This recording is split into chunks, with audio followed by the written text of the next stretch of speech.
Chapter 1. The Cataclysm in the Gene Shop. Xiao opened his eyes to find himself lying amidst a pile of ruins. As he reached out with his hand, he felt only shattered bricks and debris, the taste of dust permeating the air. What on earth is happening? Fear gripped Xiao as he recalled that last night marked the commencement of the new semester for university freshmen. He had fallen asleep in good health. How could he now find himself in these ruins? Had there been an earthquake? He turned his head slightly, the light appearing hazy, but he could make out the twisted remnants of a steel bed frame above him. He had chosen the lower bunk during the room selection, and although the collapsed structure had warped, it still provided a narrow refuge, shielding his head from being crushed. If that were the case, then the chubby freshman sleeping above him must be in dire straits. Thinking of this, Xiao called out to the mangled upper bunk. "Hey, fatty, are you there? If you're alive, respond." He shouted twice with no reply. Looking at the distorted bed frame above him, he guessed that the chubby boy's prospects were grim. Testing his limbs, he discovered he could move his arms thankfully. He was neither pinned nor fractured. He then attempted to shift his legs. Oh no! His legs seemed trapped under something heavy. It couldn't budge them at all. Could they be broken? As this thought crossed his mind, the exhilaration of surviving quickly dissipated. What a streak of bad luck. After working hard to gain admission to a prestigious university, to encounter such misfortune on the very first day was unbearable. Xiao concluded that he had indeed experienced an earthquake and recalled the self-rescue techniques he had learned in case of such disasters. He took a deep breath and composed himself, calling out loudly, "Help! Help! There's someone here. There's a survivor." But his cries fell flat in the stillness, and he heard no sign of rescuers. What do now? Should he just wait to die here? He struggled to manage his rising panic and began to assess his surroundings. To his surprise, he realized he wasn't buried too deeply, as a faint light was filtering in. It was dawn, so the illumination was still dim. A whisper of wind seemed to flit by. The steel-framed bunk had given him a small pocket of survival. He propped himself up on his hands and glanced down. Looking lower, he discovered that the bed had buckled in the middle, trapping his lower legs. He attempted to push the heavy wooden slab off, finding it surprisingly light and slightly movable. This discovery thrilled him. Taking a deep breath, he carefully observed the surrounding debris and cautiously began to remove the fragments of bricks and wood, cautious of causing a second collapse. After about half an hour of tedious effort, the space around his thighs increased just enough for him to wiggle them slightly. This revelation filled him with renewed heat, lest it indicated that his legs were not broken, and he wouldn't have to spend the rest of his life in a wheelchair. Truly, a stroke of fortune amid the misfortune. Xiao grew more excited, carefully pushing against the board pinning his legs. This time, he managed to lift it several centimeters. Quickly, he slid his legs back, extracting them a few more centimeters. After repeated attempts, he finally freed his legs and joyfully tested their mobility, overwhelmed with emotion. Suddenly remembering, he felt around and was astonished to find his phone. He immediately turned it on, eager to check social media for updates and prepare a live post about the earthquake. Yet, upon opening his phone, he discovered there was no signal, no 4G, nothing. Fine, let's try calling the police at 110. He pressed the numbers, only to find he couldn't connect at all. Now, the light around him seemed to brighten a bit. He could see through the gaps in the debris the scene outside. To his utter shock, he saw several dormitory buildings had collapsed. All was in ruin. Had there truly been a massive earthquake? In his disbelief, Xiao began contemplating his escape from the rubble. No one knew when rescue teams would arrive. He would be better off attempting to save himself rather than waiting for death.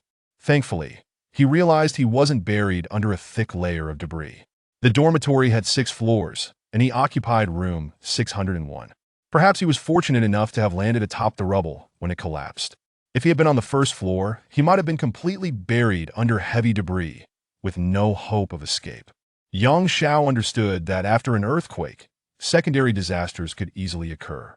The unstable ruins could collapse again, and with even the slightest movement, his fate could be sealed. He dared not forcefully push against the debris, but instead carefully cleared away small movable pieces. Fortunately, being on the upper levels of the wreckage facilitated his escape, allowing him to methodically clear the obstacles weighing him down. If all went well, he should be able to carve out an escape route towards the light. After another half an hour of arduous work, young Xiao finally crawled out from the rubble. By now, dawn had fully arrived. Yang Xiao stood up cautiously and began walking down the remnants of the debris. A gentle breeze brushed against him, and he suddenly felt incredibly cold, realizing he was only wearing a t-shirt and a pair of underwear. Scanning the wreckage for clothing, he spotted a pair of jeans and a jacket among the rubble, and he grabbed two mismatched pairs of sneakers, brushing off the dust and putting them on. Collapsing on a patch of comparatively clear ground, he released a long sigh of relief. Aside from a few scrapes and bruises, he appeared relatively unharmed. Surviving such a catastrophic earthquake felt like nothing short of a miracle. With a thought, having escaped death, surely fortune will follow. Standing up, he surveyed the surroundings. The beautiful campus he had seen just yesterday had transformed into a scene of desolation, with nearby dormitories and academic buildings reduced to rubble. Yang Xiao's gaze turned to the distance beyond the road from the dormitory. He spotted the school's large sports field, where the freshman enrollment event had taken place the day before. In the morning light, the field appeared unusually tranquil. The temporary tents set up had vanished, and the turf glimmered a vibrant green under the sun. The winding 800-meter running track was lined with red and green rubber, pristine and orderly. However, Yang Xiao sensed something was amiss. In the center of the field, an unusual two-story structure had somehow appeared, its lights glowing from within. How was this possible? He had been on this field just yesterday. There had been no imposing building here. Moreover, a field should have a soccer pitch at its center. Where was the structure coming from? Under the bright lights, he spotted two figures standing in front of the building, shifting slightly before growing still once more. What was going on? Could it be a disaster relief command center? By all logic, that would certainly be the case. But now, the campus lay in silence. Yang Xiao saw no other survivors nearby, nor any rescue groups. Shaking off the dust from his clothes, he approached this temporary building in the center of the field. The wall that once separated the dormitory from the road lay in ruins, and he easily navigated across the street to enter the field. As he drew nearer, Yang Xiao could distinctly see the building's facade, and his astonishment deepened. The architectural style bore no resemblance to anything he had ever seen in his homeland, resembling nothing like a prefabricated structure, while distinctly exuding an otherworldly charm.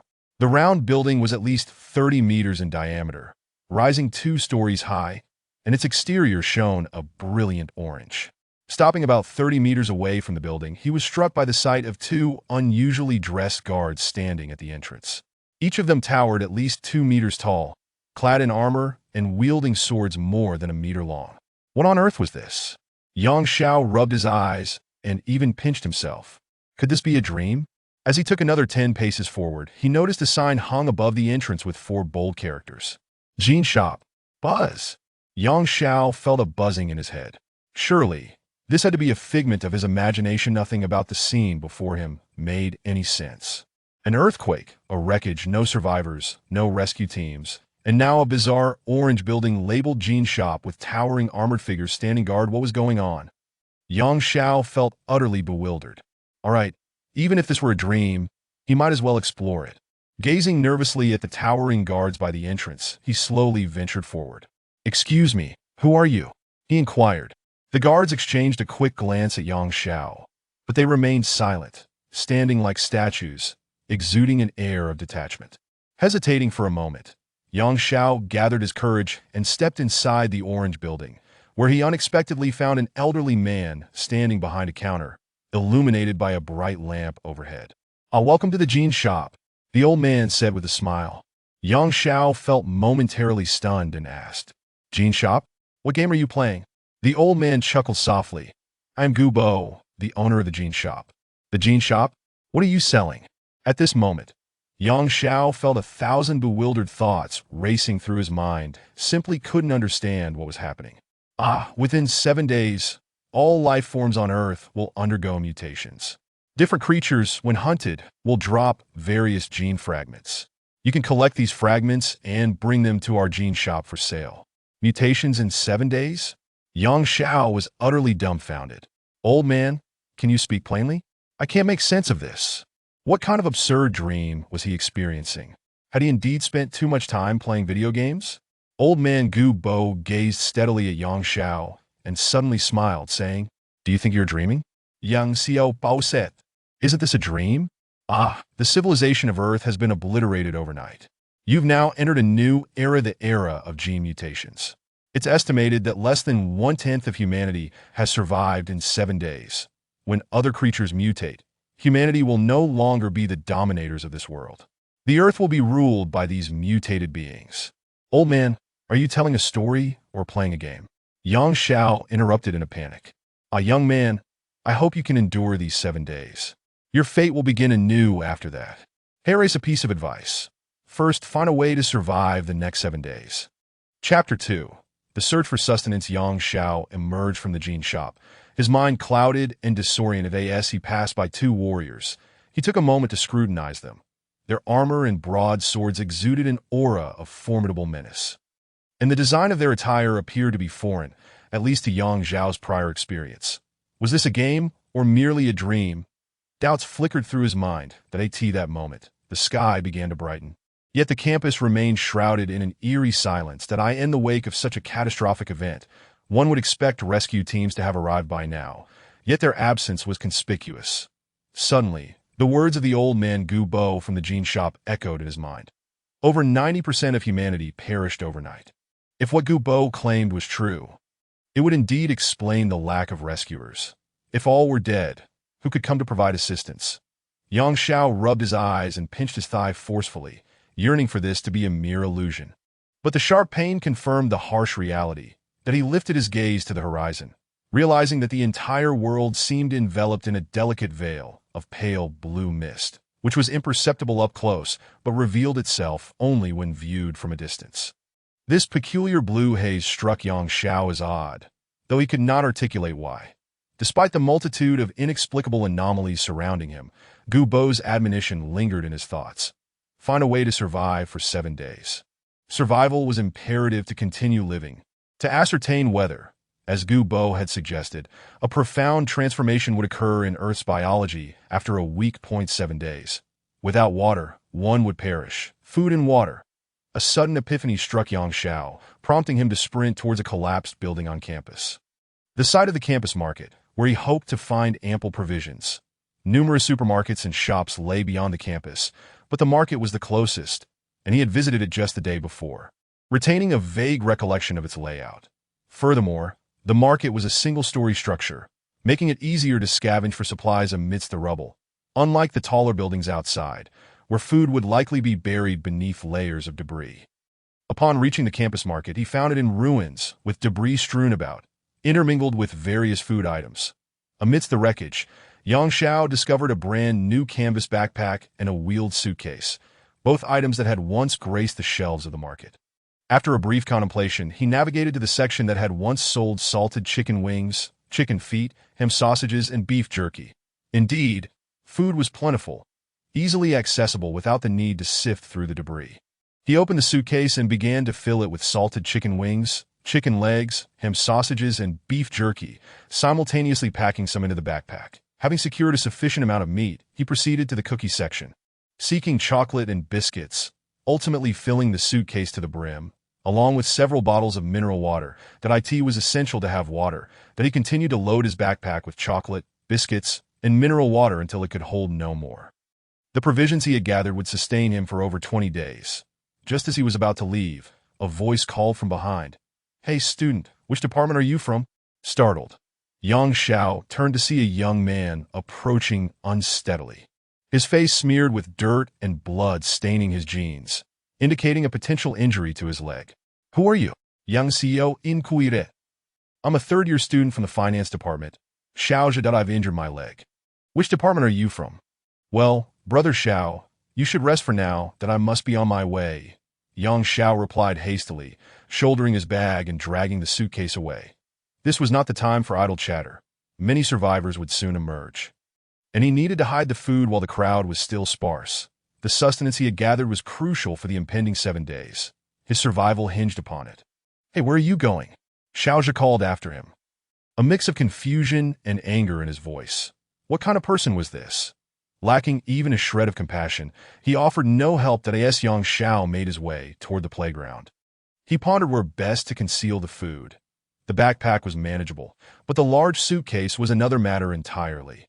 Dragging such a conspicuous item would undoubtedly make him a target when resources dwindled. Upon reaching the playground, he noticed a deep ditch beside the surrounding wall.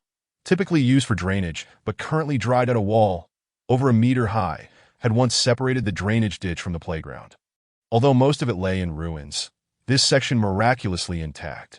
With the sun rising, the campus began to bask in its warm glow, and he could hear distant sounds of movement and voices. Xiao had no time to seek a better hiding place. He tossed the suitcase into the dry drainage ditch, then pushed over the precarious remnants of the wall to bury it, covering it with nearby bricks. After inspecting the area carefully, he ensured it would not be easily discerned that a suitcase lay buried within.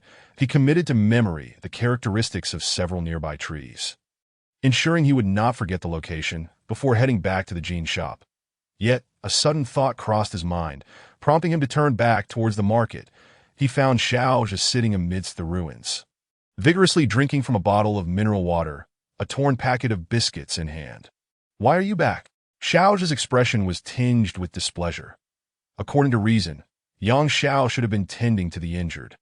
Yet he had vanished without a word, and now he was hoarding food? Was it merely an earthquake? Rescue teams would surely arrive soon.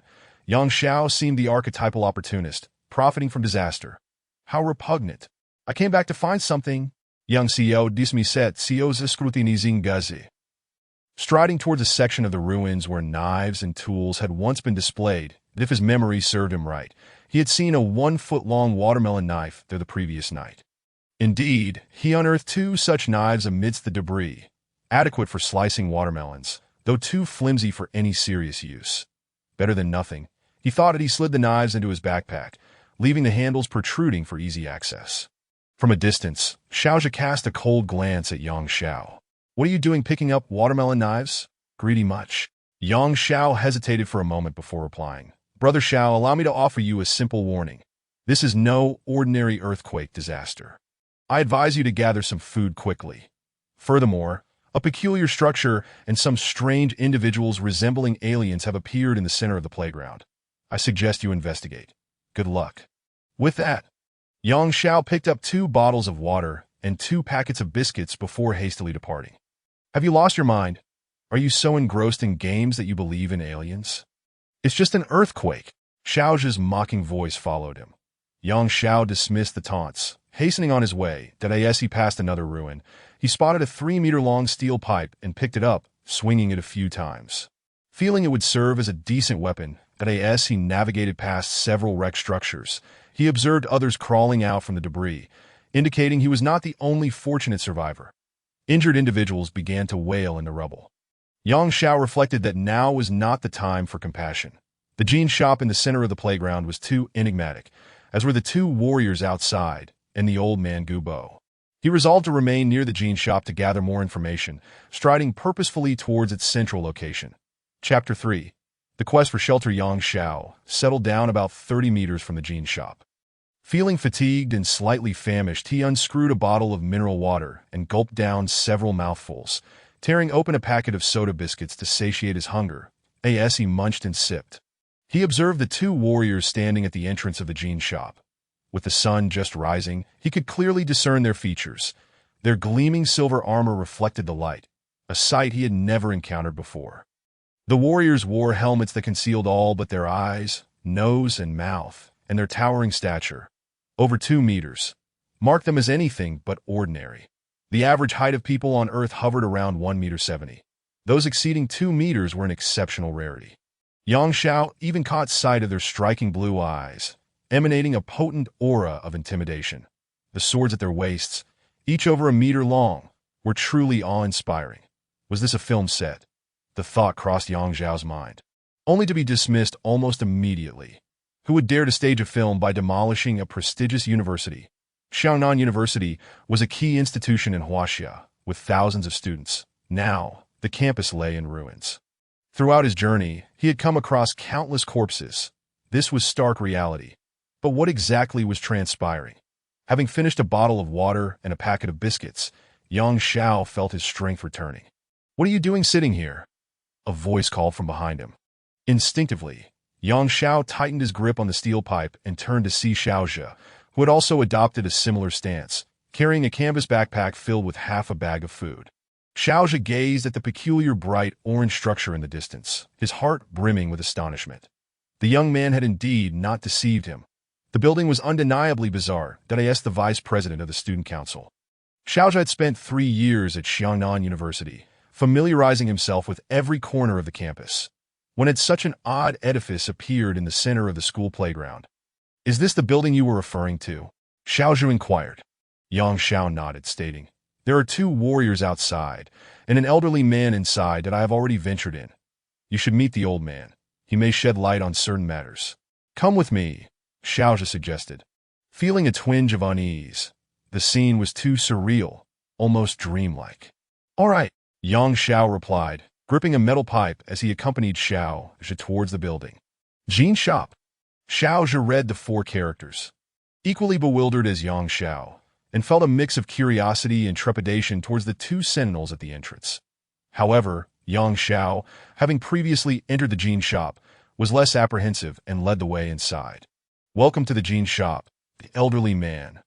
Gu Bo stood behind the counter, a smile gracing his face as he cast a glance at Yang Xiao. Xiaozhe surveyed the interior of the Jean Shop, further bewildered.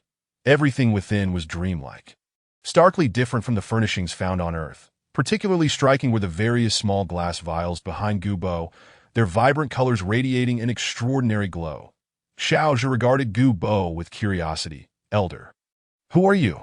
Gu Bo smiled gently, stroking his beard. "Young man, I shall speak plainly. I hail from beyond Earth.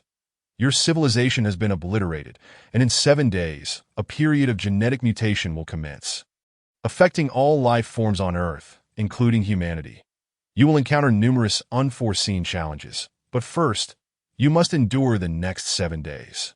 Xiaozhe's eyes widened in confusion.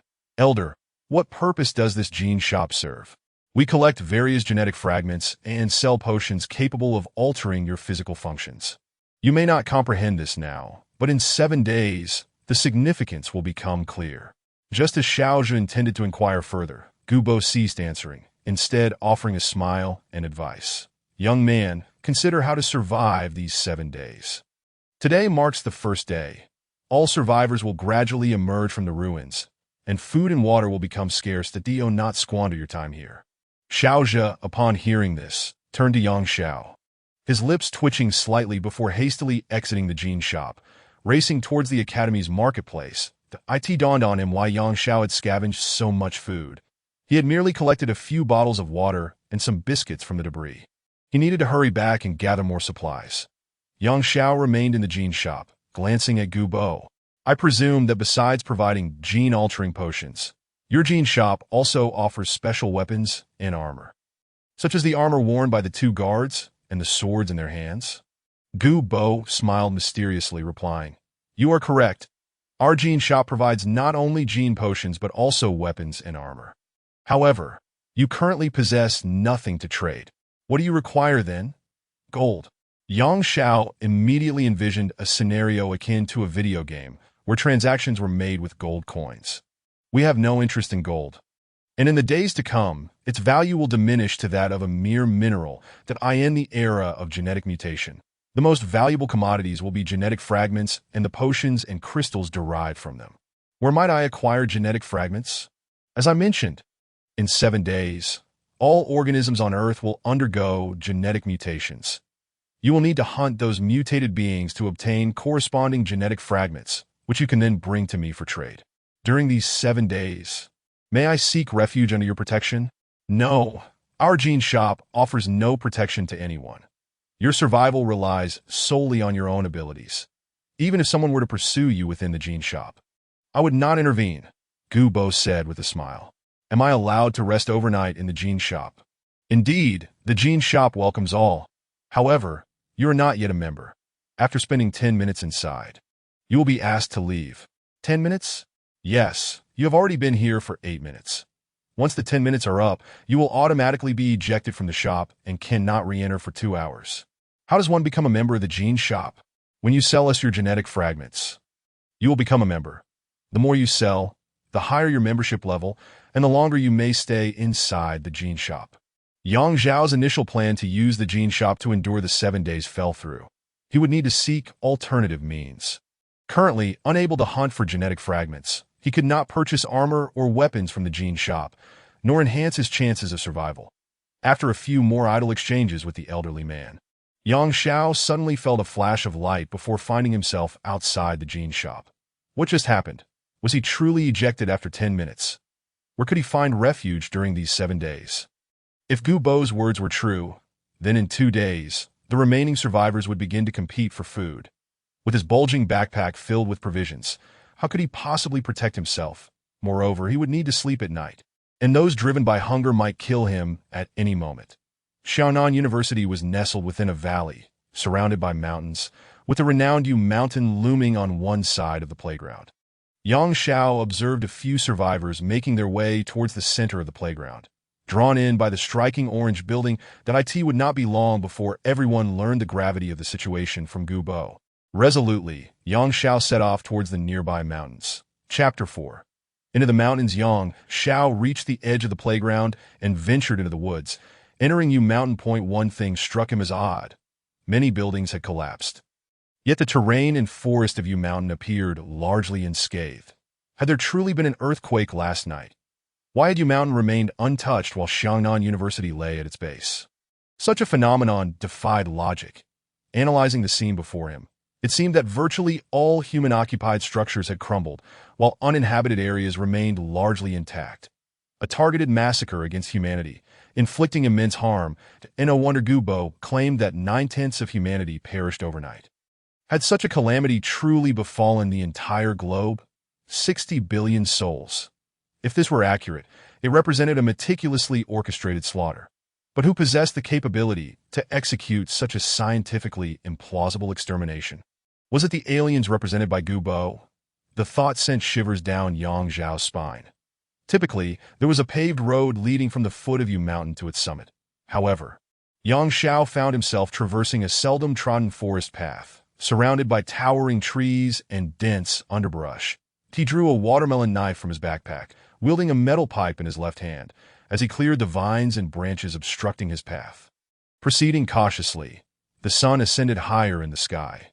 Checking his watch, he noted it was already 10 in the morning. He pulled out his phone for a quick glance, but still no signal.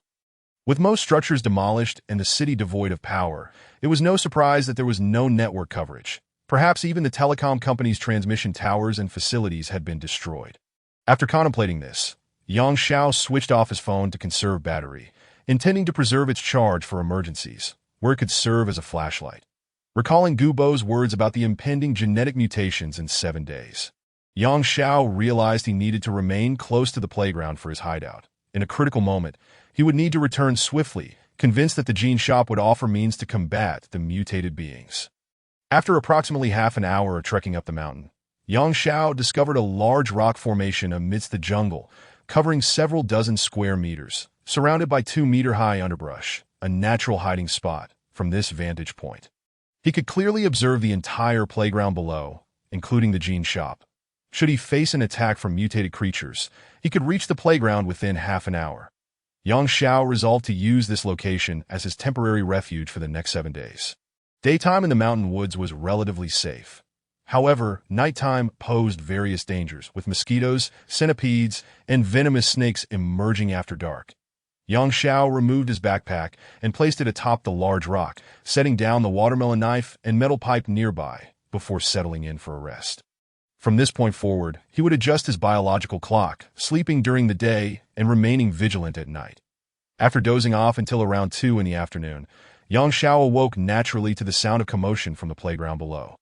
Peering through the underbrush, he observed that over 100 people had gathered, clustering in groups as they engaged in discussions, their expressions a blend of curiosity, confusion, and fear regarding the gene shop. Most individuals appear oblivious to the looming peril that lies just 7 days ahead. Many continue to await the arrival of government rescue teams, finding temporary sustenance in the ruins, water and food, leading to a relatively relaxed atmosphere among them that a few astute souls have begun to scavenge for food and daily necessities amidst the distant debris. Just in case, apart from the scene at the school, Yang Xiao can perceive fragments of the surroundings beyond the academy. The towering edifices nearby have vanished, leaving only a desolate expanse of rubble.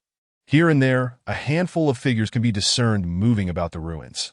Not everyone is aware of the existence of the genetic store. Those in the distance have started to organize self-rescue efforts, searching for their loved ones and neighbors among the debris. With a sigh, Yang Xiao forces his eyes closed, attempting to sleep that a lack of daytime rest would lead to drowsiness at night, and he has no desire to succumb to the venom of centipedes or snakes while asleep. On the playground, Xiao, carrying a backpack filled with provisions, is searching for Yang Xiao. Where has this guy run off to? Xiao, the vice president of the student council and a well-known figure at the school, is recognized by many. Several survivors have gathered around him. Xiao, given the magnitude of this disaster, shouldn't we organize ourselves for self-rescue? As the vice president, you ought to take the lead in mobilizing everyone. Why hasn't any leadership from the academy stepped forward to assist us? And where are the soldiers from the People's Liberation Army and the armed police? What about the government? Where are the leaders of Xiao City? And what is that strange orange building? Those two foolish-looking warriors at the entrance. Are they filming a movie with their bizarre attire? Is it true what that old man said about genetic mutations in Earth's organisms after 7 days? It seems rather absurd to me. Xiao is overwhelmed. He does not wish to assume the role of leader and coordinate the group, as they are soon to face a monumental challenge: food scarcity. He possesses enough provisions in his backpack to last 7 days, and yearns only to find a hiding place to endure this period. Should he take on the mantle of leader, he would likely have to share his provisions with the group. However, if he successfully unites everyone, there could be numerous advantages, such as acquiring more survival resources through strength in numbers. After a moment of contemplation, Xiao resolves to reluctantly organize a self-rescue effort. Here's the deal. If you trust me, I can lead us in organizing ourselves to confront this calamity. However, once you join my organization, you must adhere strictly to orders and arrangements that if you can commit to this, join my team. Otherwise, tend to your own affairs. On the spot, dozens of men and women volunteered to join Xiao's team, while many others opted to remain independent. Counting quickly, Xiao found that around 30 individuals had joined his initiative. All right, I'm assigning everyone a task. Immediately search the ruins for as much food and bottled water as possible. Then we will regroup. Additionally, we need to find iron rods and other materials for self-defense weapons. Xiao, while searching for food, is essential. Do you genuinely believe that old man's tale about genetic mutations in 7 days? My current concern is not the potential mutations, but rather how we will survive the days ahead. Do you all have sufficient food and water to last the week? Upon hearing this, the crowd awoke to the grim reality. They were all empty-handed, having merely scavenged a little food from the rubble without any long-term strategy. In their minds, government assistance was a certainty. All right, let us not waste any more time. Let us get moving. Immediately search the ruins for food and gather on the playground with all supplies you can find. Xiao fully embraced his leadership role, determined to establish a self-rescue team at Xiaonan University to combat the disaster at hand. Strength in numbers. Furthermore, human determination can conquer nature. Yet throughout this time, he refrained from mentioning the need to assist the injured among the ruins, as he did not wish to squander precious moments. The genetic store and the two warriors at the entrance loomed heavily on his mind, subtly suggesting that matters might be more severe than anticipated. Xiao's organization proved effective, swiftly attracting an additional 12 members to his team. They began scouring the academy's marketplace ruins for food, although luck was not on their side. Many had already arrived to search for provisions, and the easily accessible supplies had been largely depleted. Consequently, they dispersed to search the ruins of nearby shops outside the academy. By afternoon, each person returned to the playground, their bags filled with food. Xiao instructed them to consolidate their finds, arranging a unified distribution and establishing watch shifts for defense. He had formed the first team of Xiaonan University, and by the next day, their numbers had grown to over 100. Amassing a considerable stockpile of food, which they stacked in the playground to construct temporary shelters in the dead of night. Under the bright moonlight, Yang Xiao sat atop a rock, sipping bottled water and consuming 2 sausages along with a packet of salted chicken legs. The incessant sounds of various insects surrounded him, He dared not use his phone's flashlight, relying instead on the moonlight to survey his surroundings. Fortunately, this large rock seemed devoid of pests like centipedes, allowing him to rest peacefully through the night. This moment on the playground, Xiao's assembly of over 100 individuals had congregated. Some were sleeping while others stood guard to protect their food supplies. Xiao had ceased accepting new members unless they could contribute sufficient provisions. In his group, males comprised about 70%, each armed with simple weapons such as iron pipes, steel bars, or wooden sticks, making this team the most formidable in terms of combat capability. The total number of survivors in the academy was approximately 2,000 to 3,000, with around 400 to 500 gathered on the playground, while many others were scattered elsewhere. News regarding the genetic store and the potential mutations after 7 days was gradually spreading. Chapter 5. The Struggle for Food After a Night of Calm. Xiao remained seated on the large rock until just past 5 in the morning, when the night faded and dawn broke, prompting him to lie down and sleep. He was unaware of how long he had slumbered until he was awakened by the piercing sunlight. Upon opening his eyes, he sat up to find it was already noon. The sun shone directly overhead, filtering through the thicket and casting rays upon him. Rising, he wandered a short distance to relieve himself, then conducted a brief survey of the nearby forest, confirming the absence of any venomous snakes or insects. Returning to the rock, he opened his backpack, retrieving a bottle of water, a pack of beef jerky, and the remaining half of yesterday's biscuit he ate. He peered through the thicket at the playground below. The crowd had doubled since yesterday, now numbering approximately 700 to 800 individuals, all gathered around the orange genetic store. Engaged in animated discussions, the astute among them began offering food in exchange for entry into Xiao's team, which had now expanded to around 150 members, predominantly male. Today marked the second day following the cataclysm. Most individuals had managed to scavenge food and water. But compared to yesterday, it had become increasingly challenging. Fear began to creep into many hearts, prompting them to collect food and water, carrying it with them. However, these supplies would not sustain them for the 7 days ahead. The anticipated government rescue team had yet to appear. Some audacious individuals ventured beyond the campus, but upon their return, they brought disheartening news. The entire city had been nearly obliterated, leaving few survivors. Regarding the claims of the old man at the genetic store about the impending biological mutations, most were skeptical, yet a palpable sense of panic began to take root among the populace. A small measure of comfort remained. This was a city devoid of large beasts, and even if mutations occurred, they posed little threat to them. On the second night, as Xiao gazed up at the moon, a commotion erupted from the playground below. Individuals seized the moment under the cover of darkness to pilfer others' provisions, resulting in a scuffle that was ultimately quelled by bystanders. This marked the first conflict arising from food theft, akin to a pebble tossed into a serene lake, sending ripples of unease through the crowd. Without the intervention of a rescue team, food supplies would dwindle, and among the over 2,000 survivors at Xiangnan University, fewer than half would likely endure the 7 days ahead, implying that more than half could perish from starvation. Xiao had keenly sensed the impending crisis. Now, to join his team, one must not only provide ample food but also be physically robust, particularly among the male applicants. Others began to form small groups, clustering with familiar classmates or individuals from the same department, creating mutual support networks. Food and physical strength emerged as the two crucial criteria for survival. The female population found themselves at a disadvantage, though the more attractive among them rarely lacked for protection from strong individuals. Consequently, the remaining stragglers were predominantly frail males with little food and average-looking females who had neither provisions nor striking appearances. In the face of survival, humanity reverted to its primal, selfish instincts. Abundant discarded timber lay scattered about. Xiao dispatched individuals to ignite 2 bonfires, not only for illumination and morale, but also for warmth. As September heralded autumn, with nighttime temperatures dipping into the teens, bringing a chill, others quickly followed suit, igniting dozens of bonfires across the playground. Outside the jean shop, a colossal lamp stands, neither resembling a human oil lamp nor an electric bulb. Yet its brightness is substantial enough to illuminate an area of approximately 30 meters around the shop. Numerous small teams, as well as solitary visitors without any group affiliation, gather around the jean shop.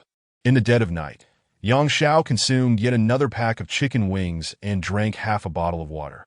Upon finishing the wings, an odd sensation surged within him, akin to a faint electric current coursing through his body, lasting for several minutes before dissipating on its own. What could this phenomenon signify? Surprised, Xiao inspected his body, finding nothing particularly amiss. Perhaps he was merely fatigued. Suddenly, memories of his parents flooded his mind. He wondered how his hometown was faring. Had it also succumbed to the cataclysm similar to this place, with the city in ruins and no viable means of transportation to return home? He could only pray for the safety of his parents and siblings that as the sun began to rise. Xiao drifted back into slumber. "Kill! I will kill you!" A piercing scream jolted Xiao awake. He quickly rolled over and grasped a nearby iron pipe.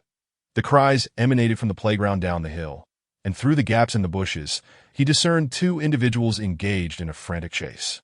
This marked the second incident of food theft, and this time it was particularly severe, as one robust individual had overpowered the other, leaving him battered and bloodied on the ground. Surrounding girls screamed and pleaded, hoping for the two to cease their struggle. Many boys merely observed from a distance, instinctively guarding the food they possessed. Ultimately, the frail boy was knocked to the ground, his backpack snatched away. The assailant glanced at the fallen boy, tossed him a bottle of water and a pack of crackers, and departed with the stolen backpack. The onlookers fell silent, the fears that had lingered in their hearts finally materializing. Even Xiao, the leader of the largest faction present, felt a twinge of anxiety. Despite commanding a group of over 100, including several strong boys, he worried that if this rabid hunger drove a mob to attack them for food, the consequences would be dire. Xiao's thoughts involuntarily turned to Xiao. Where had he vanished to, as if he had evaporated from existence? Had he already left the academy, leaving his team at the playground? Xiao shared the same concerns as Xiao. The mysterious gene shop, that if a biological gene mutation truly occurred in 7 days, this shop might very well become their final sanctuary. Seated upon a rock, Xiao silently observed the chaos unfolding in the playground below. Though he had anticipated such fratricidal events, witnessing them firsthand stirred a sense of sorrow within him. The ugliness of humanity would soon manifest even more vividly in the coming days, with selfishness, fear, greed, and cruelty laid bare. After sipping half a bottle of water and consuming a piece of chocolate along with some crackers, he then devoured half a pack of beef jerky that he temporarily stowed the empty water bottle in his backpack. Perhaps it might prove useful later. Within his pack, he had 10 bottles of water, and he was now restricting himself to just 1 bottle per day. With sufficient food supplies, he felt no reluctance in consuming what he needed. He must maintain his strength to face the impending, harsher battles ahead. After consuming the beef jerky, the peculiar sensation he had experienced the previous night returned at a current surge from within, coursing through various parts of his body, lasting several minutes before gradually subsiding.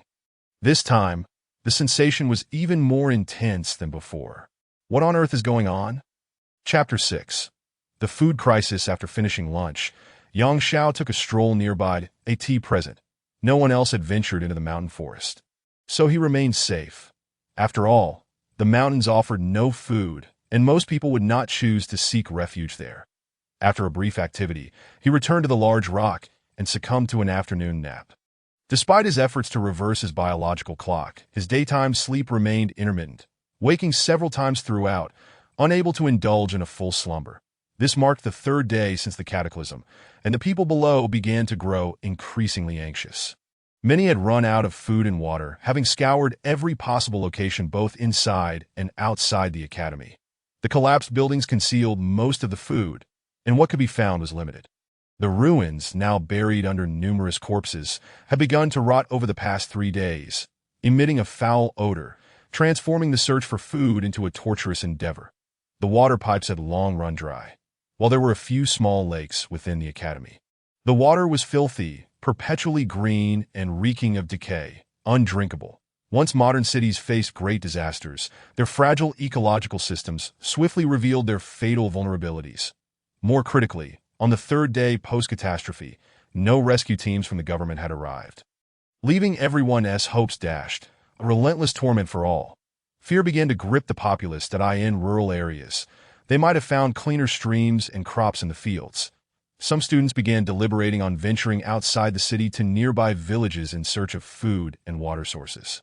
A few students, filled with apprehension, approached Gu Bo within the gene shop. Mr.Gu Bo, is it true that you mentioned a biological gene mutation would occur in 7 days? Haha, of course it's true. Today marks the 3rd day. Just wait 4 more days, and you shall witness it. The question is, will you survive until the 7th day? Gu Bo spoke with a light-hearted tone, as if these events bore no consequence for him, merely an observer. Thus far, the gene shop had offered no assistance to the desperate crowd. The 2 sentinels at the entrance stood vigilant around the clock, showing no signs of fatigue. The shop's doors remained open 24/7, allowing anyone to enter. Old man Gu Bo often engaged in casual conversation with visitors, his demeanor relatively amiable. However, he primarily discussed gene fragments, instructing them on how to hunt beasts post-mutation to acquire gene fragments for sale. To the students, Gu Bo appeared solely interested in purchasing gene fragments, while their understanding of what these fragments entailed remained vague. Dozens of students banded together to leave the academy, embarking on a quest to nearby villages several dozen kilometers away in search of new opportunities. Incidents of food theft began to occur with alarming frequency, each accompanied by violent clashes. Those girls without food or organization, tormented by hunger, found themselves succumbing to some unscrupulous boys, trading their bodies for a bottle of water or a pack of crackers. Xiao's group, boasting over 100 members, was powerful, with ample food and water, and pleas for refuge were constantly directed at him, all of which he flatly rejected. Qin Yu, a 3rd-year finance student and renowned beauty within the academy, now found herself among Xiao's ranks. Xiao, they're so pitiful. We have plenty of food. Why not share a little with them? Xiao had always pursued Qin Yu, and this catastrophe presented a prime opportunity for him. Yet survival took precedence over romance, especially since he could acquire women with ease now. Just the previous night, he had bartered a bottle of water and a pack of crackers for a girl of moderate attractiveness. Haha, Qin Yu, our food supplies are limited too. Despite our collection, we have over 150 people to feed. Our daily consumption is substantial. Besides, who knows how long we must hold out? Who knows when the government's rescue team will arrive? His words found immediate support from his companions. For their own survival, most voiced opposition to aiding those outside their group. Qin Yu felt a surge of emotion as she exclaimed, "Are we to simply watch our former classmates perish before our eyes? And what of those girls? Did you not see them being bullied by those thuggish boys? Qin Yu, all I can do is protect you and ensure the safety of our group. I cannot concern myself with others. Our resources are limited." Qin Yu felt helpless, knowing she could not sway Xiao. Even if she managed to convince him, the rest of the team would not agree, beyond the makeshift camp set up by Xiao. Dozens of girls gazed longingly at him, their eyes reflecting desperation. Moved by compassion, Qin Yu retrieved half a pack of crackers and a small bottle of water from her bag and stepped outside to offer them to a familiar girl, her classmate. Huangwen, take this. It's all I can do to help. Huangwen had not eaten or drunk anything since the previous afternoon. Upon receiving Qin Yu's offering, she immediately stuffed 2 crackers into her mouth, eating 2 hastily and choking, prompting her to gulp down water. Surrounding Huangwen, dozens of eyes fixated on the food in her hands. After a moment's hesitation, Huangwen broke the crackers into smaller pieces and shared them among the 10 or so girls nearby. These girls were of average appearance, and no man would willingly sacrifice food for them. Leading the group, Huangwen formed a temporary alliance, vowing to stand firm against the unscrupulous boys. She then passed the remaining water to everyone. Take a small sip each. They silently passed the bottle around, each wishing to gulp down the contents, yet no one dared. They only took a small sip to moisten their throats. Thank you, Qin Yu, Huangwen expressed gratefully. I'm sorry I cannot do more for you. From now on, I'll set aside half my food for you. Just come find me. Tears welled in Huangwen's eyes as she nodded, turning to lead her group of sisters away. A young man, captivated by a buxom girl, approached her and gently tapped her shoulder. Chun Fei Jr., half a bottle of water and a box of biscuits that if you need them, come find me tonight. You. The girl named Chun Fei wore an expression of anger mingled with shyness, unsure of how to respond. Hu Peng, you shameless scoundrel. Do you have no sense of decency? You only know how to bully us girls. Huang Wen exclaimed angrily, pulling Chun Fei's hand. Fei, let us go. Don't pay attention to these scoundrels. Hu Peng chuckled and said, Chun Fei, don't say I haven't given you a chance. Right now, you're worth half a bottle of water and a box of biscuits. But by tomorrow, you'll only be worth half a box of biscuits. The scarcity of food makes it all the more precious. Huang Wen spat, pulling Chun Fei away. Sisters, we must hold firm to our inner convictions and never bow to these ruffians. We must save ourselves. Sister Huang Wen, how do we save ourselves? Someone inquired. Food is hard to come by, but water can still be found. There is a pond at the foot of Yu Mountain. We can take a pot to boil water there, and then we'll have something to drink. Huang Wen's words reminded many, as they recalled the pond at the mountain's base, a sizable body of water with decent quality, where they had previously enjoyed picnics. As long as they boiled the water, it would be safe to drink. What about food? Alas, for now, we can only search the mountain for wild fruits or vegetables. Sister Huang Wen, it is autumn now. There shouldn't be any wild vegetables, and it seems this mountain has no wild fruits. Then we'll eat leaves and roots. It's better than waiting here to die, Huang Wen retorted defiantly. But the old man from the jean shop, Gubo, said that mutations will occur in living beings after 7 days. The mountain is teeming with animals. It certainly won't be safe. Upon hearing this, a wave of astonishment swept through the group, plunging them into silence. Finally, Huang Wen resignedly stated, let us head to the pond to boil some water. Everyone, gather some empty bottles. Having water is better than having none. They reached a consensus and found 2 iron basins amidst the ruins. Along with 2 lighters that a dozen girls, stealing their nerves, ventured down to the pond at the foot of Yu Mountain. Chapter 7. The mutant ants Huang Wen led Chun Fei and a dozen girls along the mountain path behind the academy, arriving at the pond at the foot of Yu Mountain in half an hour. This pond spanned over a dozen acres, a natural accumulation of rainwater that had collected over the years after flowing down from the mountain. Yu Mountain had long been designated as a scenic area in Xiao City, devoid of any villagers. Upon their arrival, they discovered that a group of over 10 students from Xiangnan University had already gathered there, forming small clusters, some of whom had brought tools for boiling water. It seemed everyone had the same idea. The pond was surrounded by gentle slopes, typically a favored picnic spot, dotted with small fire pits from previous gatherings. Huang Wen instructed some to gather firewood from the nearby woods and to fetch water from the pond to boil.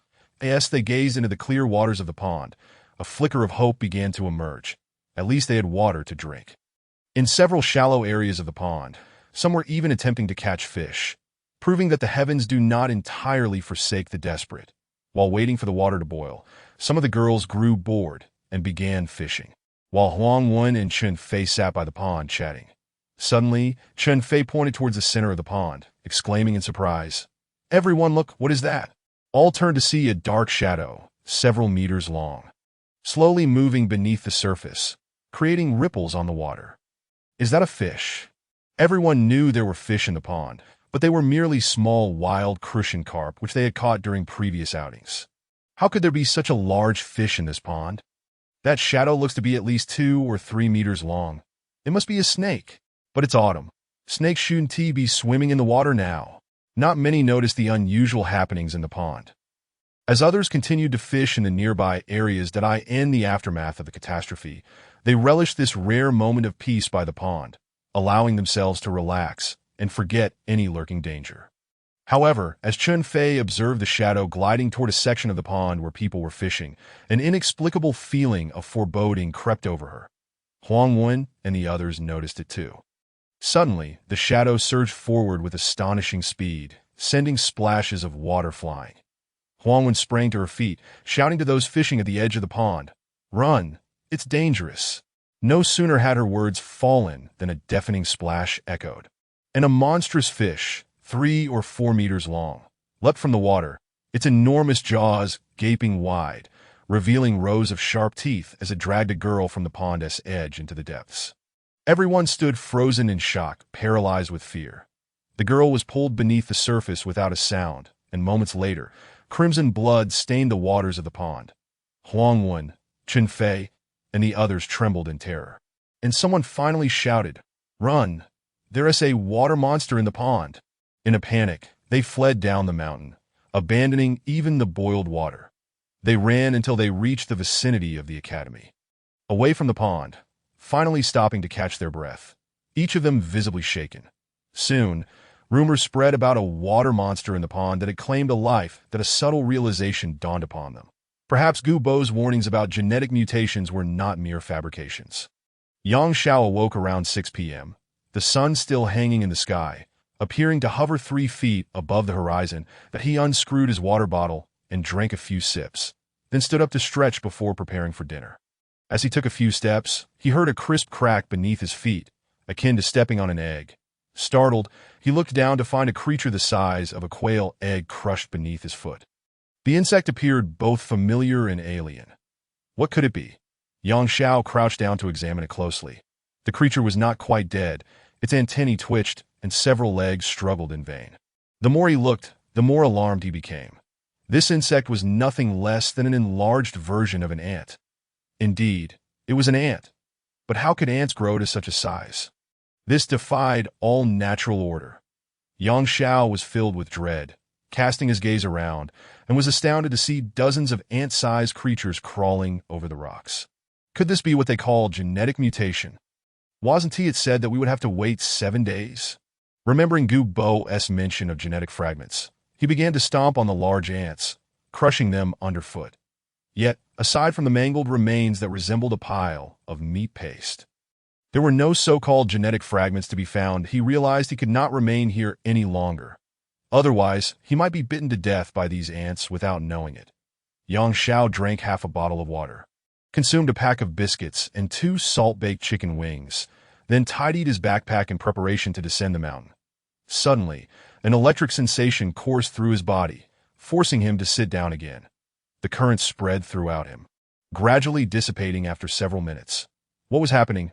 Why did this strange electric feeling occur every time he finished a meal? He pondered for a moment and took out another salt-baked chicken leg to eat.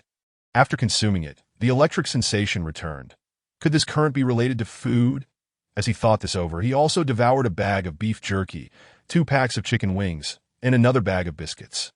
He noticed 2 things. First, the current was indeed linked to food, and second, the intensity of the current varied with the type of food consumed.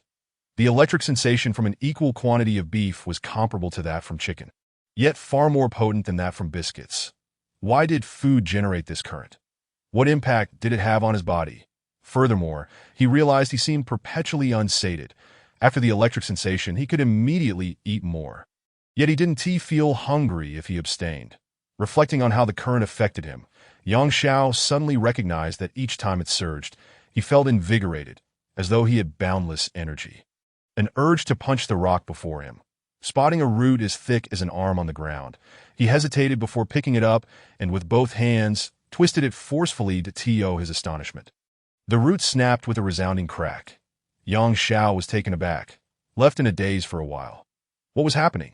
Had he also mutated? With the sun beginning to set, he had no time to ponder further. He shouldered his backpack, armed himself with an iron rod and a watermelon knife, and prepared to descend.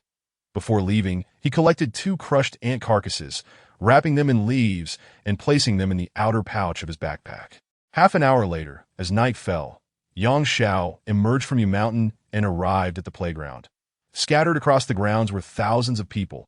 Aside from Xiao's team, several other groups of over 100 had formed, all huddled together for warmth. Even Huang Wen's group of girls had gained a few more helpless souls. The playground was chaotic and disorganized, and no one noticed Yang Xiao. He made his way straight to the jean shop. Gu Bo seemed to recognize Yang Xiao, smiling as he said, "Young man, it's been a few days since I last saw you." Yang Xiao nodded slightly and retrieved the corpse of a crushed ant from his backpack. "Mr. Gu Bo, please take a look. Is this the mutated creature you mentioned?" Gu Bo glanced at it and replied nonchalantly, "Today marks the 3rd day. These creatures are in the midst of mutation, and this specimen has yet to complete its transformation." Upon hearing this, Yang Xiao inhaled sharply. The ant, not even fully mutated, was already the size of a quail egg. How enormous would it be once the mutation was complete? Chapter 8. I will be your leader stepping out of the genetic shop. Yang Xiao contemplated where to take refuge in the coming days.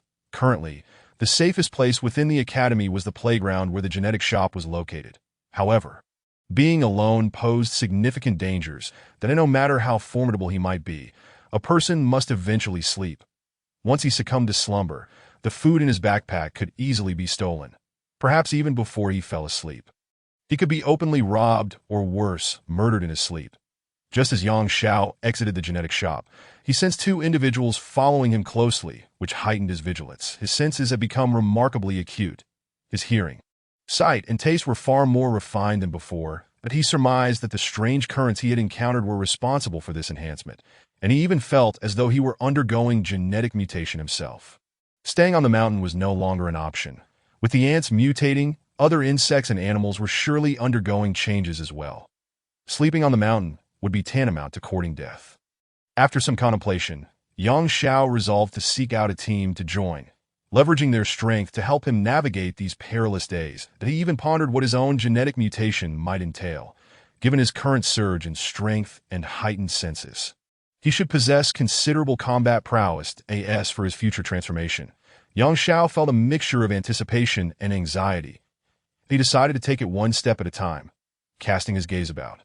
He spotted a large temporary tent about 30 meters from the genetic shop, surrounded by a throng of people, and he approached it. The female dinosaur team, led by Huangwen, stood before Xiao's tent. Although the ration of food promised by Qin Yu was exceedingly limited, it was still food. Those ravaged by hunger could scarcely afford to maintain their pride or dignity that I in the face of survival. How many could remain indifferent to sacrificing their self-respect? Huangwen's primary aim was to plead with Xiao, hoping he might grant her a morsel of food out of camaraderie as classmates. Earlier that morning, when she had ventured to the watering hole to fetch water, she had been terrified by the monstrous creatures lurking within. As a girl, she could conceive of no other means to secure sustenance. The food scavenged from the ruins had become exceedingly scarce. With many sites having been rifled through repeatedly, it was nearly impossible to find more food among the debris. Xiao, you have so much food. Please, share some with us that I beg you. We haven't eaten in over a day and a night, Huangwen implored. Xiao replied coldly.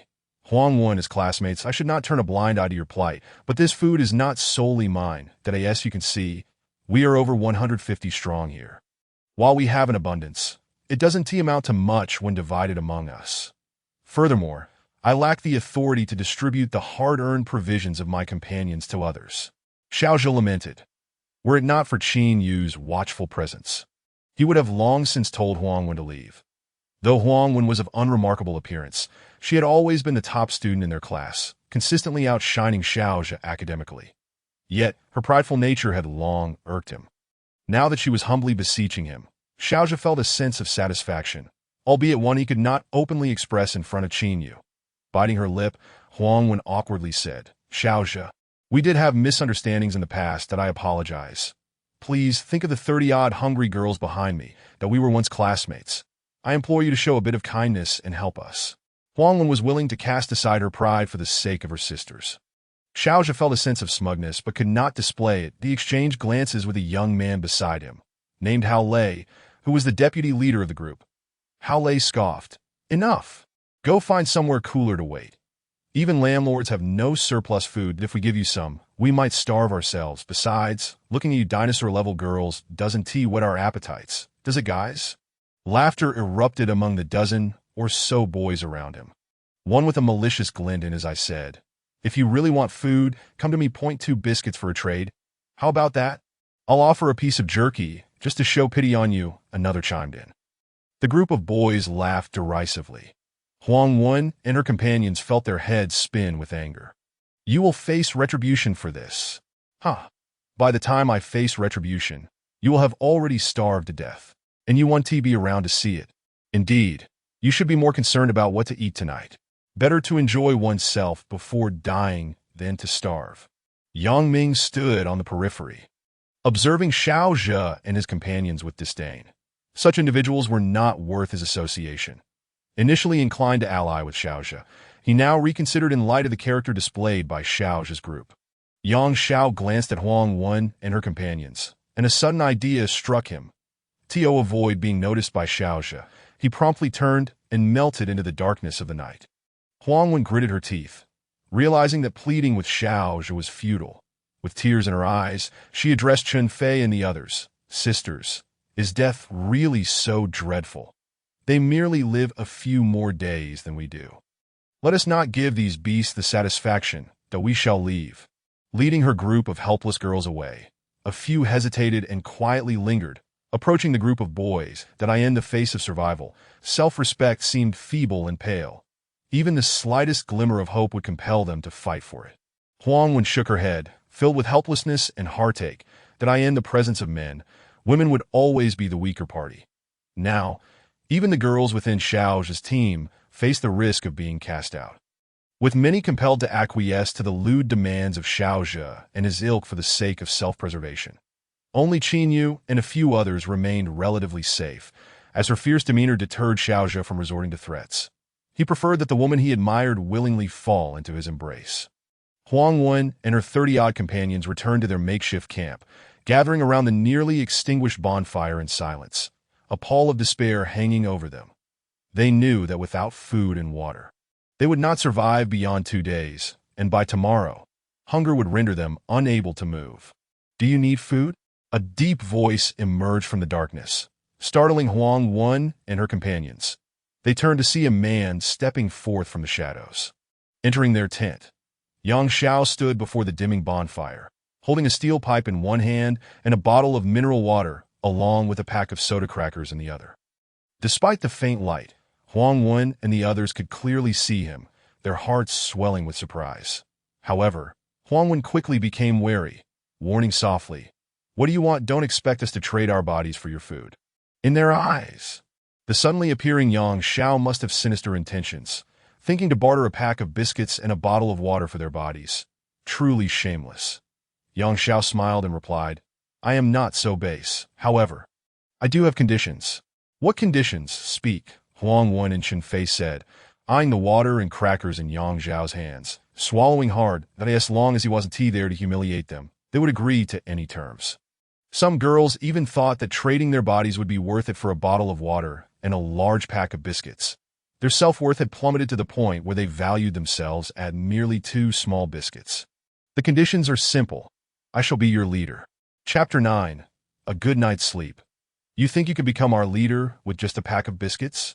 Huang Wen asked, perplexed, unsure of Yang Xiao's true intentions.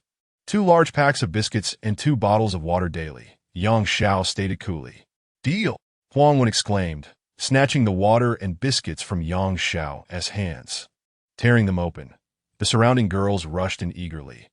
Huang Wen paused momentarily, taking a biscuit and beginning to distribute it. The large box contained over 30 biscuits, enough for each person to have one. With 3 remaining at the end, the girls, already faint from hunger, devoured the biscuits as soon as they received them. Huang Wen twisted open the water bottle, took a small sip, and passed it around. Everyone had only a small mouthful, and when the bottle returned to Huang Wen, it still held about 1/10 of its contents. Yang Xiao noted their remarkable self-discipline with admiration, compared to Xiao's group. These girls exhibited a commendable restraint against selfishness and greed that in the face of danger, they were far more likely to weather the storm together. This also served to illustrate that even girls of ordinary appearance might possess hearts of kindness. Do you want more to eat? Yang Xiao inquired casually. Huang Wen and the others could hardly believe their ears. They had encountered a genuine benefactor. They stared at Yang Xiao in astonishment, unable to fathom his motives. They truly had nothing left to offer. And if Yang Xiao had an abundance of food to squander, he could easily seek out other teams or pursue the prettier girls that in the current climate, a pack of biscuits and a bottle of water could easily win over most beautiful women. Yang Xiao retrieved another box of biscuits from his backpack and handed it to Huang Wen. Upon inspection, she discovered it was a large pack of Oreo cream-filled cookies, far more enticing than the previous bag of soda crackers. This sizable box contained 4 individually wrapped packs, each with 10 cookies. Huang Wen accepted it, but did not immediately partake, fixing her gaze on Yang Xiao. What exactly is your intention? Speak up. Do you think I am merely enamored by your beauty? Yang Xiao chuckled. You. Huang Wen was momentarily at a loss for words. Normally, she would have retorted sharply, but faced with young Xiao, this wealthy benefactor who had saved them, she found herself devoid of retorts. Feel free to eat, but starting tomorrow, you may only have one pack in the morning and one in the afternoon. Even the landlord's family has no surplus. Huang Wen smiled, no longer hesitating.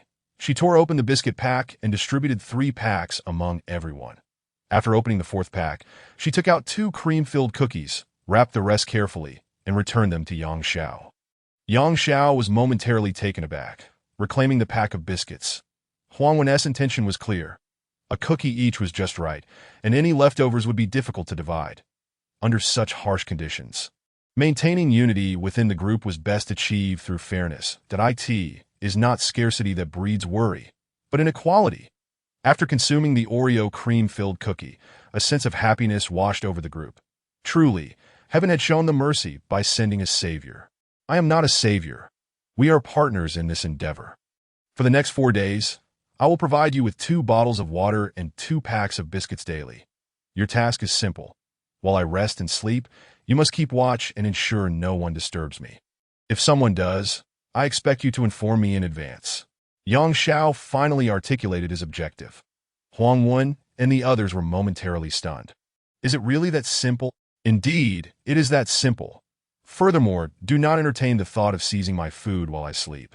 The provisions in my bag are only sufficient for 4 days.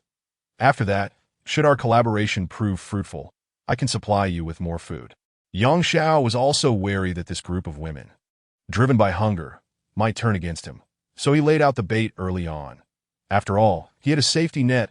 A large box of food remained in the drainage ditch, by giving them 2 packs of biscuits. He aimed to both show compassion and demonstrate his capabilities, instilling confidence in them. Moreover, as their benefactor, he hoped they would not harm him covertly.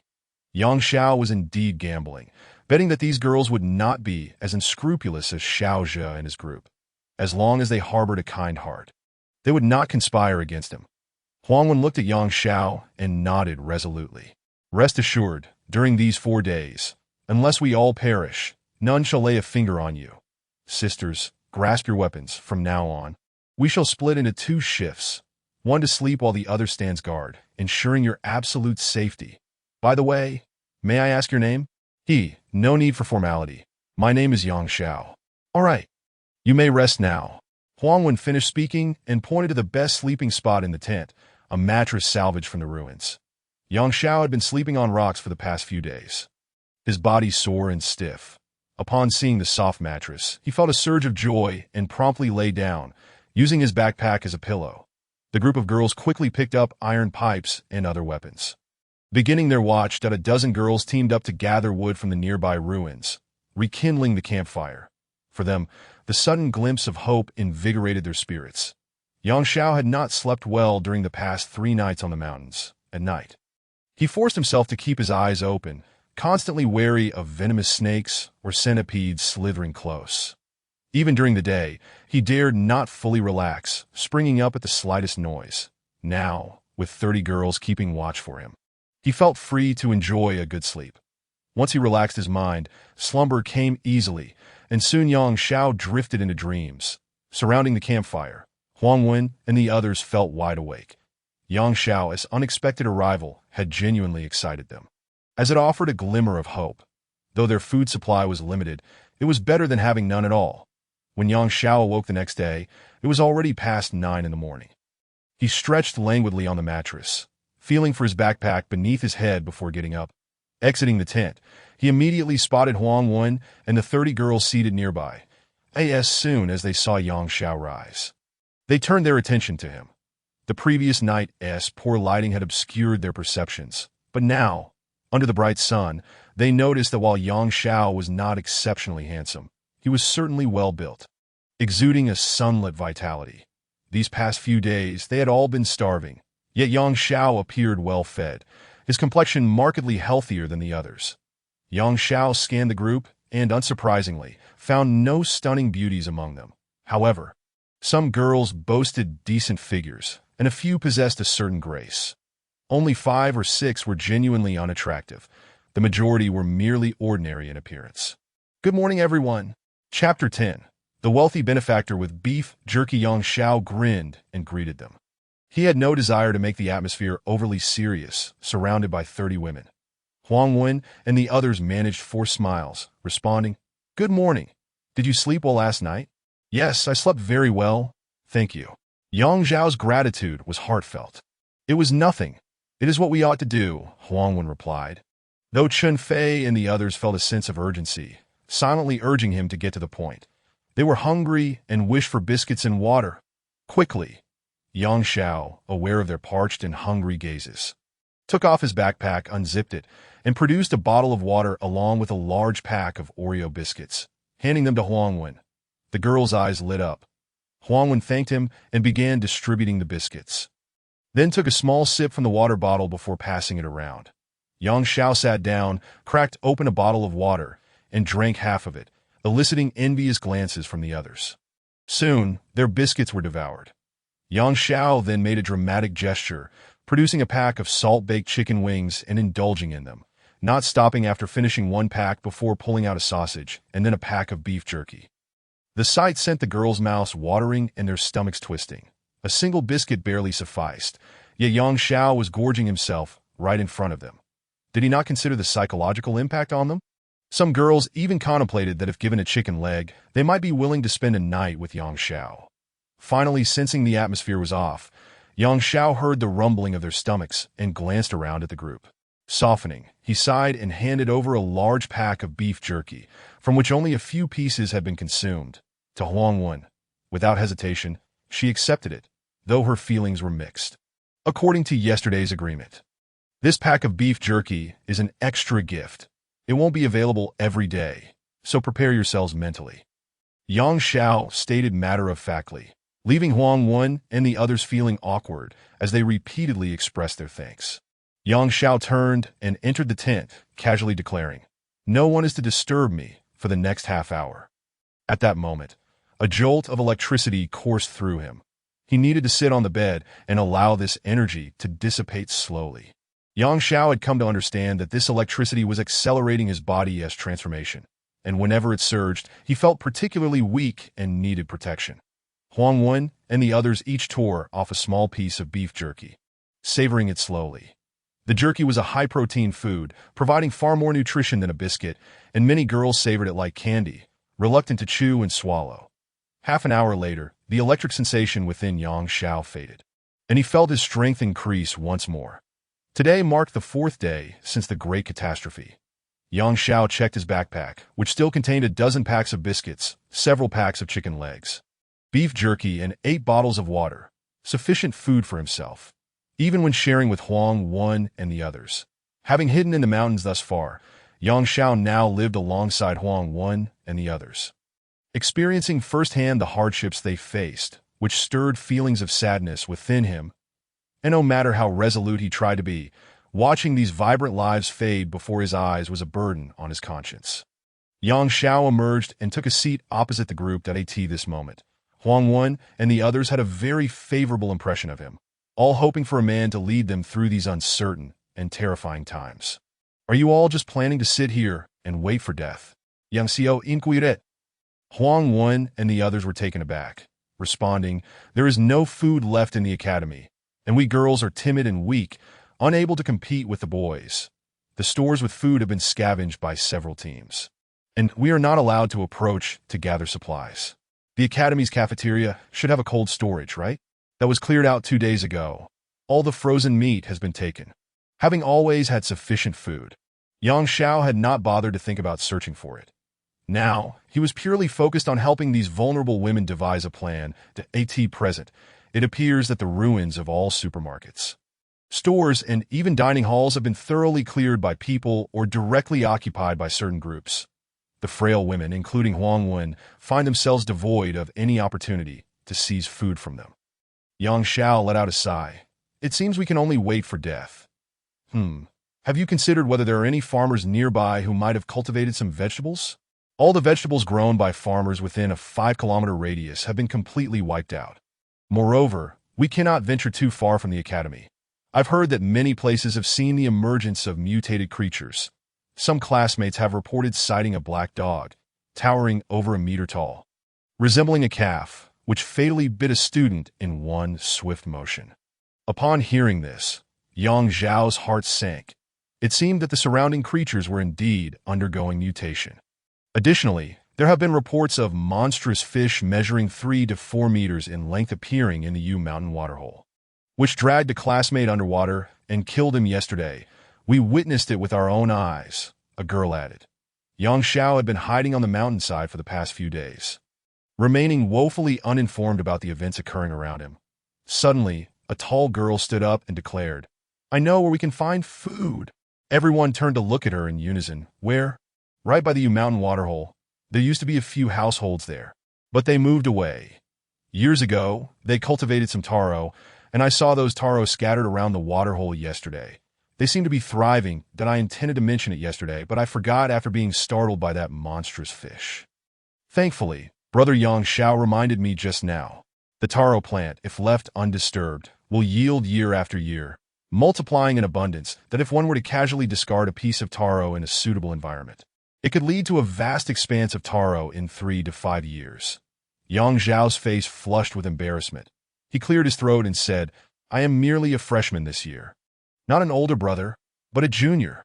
Huang Wen and the others were momentarily taken aback before bursting into laughter. One girl jested. "Did you not say yesterday that you wanted to be our leader? Naturally, you are our older brother." The atmosphere was ignited in an unexpected manner. Yang Xiao realized that to be their leader, it was preferable to be a bit older. Otherwise, it felt rather awkward. He looked at the tall girl and inquired, "Are you certain you saw taro?"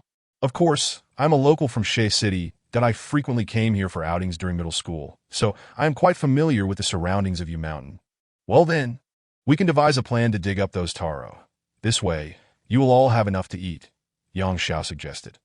Huang Wen and Qinfei hesitated for a moment, expressing doubt. "But there are water monsters in the waterhole. We witnessed a classmate being dragged underwater and killed by one yesterday. Is the taro in the water or by the shore?" Yang Xiao asked it. Looking at the tall girl, who was named Chen Lu, Chen Lu replied, "There is some in the water, but more by the shore." Chapter 11. The mutated giant eel. Yang Xiao pondered for a moment and said, "Rather than sitting here waiting for death, why not take a risk and fight for a chance? The water monster is in the water while we remain on the shore, as long as we don't enter the water and only dig up the taro along the bank. We should be fine. Moreover, I believe we can collect some water from the water hole to bring back, so we won't need to boil water on site. We can fill our bottles and boil the water later for drinking. After all, the water in my bag is limited." Upon hearing this, everyone felt there seemed to be no better alternative. Huang Wen gazed at Yang Xiao and said, "We are all girls, timid by nature. You are the leader now, and we will follow your lead." Her words placed Yang Xiao under considerable pressure, and he stood frozen for a few seconds. According to their agreement from yesterday, he had no obligation to lead everyone into danger. However, upon witnessing the pitiful gazes of the 30 girls, he could not bring himself to turn away. After some contemplation, he decided to embrace a moment of selflessness, stating, "I can lead you, but you must all follow my instructions. If anything goes awry, I will leave without hesitation." "All right, we will follow your lead, since you are our leader," Chun Fei and the others chimed in, further amplifying Yang Zhao's realization that being a leader was no easy task. "I need to select personnel first.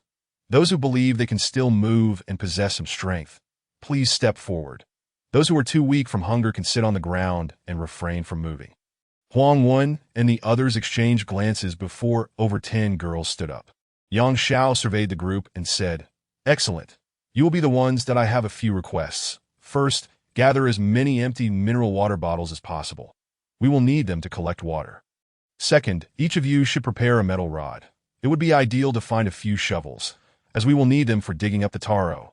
Third, everyone must wear long-sleeved shirts and long pants, preferably jeans, and secure the cuffs tightly.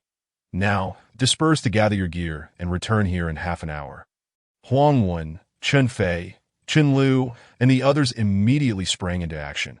They had prepared a substantial number of empty mineral water bottles the previous day, as well as metal rods they used for self-defense. As for long clothing, a few girls had three-quarter pants, while some wore skirts.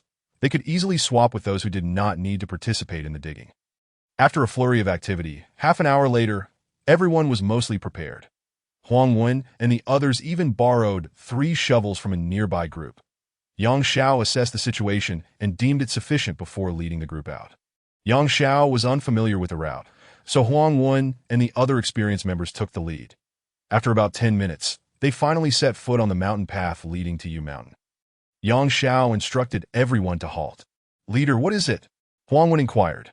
Yang Xiao smiled and pulled out a pack of soda biscuits from his backpack. "Please eat these biscuits to gain some strength for what lies ahead. And here is a bottle of water." Huang Wen and the others looked at Yang Xiao with a mix of excitement and gratitude.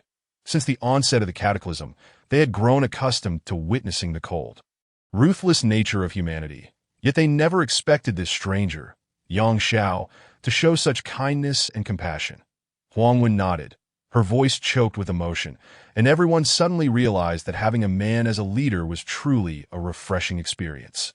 No wonder so many girls sought refuge in other groups, even at the cost of their dignity. As you eat, let me share some thoughts. The situation on the mountain may exceed our expectations. We are embarking on an adventure, not a death sentence, so please be cautious while walking. Never stray alone, that if we encounter any mutated creatures, strike them down with your tools. Yang Zhao's greatest concern was the potential mass mutation of insects, rodents, and venomous snakes on the mountain, which posed unimaginable threats. The girls, initially timid, found their courage bolstered by Yang Zhao's leadership and the energy from consuming the biscuits. They expressed their willingness to follow their leader for sustenance. As the girls perked up, the atmosphere grew lively. Yang Xiao mused that he was indeed surrounded by a group of repressed women and resolved to be cautious to avoid falling into their snares. Armed with metal rods, they kept a vigilant watch as they made their way toward the waterhole. "Look, there's a spider on that tree, and it's as big as my hand. I've never seen anything like it before. And those mosquitoes are as thick as my thumb. How terrifying. Even the butterflies have grown to the size of fans. This world is truly horrifying." Old Guo was right. Every living creature has undergone genetic mutation. Along the journey, they continuously discovered various mutated animals, which sparked a sense of panic within them. Fortunately, these mutated creatures did not attack them. And with Yang Zhao's unwavering leadership, they pressed on with growing courage.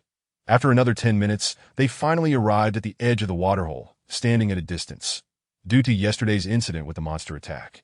No one else had come to this spot, and they could see many discarded pots, water bottles, and jugs strewn about the water's edge, some already filled with water. Chen Lu pointed toward the waterhole and said, "Look, there are the taro leaves." Indeed, numerous taro plants thrived along the water's edge, extending for over 20 meters both in the water and along the shore. "Huang Wen, you take 9 others, forming 3 groups of 3, and stand further from the water's edge. Only dig up the taro on the shore. One person should dig while the other 2 keep an eye on the surroundings, particularly watching for any mutated insects lurking in the grass. Be careful not to get bitten." Huang Wen nodded, reassured that as long as they stayed out of the water, their concerns were somewhat alleviated, and she led her group to begin digging for taro. Yang Xiao took a large iron bucket and instructed a few other girls. "You will remain on the shore to collect water while I fetch it from the water's edge." Everyone agreed, feeling safer standing on the shore. Yang Xiao first handed the iron bucket to one girl and instructed her to follow him. He then wielded a steel rod and approached a makeshift dock at the water's edge for inspection. The water appeared quite clear, allowing him to see the aquatic plants and the muddy bottom, leading him to believe that even if a water monster were present, it would likely not be hiding near the shore. Yang Xiao plunged the steel rod into the bank. "Hand me the iron bucket." After receiving the bucket, he filled it with water and quickly brought it back to the grassy slope. The girls hurriedly took several small bowls to scoop water into their bottles. As Yang Xiao was transporting the 3rd bucket of water, suddenly, a creature resembling a snake with an arm's thickness erupted from the water, leaping toward him. Yang Zhao's instincts had long since sharpened, as soon as the creature surfaced. He became alert and swiftly turned to run toward the shore. The nearby girls, witnessing the creature's attack on Yang Xiao, let out a collective scream. Huang Wen and her companions were in the midst of digging for taro when a sudden scream startled them, causing them to drop their shovels and flee in haste.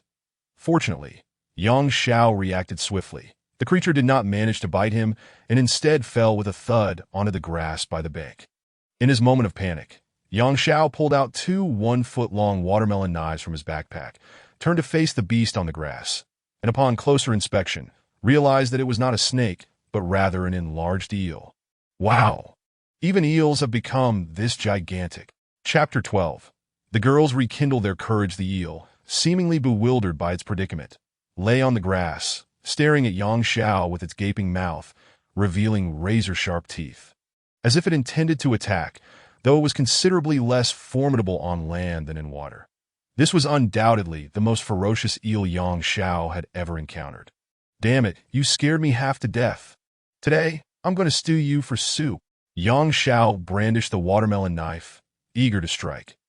Huangwen, being the boldest among them, approached with a shovel, her eyes wide in astonishment at the eel, which was as thick as an arm. Quickly, Xiao snatched the shovel from Huangwen and brought it down forcefully onto the eel. The eel, sensing the danger, swiftly turned and attempted to swim back to the pond. Trying to escape? Not so easily. Xiao swung again, lunging forward to deliver another powerful strike. Thud. This time he struck solidly, landing a blow on the eel's back, which let out a creaking noise before it turned to bite at Xiao.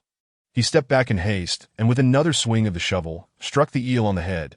The impact flattened its skull, leaving it convulsing on the grass. Xiao raised the shovel again and brought it down, severing half of the eel's head, blood gushing forth as the massive creature finally succumbed to death. Overcome with excitement and disbelief, Xiao plopped down onto the grass, his heart racing as he gasped for breath. The girls, including Huangwen, watched in terror, none daring to approach. Just then, Chen-Lu suddenly screamed, "Xiao, run! The creature from the pond is coming out again!" Xiao was taken aback, looking up to see, several dozen meters away, the pond splashing violently, a massive fin breaking the surface and heading swiftly towards them. Fearing for his safety, Xiao scrambled up the slope, while the girls shrieked and fled even further away. After running for several meters, having distanced himself from the pond, Xiao felt reassured as nothing seemed to be pursuing them. That in his understanding, since the creature was aquatic, it should not venture far from the water. Turning back, he confirmed his assumption. The enormous fin halted about 10 meters from the pond's edge, stirring up the water in a tumultuous whirlpool. Taking a deep breath to calm himself, he observed that the monstrous creature remained in the water, merely swimming along the bank, which eased his anxiety considerably. Huangwen and the others had retreated even further, and noticing that Xiao had not followed, they glanced back to find him standing on the bank, lost in thought. "Xiao!" Huangwen called out loudly that he turned and waved, assuring them, "It's fine, you can come back. Are you really okay? Come on." When have you ever seen a fish capable of leaving the water? The girls paused, contemplating his words, which seemed to hold some truth. Seeing that Xiao posed no threat, they gathered their courage and returned to him. Though still shaken, they stood at a safe distance, gazing at the pond's edge. Xiao inquired of Huangwen, "How much taro have you dug up?" "I'd say about 10 pounds, perhaps." "Is there more?" "There is." "But, are you scared?" Huangwen and the others nodded. It would be untrue to claim they were not afraid. Xiao was reluctant to take on the task himself. If these girls could not overcome this challenge, how would they survive once these creatures underwent genetic mutations and became more aggressive? He had no intention of shouldering their responsibilities for a lifetime. They were not his wives. Today marks the 4th day since the Great Catastrophe. According to Old Gubo, all creatures will undergo mutation within 7 days. After that, it might become impossible to venture into these mountains. Right now, while these beings are still relatively weak, is the time to gather provisions. If you do not stock up on food now, in a few days, you may very well be left waiting for death. Upon hearing this, Huangwen and the others exchanged glances, gradually feeling a surge of courage against the looming threat of mortality. Whether you dig or not is up to you. I have food to eat. Besides, if you only harvest the taro from the bank, the beasts in the water cannot harm you, can they? You all know how Xiao treated you. Would you rather endure the humiliation? His words ignited a fire within Huangwen and her companions. They nodded to one another and finally declared with determination, sisters, it's better to die in the jaws of a monster than to be humiliated by those ruffians. Right, let us fight. All right, together. The girls were instantly invigorated with newfound bravery. Leaving 2 of their number behind to gather filled water bottles while the others set off to dig for taro. With Yang Zhao's 3 barrels of water, along with the ample supply left from yesterday on the bank, they filled all their bottles to the brim. Yang Xiao cautiously approached the grass, lifted the enormous eel, and placed it into a metal bucket, estimating its weight to be around 30 pounds, before the great catastrophe. This eel would surely have qualified for a Guinness World Record. He covered the metal bucket with several large taro leaves and hoisted it to the bank. The colossal creature from the pond did not reappear. Huang Wen and her group of girls worked diligently, digging up taro, which amounted to several dozen pounds that as they toiled, they encountered various mutated creatures, such as earthworms that had grown to lengths reminiscent of eels, reaching several inches long, along with various insects in the grass that had noticeably increased in size. Were it not for the looming threat of hunger, these girls would have long since abandoned their shovels and fled. Now 1 person dug while 3 others stood guard against the mutated insects, fortunate that these creatures seemed to lack aggression for the time being. Yang Xiao speculated that perhaps these beings were still in the midst of their mutation process. And once the transformation was complete, they would likely not remain so docile. The taro stems are also edible. Let us drag them to the bank first and deal with them there, he instructed. Being a rural lad, Yang Xiao knew well that taro stems were consumable. A few of the rural girls were aware of this as well. With food in sight, spirits lifted, they soon dragged all the harvested taro, along with the leaves, to the shore. Let us not grumble about the labor. First, separate the taro from the stems. Put the taro in bags and we can dry the stems for future cooking, Yang Xiao advised. Handing his 2 watermelon knives to Huang Wen and the others, finally putting them to good use. Before long, they had packaged the taro and stems separately. The taro filled a woven bag, estimated to weigh around 100 pounds, which 4 girls carried down the mountain. The taro stems were packed into 3 bags. With dozens of bottles of water, they marched down the mountain, singing and laughing, their earlier gloom dispelled. Yang Xiao followed behind, carrying the metal bucket. Huang Wen noticed the taro leaves covering the top of the bucket and asked, "What is inside the bucket?" "Something delicious," Yang Xiao replied mysteriously with a smile. Huang Wen froze, her expression shifting. "It wouldn't be that, would it?" Yang Xiao nodded. Huang Wen, feeling a sense of dread, whispered, "Can it be eaten?" "It should be fine. For food lovers in Huaxia, what animal was there that couldn't be consumed?" Nevertheless, Yang Xiao intended to consult old Gu Bo at the genetic shop to confirm whether this mutated eel was safe to eat. If it was, he certainly would not miss out on such a delicacy. Chapter 13. On genetic evolution. Upon returning to the camp of the dinosaur girls, those who had remained behind were immediately thrilled upon seeing Huang Wen and her companions laden with taro and dozens of bottles of water. They erupted into excited cheers, drawing the attention of nearby teams, who flocked over to inquire about their impressive haul. Huang Wen explained that they had gathered the taro and water from the pond at the foot of the mountain, inviting others to join them. "Ah, isn't there a water monster in that pond? Weren't you afraid? Haha, as long as you don't go into the water, you can just dig from the bank. So that is how it is. Shall we go dig tomorrow? Why not go right now? We could eat tonight after digging." Soon, several teams were preparing to set off. Yang Xiao gathered 30 or so girls, saying, "Never forget to protect yourselves. From now on, at least 10 girls should wield iron rods as weapons and remain vigilant that if anyone dares to steal food, they shall be met with swift justice. The rest of you, gather as many branches and wood as possible. Cut the taro stems into smaller pieces to D-R-Y.to conserve water. Don't wash the taro. Just throw them into the fire to roast. Build a small stove with bricks and use an iron kettle to boil water. Be sure to bring it to a rolling boil. Be cautious of bacteria in the water. Only boiled water is safe to drink. Remember, never drink raw water." "Understood, boss," the girls replied in unison. Yang Xiao smiled and made his way toward the genetic shop. "Mr. Gubo, could you please take a look and see if this eel is genetically mutated?" Yang Xiao uncovered the taro leaves that had been resting atop the metal bucket. The Jiu Bo glanced over and chuckled. "Indeed, this is precisely the genetically mutated eel. You are quite fortunate that in just a couple of days. Once this eel completes its mutation, its body will at least double in size and possess formidable attacking power.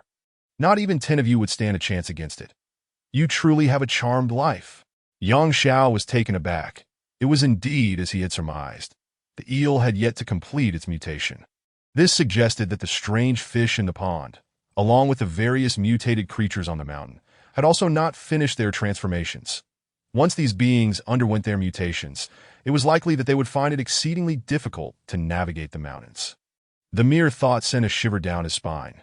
Xiao scratched his head and inquired, "Can this creature be consumed? Also, why have I not encountered the genetic fragments you mentioned?" This is a prized specimen. Mutated creatures are consumable. Although it has not yet completed its mutation, it can still provide you with immense energy and significantly enhance your physical constitution. As for the genetic fragments, they can only be harvested from creatures that have been slain after completing their first stage of evolution. First stage of evolution? Xiao stared at Gubo in astonishment. Gubo smiled mysteriously and replied, "Creatures on Earth will complete their first stage of evolution in 7 days, which is the evolution of their primitive genes. Once they have completed this initial phase, their evolution does not cease. Instead, they continue to evolve by devouring other mutated beings until they reach the second stage of enhanced gene evolution. According to your explanation, after achieving enhanced gene evolution, they will continue to evolve, correct?" Gubo nodded, stroking his chin thoughtfully. You are quite perceptive. However, the subsequent stages of evolution are not something you need to concern yourself with for now. With each evolutionary stage, the attacking power of these mutated creatures will multiply, increasing the dangers you face. How do we contend with these mutated beings? Simple. As they evolve, so must you. As long as your rate of evolution surpasses that of these mutated creatures, you will be able to conquer them. But how do we humans evolve? Although Xiao had suspected some aspects, he remained perplexed about the specifics of human evolution. Human evolution is quite similar to that of other creatures. After 7 days, some among you will begin to awaken the beast souls hidden within.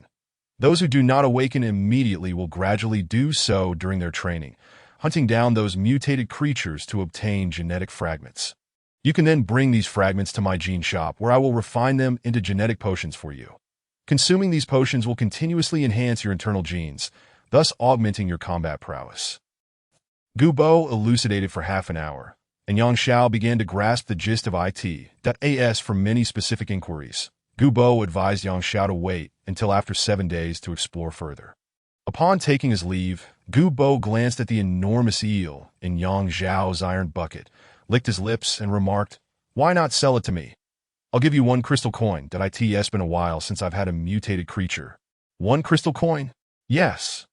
Crystal coins are the special currency of our gene shop that a single primitive gene fragment sells for just 1 crystal coin. So I am offering a high price. Thank you, Mr. Gubo. I too wish to sample the flavor of this mutated eel. Farewell. Of course, if you're interested, I could prepare a bowl of soup for you. With that, Xiao exited the gene shop. Through their conversation, Xiao gained a general understanding of his current state and potential future developments. Upon returning to the female dinosaur team with the iron bucket in hand, he discovered a crowd gathered outside, accompanied by sounds of argument. Xiao squeezed his way through the throng. He realized it was indeed members of Xiao's team, led by the vice captain, Hao Lei, who had humiliated Huang Wen and the others the previous night. Last night, a few girls had capitulated to Hao Lei and his group over a few biscuits. Hao Lei had been waiting for Chun Fei and the others to submit to him, but after a day of anticipation, he was taken aback to find that the female dinosaur team had returned from the mountain with taro and clean water, inspiring other teams to follow suit. Hao Lei, accompanied by several boys, approached, and upon seeing Huang Wen, Chun Fei, and the others cooking water, roasting taro, and drying taro stems, he felt a pang of resentment. He scoffed, "Oh, where did you gather so much food? This is taro stem, something even pigs in the countryside wouldn't eat, and you're actually consuming it." Huang Wen stood up immediately, admonishing him, "Hao Lei, let us keep our waters separate. You need not concern yourself with our affairs. Stay away from us." So you've gotten cocky over a few taros, have you? Have you forgotten how you begged our leader last night? With such an unattractive appearance, our leader certainly has no interest in you. The surrounding onlookers erupted in laughter. Huang Wen's face flushed crimson. She seized a shovel and brandished it at Hao Lei, exclaiming, "You scoundrel! If you continue this way, do not blame me for being ungracious." Hao Lei sneered. I would love to see what ungraciousness looks like. With that, he kicked over a pot of boiling water, extinguishing the fire. Chapter 14. Establishing authority through bloodshed. Hao Lei and his group were tall and imposing, and Huang Wen and the other girls were no match for them. Despite gripping iron pipes and glaring fiercely, their hands trembled, and they dared not confront Hao Lei directly. The girls, witnessing their hard-earned water from the pond being spilled, felt a surge of heartbreak. "I'll fight you." In a fit of anger, Huang Wen raised the shovel and swung it at Hao Lei, only for him to catch it effortlessly and with a swift kick send her crashing to the ground. As the other girls attempted to rush forward, Hao Lei's companions glared at them, positioning themselves to block any advance, leaving the girls trembling in place. "Ha! A few pathetic girls challenging me. Brothers, let us take all this taro and water. We can add to our food supply. That if you want roasted taro, come on. One roasted taro for a night with me. Ha!" Two boys began to reach for the bags of taro on the ground. Suddenly, a figure surged through the crowd. A flash of cold light gleamed, and both boys received a knife to the throat, blood gushing forth as they collapsed. Before Hao Lei could react, he felt a sharp kick to his groin, causing him to double over in pain, cold sweat pouring down his brow. "Damn it, who dares to strike me?" Hao Lei had relied on Xiao's team during this time, boasting a substantial food supply and personnel, leading him to act with impunity. A chilling blade was swiftly pressed against his neck, slicing through skin and drawing blood. The turn of events was so sudden that everyone stood in stunned silence, unable to process what had transpired. By the time they comprehended the situation, the tables had turned. Huang Wen and the other girls felt a rush of excitement and tears of joy as they saw Yang Xiao return.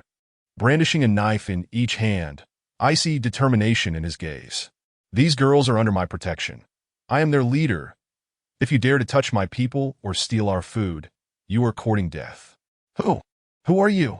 Hao Lei twisted his head to glance at Yang Xiao, feeling a sense of unfamiliarity. Smack. Yang Xiao struck Hao Lei across the face with the knife, declaring, "You need not concern yourself with who I am. You must now pay for your actions." "Brother, misunderstandings happen. Let's talk this out. I'm on the same team as Xiao. He is my leader.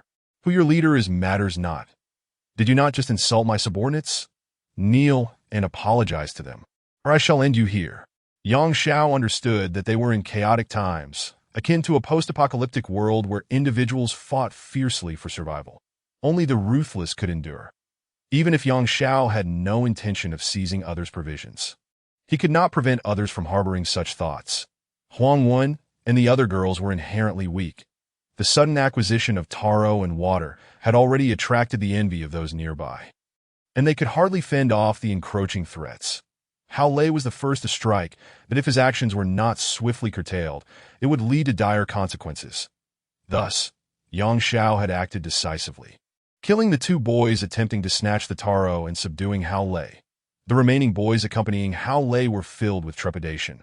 They were accustomed to intimidation, but felt a genuine fear at the prospect of real violence. Two stepped back, while the others hastily ran to fetch reinforcements from their leader, Xiao. With a crowd of a couple of hundred spectators, everyone was awestruck by Yang Xiao's ferocity. For Hao Lei to kneel and beg for mercy before so many was a blow to his pride. "Brother, let's discuss this amicably. I can offer you some food. I have instant noodles, chocolate, and chicken legs. Spare me, and I'll even help you join our team, which currently possesses the most food." For the average person, joining Xiao's team would be a dream come true. Hao Lei sought to delay, hoping to placate Yang Xiao, vowing revenge should he be released. Yang Xiao let out a cold laugh, and with a swift motion, he slashed the knife across Hao Lei's back, causing a deep wound that bled profusely. Hao Lei was also shouting in anguish, his heart torn asunder. "Stop with the nonsense. I demand that you kneel and apologize, or I shall strike you down with a single blow." No longer daring to harbor any hopes, Hao Lei had witnessed Yang Xiao's ruthless execution of his two companions and feared that he might meet the same fate in a fit of rage. He hastily dropped to his knees and pleaded before Huang Wen and the others. Sisters, I, Hao Lei, am no better than a beast. I sincerely apologize and beg for your forgiveness. Please show mercy and spare my life. I will bow before you. Thud. Thud, thud. Hao Lei knocked his head against the ground 3 times to AT that moment. Xiao arrived with a dozen male companions, and the onlookers quickly parted to make way. Who dares to lay a finger on my people? In the next second, he was taken aback. You, Yang Xiao chuckled and replied, Xiao, so you've become the boss now, terrorizing others and robbing food. Quite impressive. Yang Xiao, where have you been hiding these past few days? By the way, why did you come to blows with my men? Release him at once and apologize, and I won't pursue the matter further. Xiao had initially been guided by Yang Xiao's wisdom, realizing the importance of stockpiling food, which had granted him an early advantage. He later formed his own team and felt a degree of gratitude toward Yang Xiao. Additionally, he was aware that Yang Xiao had hoarded a substantial supply of chicken legs and beef jerky, and he hoped to procure some from him. Xiao's presence emboldened Hao Lei once more. Now kneeling on the ground, he looked up at Yang Xiao. You brat, your time is up, that I will not let you escape. Slap! Yang Xiao stepped on Hao Lei's back, forcing him down onto the ground. Yang Xiao, now possessing an astonishing strength he himself was unaware of, left no room for resistance from the robust Hao Lei, who stood at 1.8 meters tall. Do you think Xiao can save you? If you dare to kill me, Xiao will not spare you, Hao Lei retorted defiantly, spitting blood. Xiao's expression darkened as he gazed at Yang Xiao. Yang Xiao, let him go. At this moment, Huang Wen and the others began to worry for Yang Xiao's safety. The dozen boys Xiao had brought were armed with iron pipes and exuded a fierce demeanor. How could Yang Xiao stand a chance against them alone? Huang Wen exchanged glances with the girls beside her, and despite their trembling hearts, they bravely stood behind Yang Xiao, weapons in hand. Yang Xiao cast a reassuring glance at Huang Wen and the others, nodding. Fear not. The boss is here to protect you. Why panic? The girls choked back their emotions, declaring, Boss, we stand with you through thick and thin. Very well. With your words, I shall not regret being the leader of this group of dinosaurs. The girls responded with a chorus of exclamations, and a light laughter rippled through the crowd. Yang Xiao turned to Xiao, calmly stating, Was your earlier statement a command for me to release him, or a plea? Xiao's face darkened as he replied, Yang Xiao, even if you kill Hao Lei, look at the men around me. Do you truly believe you can defeat all of us alone? Haha, that remains to be seen. Many matters cannot be determined without a trial, Yang Xiao retorted, lifting his right foot and pressing down forcefully, eliciting a sickening crack as Hao Lei's mouth bled, and he lay motionless on the ground. Chapter 15. He'll soup you. Xiao trembled with rage, rendered speechless by Yang Xiao's actions. Yang Xiao, however, took a swift step forward, directly confronting Xiao. Just as Xiao raised his iron pipe, he felt a cold sensation at his neck. Yang Xiao's watermelon knife was now poised against him, causing his face to pale in fear as he stammered. Yang Xiao, stay calm, but let's talk this over. Xiao, take your men and return to your camp. Do not show your faces around ours. Otherwise, I shall slay you without hesitation upon sight. Understood? I will lead them back immediately. What are you all waiting for? Return to the camp at once. Xiao barked at the boys he had brought along. They were still in a daze, but upon hearing Xiao's command, they promptly made their way back. Wait! Drag your fallen comrades' bodies away. The boys, hearing this, reluctantly returned to lift the 3 corpses and carried them towards the outskirts of the playground. Discarding them outside, the calamity had claimed over 90% of the population, so the loss of a few more bodies was inconsequential. However, to maintain cleanliness around the playground, they disposed of the bodies in a pit 100 meters away. In these apocalyptic times, many conventions have been cast aside. The living struggled to survive while the deceased could not hope for a proper burial. Yang Xiao withdrew his watermelon knife and waved at Xiao, saying, Xiao, if I dare to release you, I also possess the means to kill you. Therefore, do not attempt any tricks, or I shall be the first to end your life. I wouldn't dare, Yang Xiao. Rest assured, I will ensure they do not trouble you again. Now go. Yang Xiao waved his hand, and Xiao scurried back to his camp in defeat. Yang Xiao then addressed the surrounding onlookers loudly. I know what you're thinking. You see Huang Wen and the other girls as weak and contemplate seizing their food and water, that if you fear death, then by all means, come at me and see whether your necks are tougher than my blade. Yang Zhao's furious declaration caused the crowd to lower their heads and disperse immediately. These individuals belonged to smaller teams, and witnessing Yang Zhao's merciless slaying of 3 men, even someone as formidable as Xiao dared not confront him. The onlookers quickly retreated, leaving no trace behind. Huang Wen and the others gazed at Yang Xiao, suddenly perceiving him as the most handsome man in the world. They rushed towards him and enveloped him in a group embrace. Yang Xiao found himself surrounded by a horde of girls. Their exuberance almost overwhelming, particularly as a few of them pressed against him, causing some discomfort. This unexpected commotion had granted the girls an unprecedented sense of security and satisfaction, with Yang Xiao around. It seemed unlikely anyone would dare to bully them again.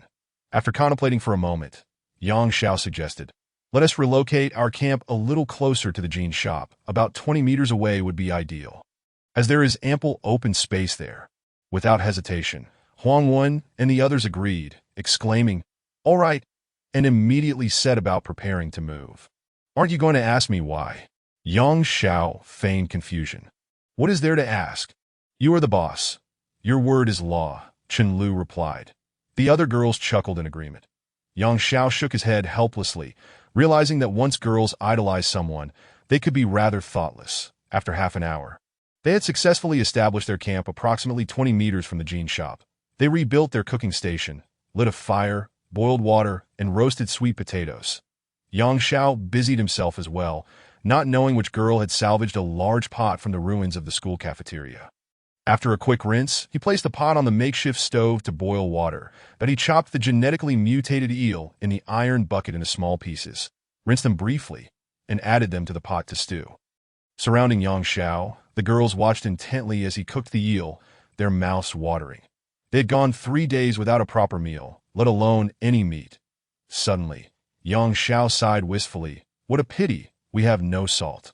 "Sigh, he, who says we have no salt?"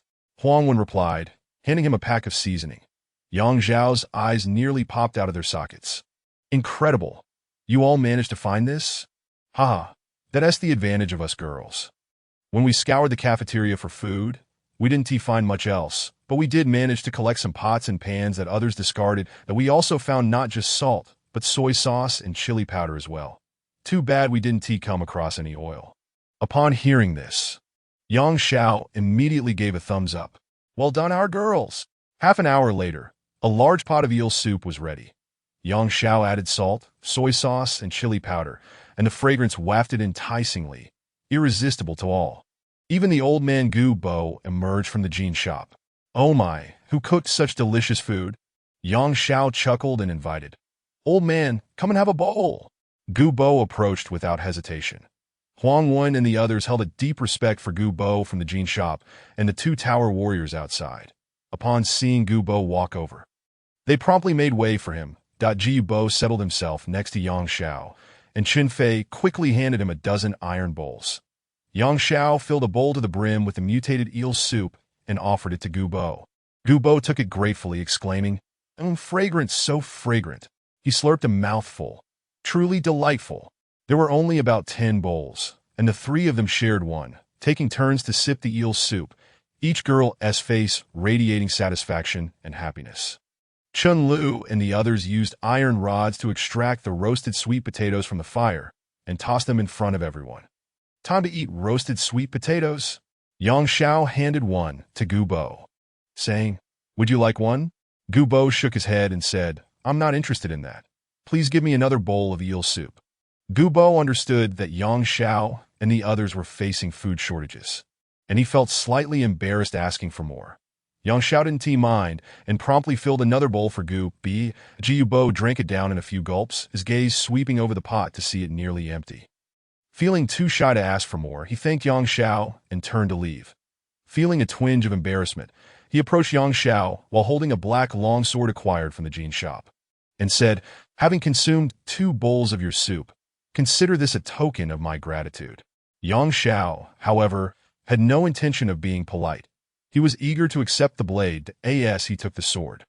He noted its weight, heavy and entirely black, lacking any apparent sharpness, and inquired, "Old man, does this sword possess any special significance?" Gu Bo's expression turned slightly awkward as he replied, "To speak honestly, this sword is the least impressive in my shop." Chapter 16. The most inferior sword. Upon hearing this, Yang Xiao stared at Gu Bo in disbelief. Feeling rather slighted to receive the worst sword, the Gu Bo quickly clarified, "Although this sword is the least impressive in my collection, it still costs 3 crystal coins. Furthermore, compared to the scrap metal you currently wield, it is vastly superior." Yang Zhao's spirits lifted upon hearing this, and he asked, "Does it possess any magical properties? If your watermelon knife has an attack power of 1, then this sword's attack power is 10 at now. We are even," Gu Bo concluded before turning to leave.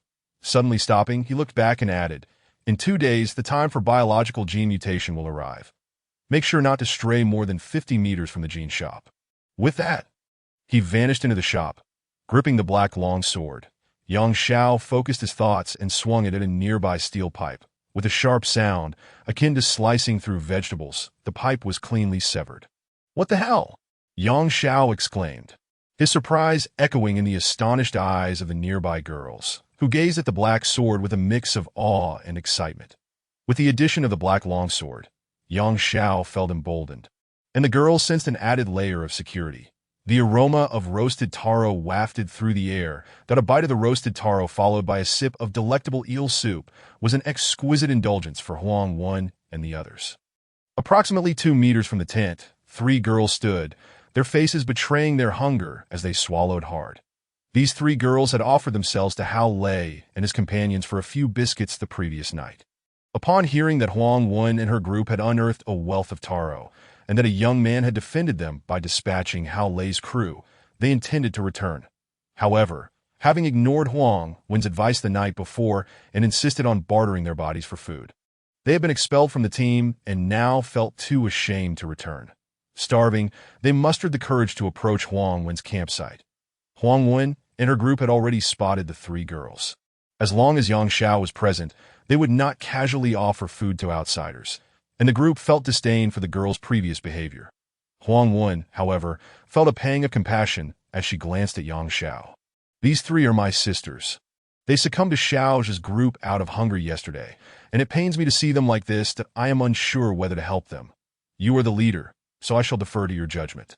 Yang Xiao smiled faintly and replied, "Your kindness is evident, and it is clear you wish to assist them. We have ample soup, so let each of them have a bowl, and offer them a taro as well. As for rejoining the team, that is out of the question. If we allow such betrayals to occur, it will set a dangerous precedent for our group." "Understood. I will handle it accordingly," Huang Wen said, grateful for Yang Zhao's benevolence that in this apocalyptic environment where self-preservation was paramount. Yang Zhao's willingness to help others was truly commendable. Huang Wen arranged for 3 bowls of eel soup to be brought to the 3 girls outside the camp, along with a small taro. The girls were overwhelmed with gratitude but knew they could not return in shame, so they sat on the ground, quietly sipping their soup. That a large pot of soup was consumed entirely by over 30 individuals, leaving not a drop behind, and everyone relished the roasted taro, finally enjoying a satisfying meal. Yang Xiao soon felt the familiar surge of electricity within him. Stronger than before, he stood and addressed Huang Wen and the others, divide into 2 teams, one for guard duty and the other for rest.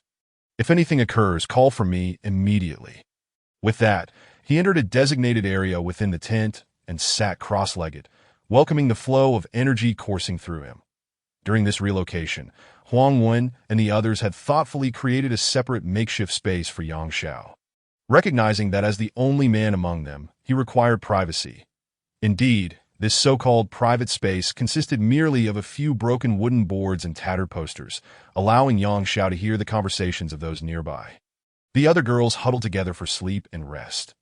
Huang Wen was acutely aware that Yang Xiao had killed 3 members of Xiao's group, and, concerned about potential retaliation, promptly organized a dozen girls to arm themselves with iron pipes and other weapons for vigilance, while the others tidied up and quickly settled down to rest. Meanwhile, Xiao returned to his own camp, his group still haunted by memories of Yang Zhao's brutal slaying of Hao Lei and his comrades.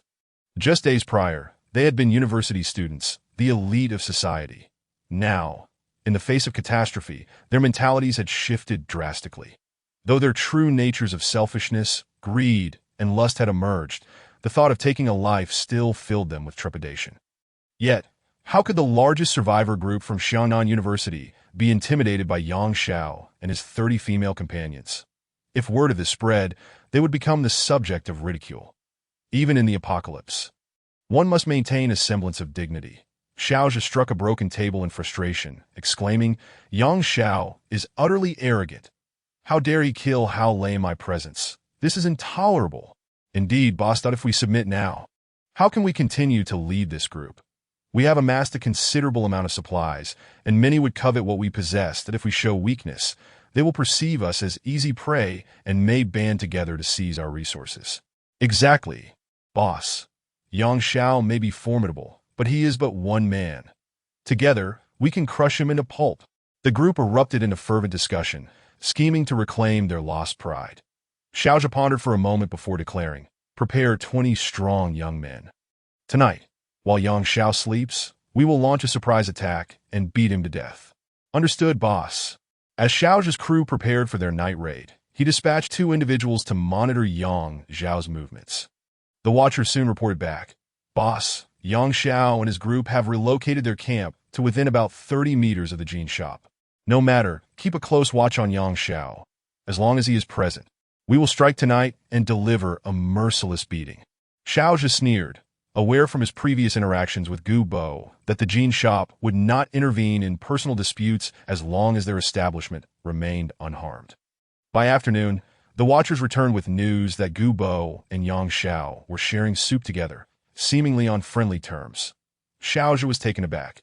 How had this young man managed to cultivate a rapport with Gu Bo? This revelation prompted Xiao to reconsider whether to eliminate Xiao.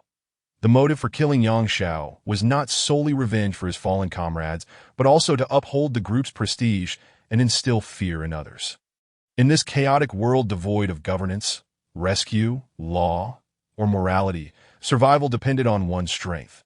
The weak would ultimately be consumed. Despite his desire to recruit Xiao into his ranks, Xiao recognized that, having slain 3 of his brothers in front of everyone, he could not let this grudge go unavenged. Conflicts within the team would inevitably arise if he did. Dissent had already begun to surface regarding Xiao's leadership capabilities. Chapter 17. The mutants today marked the 4th day since the cataclysmic event, and several members of Xiao's team began exhibiting signs of mutation.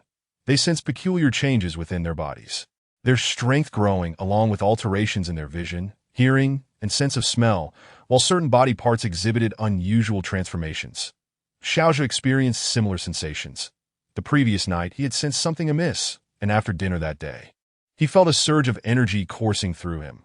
Alarmed, he concealed himself within the camp, awaiting the disappearance of this electric sensation. The current persisted for over 10 minutes before dissipating, and he suddenly noticed that his fingers had become thick and sharp. His skin darkened, resembling the claws of a wolf.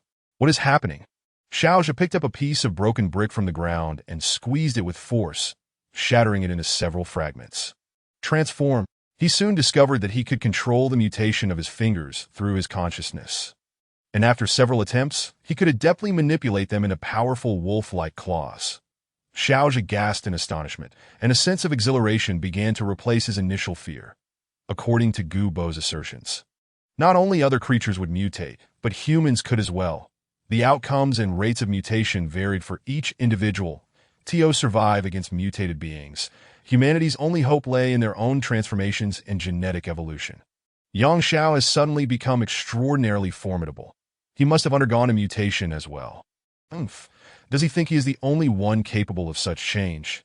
Now, I too have mutated. Who is to say who is weaker or stronger? The abrupt mutation excited Xiao, yet it also instilled within him a newfound calm and rationality. In a bid to enhance his odds against Xiao resolved to cancel the assault plan for tonight, but he intended to await the completion of his own mutation. Eager to discover the nature of his transformation and the extent of his newfound combat capabilities, as only then would he feel confident enough to confront Xiao. Earlier that day, Xiao had brazenly threatened him, boasting that he could take Xiao's life at any moment, relying solely on his own mutated abilities. Xiao had no desire to be slain by Yang Xiao while still in the nascent stages of his mutation. Such a fate would be utterly unjust. Xiao convened the key members of his team and issued the order to cancel the evening's operation. However, dissent soon arose that Su Hua, a junior at the School of Electronic Computing and also the vice president of the student council alongside Xiao, stepped forward to voice his objections that he had joined Xiao's ranks with a few comrades later on. With a mocking tone, Su Hua remarked, "Xiao, have you been so frightened by that punk Yang Xiao that you've lost your nerve? You must understand that he stands alone, while we number over 150, with more than 100 men among us. Yet, that brat Yang Xiao managed to take down 3 of our brothers, and you have no plan for retaliation. Is this not a source of mockery for us?" Indeed, another male voice chimed in. "If we do not deal with Yang Xiao, our team will surely be looked down upon. Everyone is currently in need of food, and we alone hoard the most supplies. Many have been eyeing us, merely waiting for an opportunity that if they see us appearing so weak, they will surely act without hesitation." Xiao cast a sidelong glance at Su Hua and replied coolly, "Su Hua, what do you mean by that? Are you questioning my decision, or do you believe you are fit to lead?" With his transformation granting him newfound confidence, Xiao spoke with assuredness, having previously shown restraint towards Su Hua and the others. But now he felt no such inclination, that Su Hua was momentarily taken aback by Xiao's sudden assertiveness. However, having begun his own mutation yesterday, he had discovered that his skin had taken on a bronze hue, and his strength had more than doubled. Both men held their respective advantages, and thus their disdain for one another grew. Su Hua sneered, "Xiao, being a leader does not entail such cowardice that if you cannot even handle Yang Xiao, how dare you call yourself our leader? We tolerated you before, but today I refuse to endure any longer. Step aside and relinquish your position. I will not make it difficult for you to remain in the team, but henceforth, you shall heed my commands." Su Hua was confident that, with his enhanced abilities post-mutation, defeating Xiao would pose no challenge. Little did he know that Xiao merely laughed coldly in response. "With you? You think you are worthy? Ah, Xiao, we are currently amidst an apocalyptic calamity, and worthiness will be determined by our respective capabilities." Su Hua retorted that as he spoke, his body quivered, and his skin instantly transformed to a deeper bronze, surprising even himself, as it was darker than during his previous mutation. Clutching a steel pipe over 2 meters long, he gazed at Xiao with pride. Around them, dozens of comrades watched in astonishment, their hearts gripped by fear as they instinctively took a few steps back. "You have mutated?" Xiao was taken aback, clearly unprepared for Su Hua's transformation. However, as a fellow mutant, he felt little fear.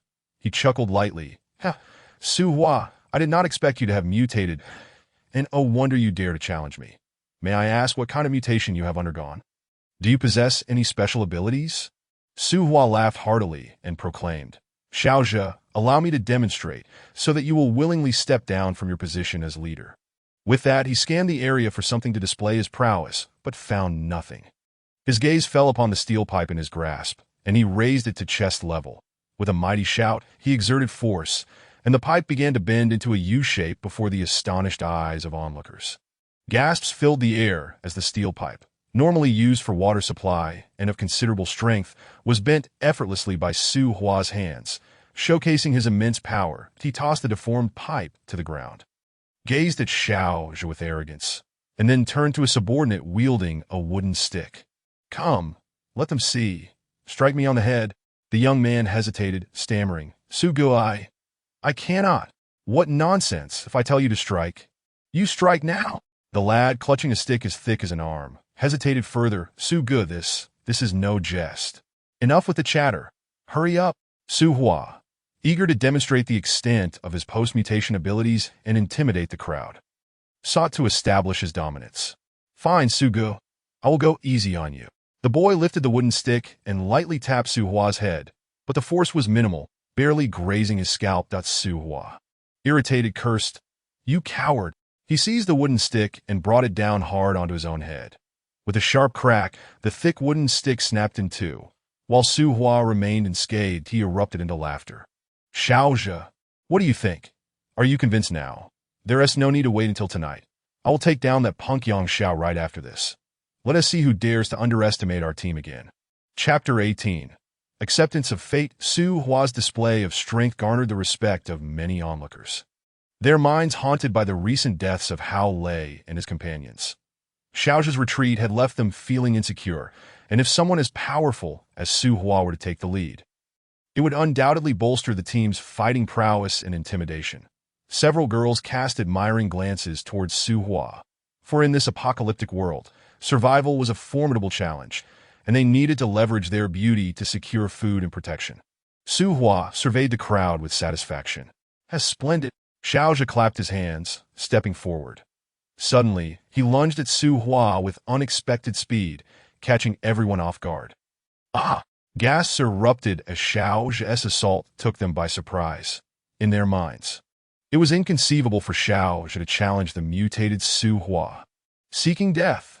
Su Hua, incensed by Xiao's provocation, thought to himself, "I have given you face, yet you still do not know your place."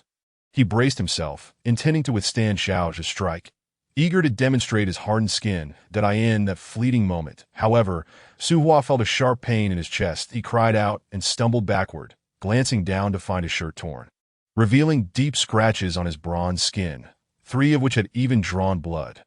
Though minor, the shock was profound. Just yesterday, he had tested his resilience against a fruit knife, and it had not left a mark. What was this situation with Xiao? The crowd erupted into shouts of disbelief, their eyes wide as they beheld Xiao, whose hands had turned jet black, his fingers transformed into sharp claws resembling those of a wolf. You too have mutated?" Su Hua stammered in disbelief. Did you think you were the only one to undergo mutation? Let me tell you, we all will eventually.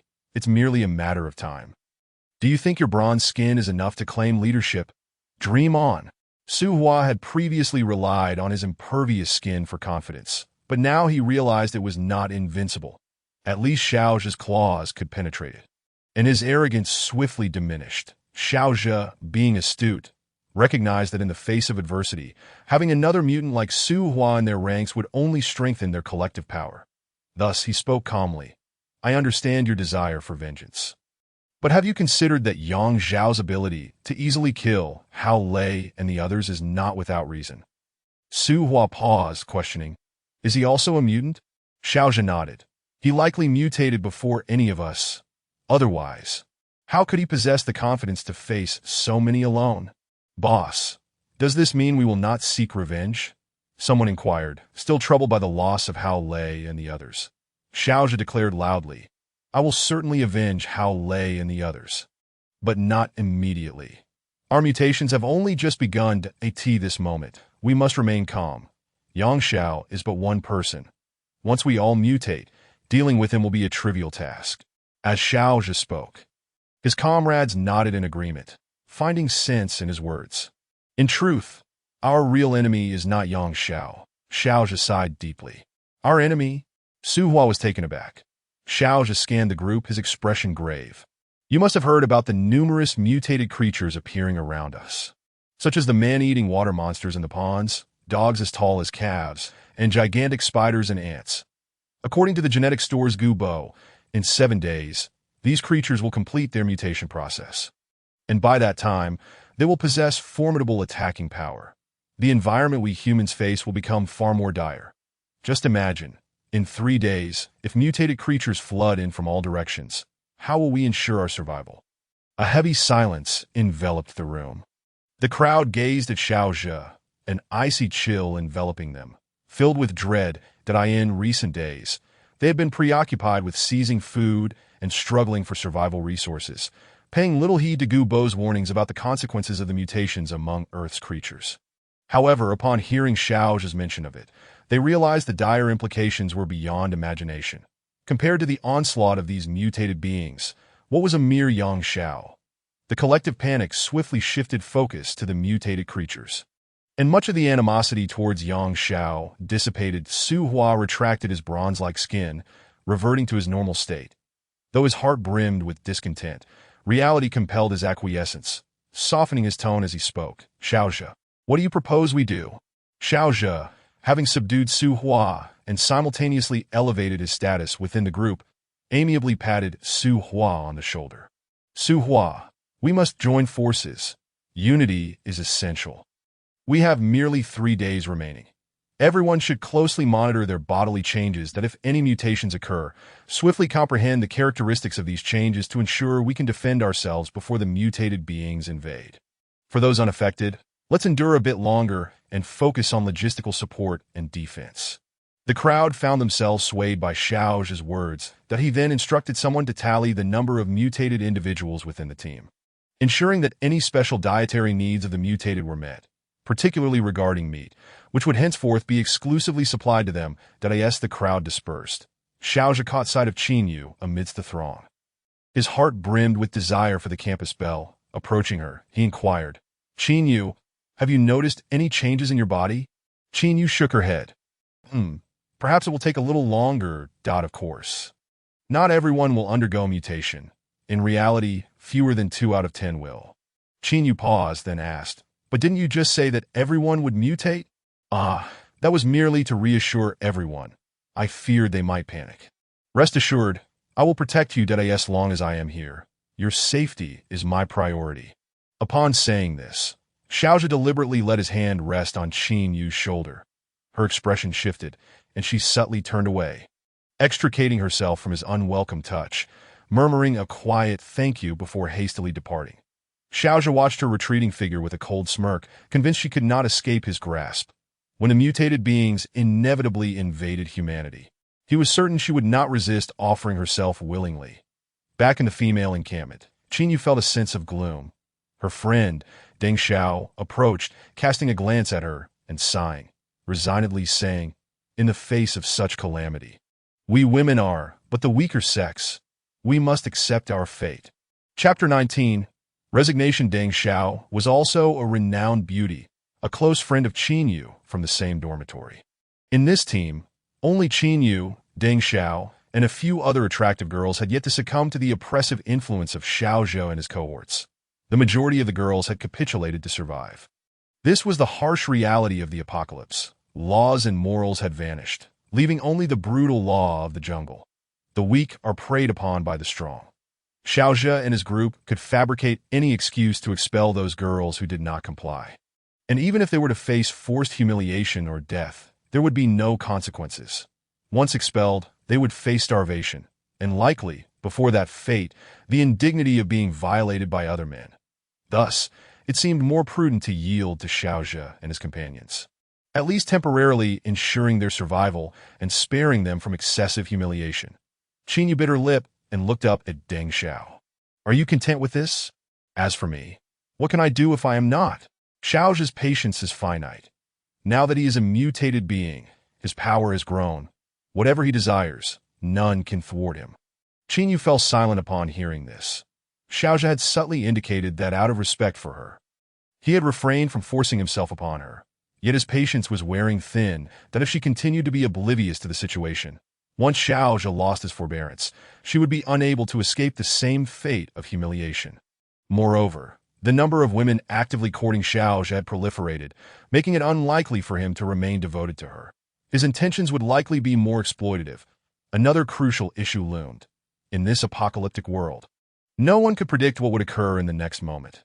With the absence of legal and moral constraints, the mindset of seizing pleasure before death had gained precedence. People began to act without scruples. Even the most reserved boys were actively seeking thrills. Qin Yu suddenly recalled her friend Huangwen. Huangwen, along with Qin Yu and Deng Xiao, were classmates and close dorm mates. The only distinction was that Huangwen was of average appearance, but an academic achiever, inciting envy. While Xiao had chosen to shelter Qin Yu and Deng Xiao, he had rejected Huang Wen in their struggle for survival. Qin Yu and Deng Xiao could hardly concern themselves with Huangwen, reluctantly remaining within Xiao's faction. "We should seek out Huangwen and chat with her. I heard she and her group unearthed a considerable amount of taro today, and a fierce young man has become their leader. Xiao's group clashed with them today, resulting in the deaths of Hao Lei and 2 others. Will Huangwen accept us? We have no food to offer." Qin Yu and Deng Xiao collected their rations from the team daily and could not take any food with them. Let us not dwell on that for now. Huang Wen is our good sister. She won't abandon us in our time of need, that we should understand the situation better. After discussing, they found an excuse to leave the camp. Upon reaching Huang Wen's new encampment, it was already dusk. Yang Xiao had gone to sleep, and Huang Wen was standing guard with a dozen girls. Upon spotting Qin Yu and Deng Xiao, the three were filled with excitement and embraced each other. They briefly shared their recent experiences, with Qin Yu and Deng Xiao expressing their joy at Huang Wen's progress, having worried she might not survive the previous day. I heard a tall and formidable young man has become your leader. Do you have feelings for him? Qin Yu teased. Stop it, don't make fun of me. Huang Wen laughed. Though she recalled how Yang Xiao had voluntarily sought to join their group and become their leader, as well as the tasks of digging for taro, fetching water, roasting taro, and simmering eel soup, which still felt surreal, as if she were in a dream. Just when she thought all hope was lost, Yang Xiao had emerged as their savior. Where is your leader? Why not introduce him to me? Are you afraid I might steal him away? Deng Xiao prodded Huang Wen playfully. Sure, who doesn't know about your charm? Deng, the beauty. If you could steal him, that would be splendid. You could come to our team as the lady of the stronghold. And we wouldn't have to worry about him leaving. Huang Wen's agreement with Yang Xiao had spanned 4 days, and she genuinely feared he might depart after 2 days, leaving the 30 girls to face hunger and panic once again. Deng Xiao's jest struck a chord with Huang Wen. She glanced at her 2 beautiful classmates, and a light bulb went off in her mind if Deng Xiao and Qin Yu were to join her team. Perhaps they could retain Yang Xiao's presence. After all, they were campus-level beauties. Huang Wen believed that none of the girls in her current group could hold Yang Xiao's interest. If Qin Yu and Deng Xiao joined, that would certainly change the dynamics. People are inherently selfish, and in her predicament, Huang Wen was determined to do whatever it took to keep Yang Xiao her lifeline. We have managed to gather some food. While we cannot compare to Xiaozhe's group, we will not be subjected to the whims of those wretched men that I know Xiaozhe is interested in you. Qin Yu and Su Hua has long sought to pursue Deng Xiao. If you remain there, you will inevitably fall into their clutches. Why not come over to my side? Qin Yu and Deng Xiao exchanged glances, pausing in contemplation before reluctantly responding. Huang Wen, we need to consider this matter carefully. We truly do not wish to remain in Xiaozhe's group, but they do have food, and for now, they haven't mistreated us if we come to you. Food aside, can we ensure our safety if we join you? Xiaozhe and Su Hua will certainly retaliate against you. You are aware that both are now mutated beings, quite formidable. I doubt Yang Xiao could handle them alone. Mutated beings? Huang Wen was taken aback. Looking at the two, this was the first time she had heard of such mutations. Qin Yu nodded. Xiaozhe mentioned that many will gradually mutate. It is only a matter of time. He also warned that after a few days, the creatures on Earth may become mutated and attack us humans at that point. Our survival would be uncertain. As Qin Yu spoke, all 3 girls involuntarily shivered. After chatting a while longer, Qin Yu and Deng Xiao took their leave as they were about to depart. Huang Wen insisted on giving them 2 roasted taros, which they declined. Keep them for yourselves. We still have plenty of food. It must be tough for all of you. Take care. Huang Wen nodded solemnly, saying, You both take care as well. Should you face any mistreatment from Xiaozhe and the others, come to me that we are in this together. We will share whatever we have.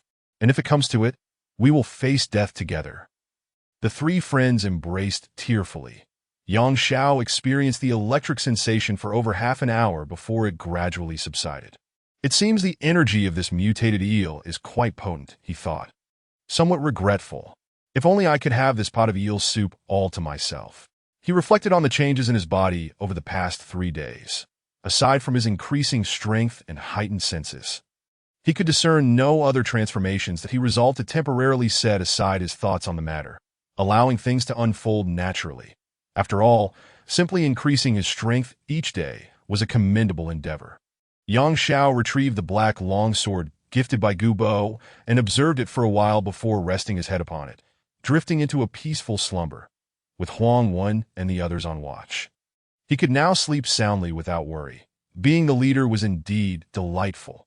That night, a trace of electricity coursed through Huang Wen, Chen Fei, Chen Lu, and 2 other girls as well, but it lasted only a few minutes before dissipating. The girls experienced a moment of panic, fearing they had been poisoned by the mutated eel they had consumed, But upon realizing nothing was amiss, they soon calmed down. Chapter 20. The Enchanted Hair. A piercing scream jolted everyone in Huang Wen's tent awake. Yang Xiao, in the adjacent tent, heard the cry, seized the black longsword, kicked down the partition, and rushed over. He found Huang Wen and the others encircling a tall, plump girl, bewildered by the situation. What is going on? Young Xiao inquired anxiously, scanning for any signs of distress. Huang Wen spoke up. Look, how did Fei Fei's hair grow so long overnight? The chubby girl, affectionately nicknamed Fei Fei, stood at a height of 1.68 meters, her raven locks cascading to the ground. At least 2 meters in length. Yang Xiao gasped in astonishment, a sudden realization striking him.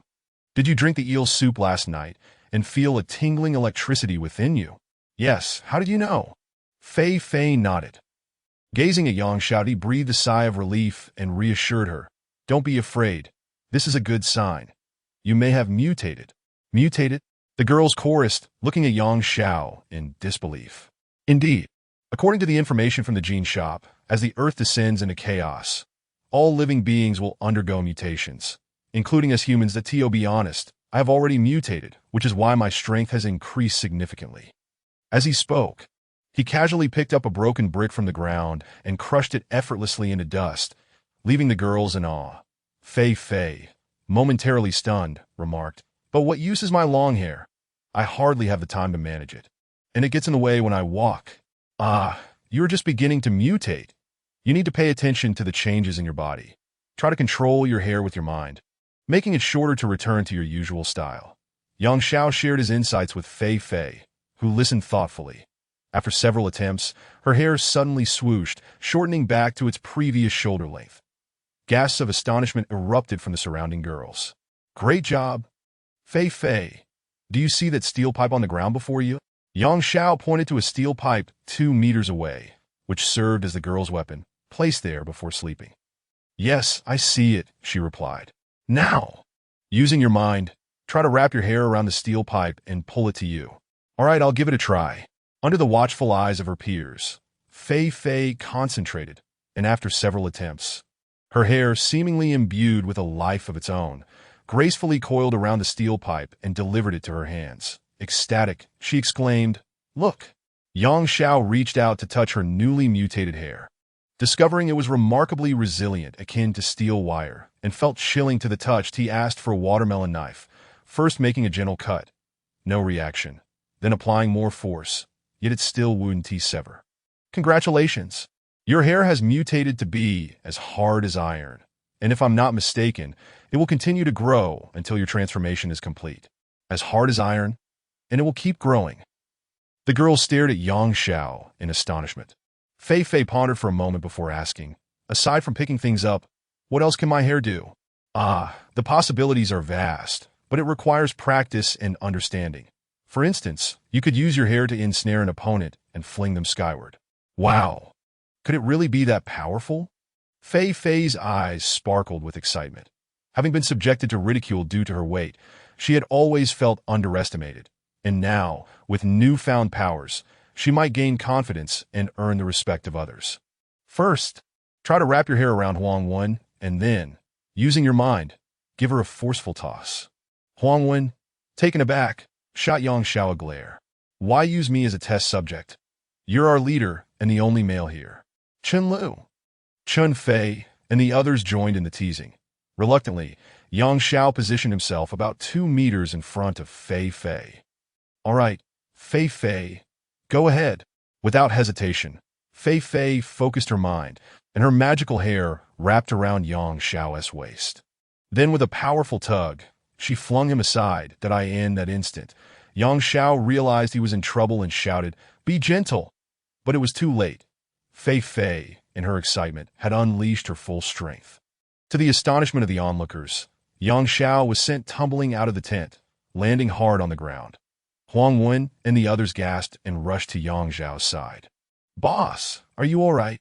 Don't move me. Let me recover on my own. Ouch, my backside, my waist, Yang Xiao groaned. With his enhanced reflexes and strength, he could have easily evaded Fei Fei's attack or seized her hair to pull her back and subdue her. However, he had entirely disregarded the idea of countering. Not expecting Fei Fei's hair to possess such power, he merely hoped she could manage to pull him without incident. Huang Wen, her face etched with concern, asked, "Boss, are you okay? Don't scare us. We're counting on you." Yang Xiao waved his hand dismissively. "Don't worry, I'm not dead yet." Fei Fei, realizing the extent of her newfound abilities that allowed her to toss the boss, was overjoyed. She ran over, looking down at the prone Yang Xiao with an impish grin. "Boss, let us do it again. I feel I can exert even more power." Upon hearing this, Yang Xiao closed his eyes and feigned death on the ground. Heavens! Who would dare court this hefty girl now? This provoked a fit of laughter from Huang Wen and the other girls. Though Yang Xiao had evolved and was robust, the impact was not significant. And after a moment, he rose to his feet, instructing Fei Fei to practice controlling her hair on a target in an open space. Excited as a child, she set off to practice with 2 girls accompanying her. "Thank heavens! We finally have a Fei Fei!" Huang Wen exclaimed, exhilarated. This meant that they girls would also have the power to combat mutated creatures and would no longer suffer at the hands of the boys. Yang Xiao contemplated for a moment and said, "You all should inquire further to see if anyone else has noticed changes in their bodies. Did anyone experience tingling electricity after consuming the eel soup last night?"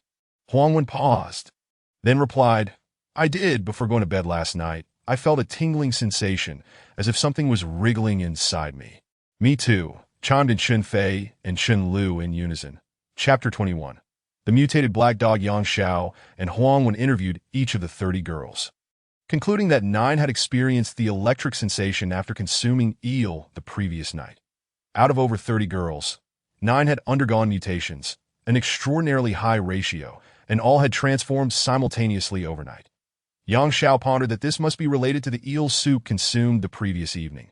The energy from the mutated eel was potent enough to trigger bodily transformations. If only they could procure another mutated eel, perhaps even more individuals could undergo mutations or hasten their transformation process. Though he entertained this notion, he recalled Gu Bo's warning. If the eel completed its mutation, even 10 Yang Xiaos would be no match for it. Today marked the 5th day since the Great Calamity began, and it was likely that the mutated creatures were evolving daily. The ants he had observed on the mountain had already grown to the size of eggs. A truly terrifying thought. The prospect of being attacked by a swarm of such ants was chilling. Chen Fei, Chen Lu, and several other girls prepared breakfast, which was quite simple: boiling water and roasting taro. The 100 or so pounds of taro they had dug up the previous day could provide about 3 pounds per person, with each girl consuming around half a pound daily, barely sustaining them for 5 or 6 days. Although it was insufficient, it was a vast improvement compared to the days they had gone without food, and the girls felt grateful. Yang Xiao ate 2 roasted taros and drank a bowl of hot water. But when he reached for a chicken leg from his backpack, he hesitated, feeling somewhat ashamed to indulge in special treatment. "Boss, do you think we can go back up the mountain to dig for more taro?" "There is still plenty around the pond," Huang Wen inquired. "No, we cannot.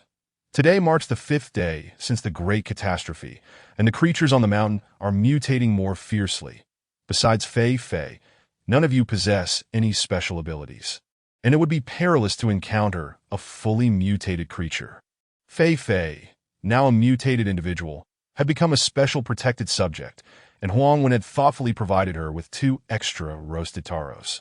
Fei Fei bit into a roasted taro and said, "Boss, shall we go together to the pond and catch some eels to eat?" "No, it's far too perilous. The situation on the mountain has grown increasingly complex. We were merely fortunate yesterday."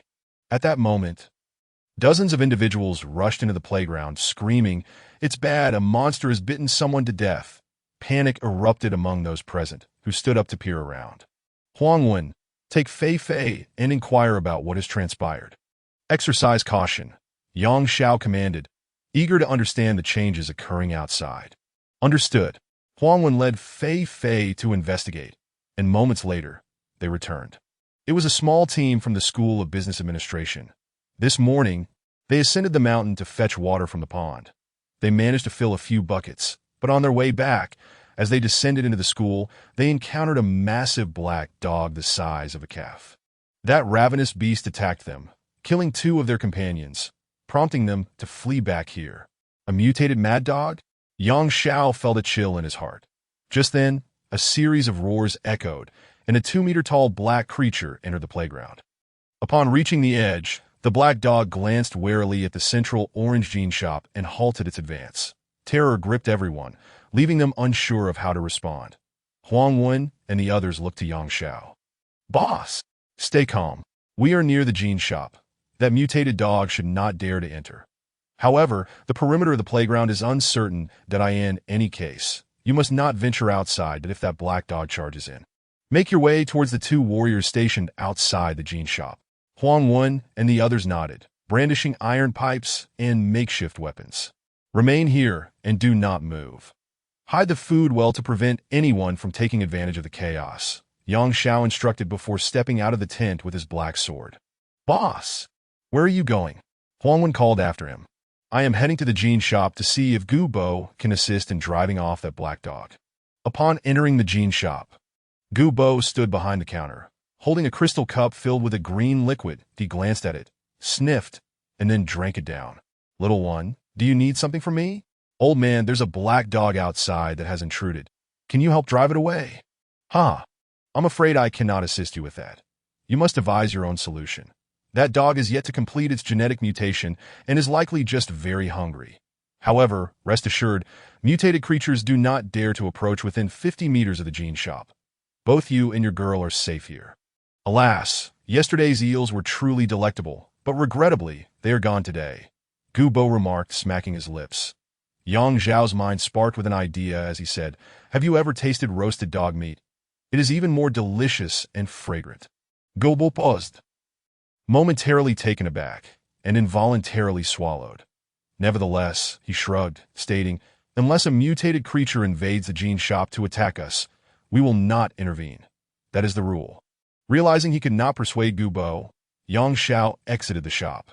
At this moment, the towering mutated black dog prowled around the playground, eyeing the jean shop with evident trepidation, unwilling to enter. Witnessing this scene, the students began to contemplate strategies for confronting the black dog. Although the creature was 2 meters tall and weighed around 200 pounds, they numbered over 1,000, each equipped with steel pipes and wooden sticks.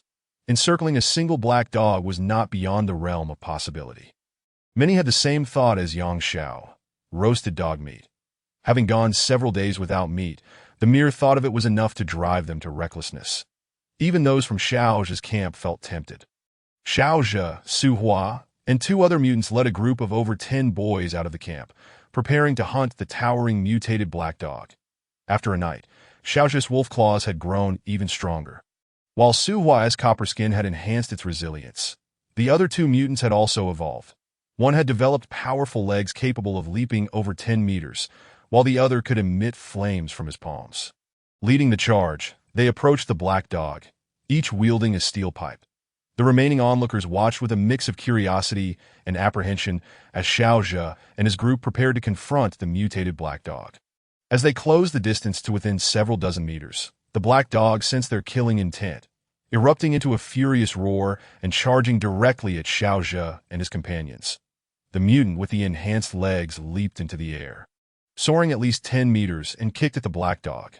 Gasps and applause erupted from the crowd as they witnessed his remarkable agility. Yang Xiao thought, if a normal person were struck by that kick, they would likely perish on the spot. Xiao just split his hands, revealing his dark wolf claws, and charged at the black dog that Su Hua, with his copper skin, brandished a 3-meter-long steel pipe and rushed forward. The boy capable of producing fire followed closely behind, a fireball the size of a basketball in tow. The rest of the boys, armed with steel pipes, joined in the fray, their voices rising in a cacophony of shouts.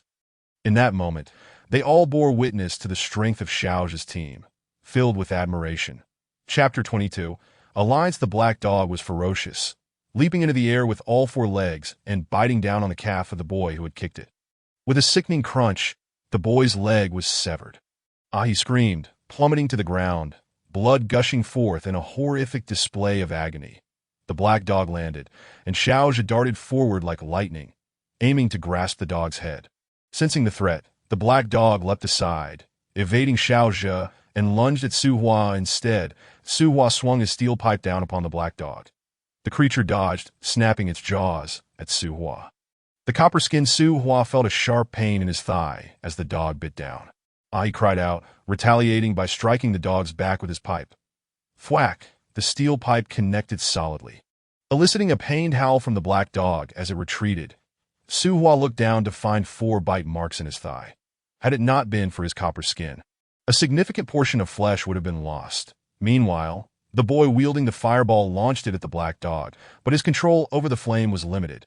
It could only travel about a meter before losing its potency, allowing the dog to evade it easily. This sequence of events transpired in an instant.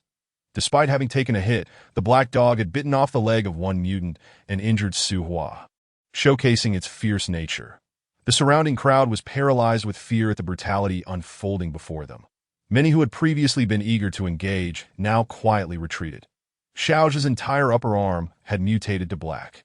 Covered in long, dark fur, with claws that were as sharp as a wolf's, he swiftly dodged, roaring once more as he charged at the black dog. Su Hua, enraged by the bite, swung his steel pipe and charged in a frenzy.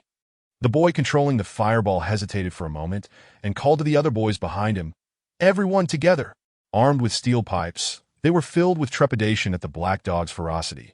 However, emboldened by their numbers and the presence of Xiao and Su Hua at the forefront, they all shouted in unison and rushed forward to besiege the black dog. The black dog, seemingly wary of Xiao, howled and leaped over him and Su Hua, charging directly at the group of boys with steel pipes. One boy failed to evade in time, having his arm bitten off, while another was tackled and had his throat severed. The remaining boys, gripped by terror, scattered in all directions. Bang! A fireball struck the black dog's midsection, incinerating a patch of its dark fur. Whoa! The black dog howled in agony, frenziedly charging at the boy who had launched the fireball. This boy, lacking any skills beyond controlling the flame, was terrified and fled as the black dog bore down on him. Xiao rushed in again, positioning himself in front, claws outstretched toward the black dog. This time, the black dog did not evade. It lunged directly at Xiao. With a sickening sound, Xiao felt his right hand tear through the dog's flesh. The black dog howled in pain as its front paw swiped at Xiao's head, causing a sharp pain to erupt on the left side of his face, blood streaming down his cheek. The black dog leaped away, blood oozing from its underbelly. Su Hua charged in, raising his steel pipe to strike the black dog. The creature dodged and lunged at Su Hua's feet, sinking its teeth into his left calf. Su Hua felt a piercing pain, and in a panic, he swung his steel pipe desperately at the black dog. The dog yelped in response, releasing its grip and retreating.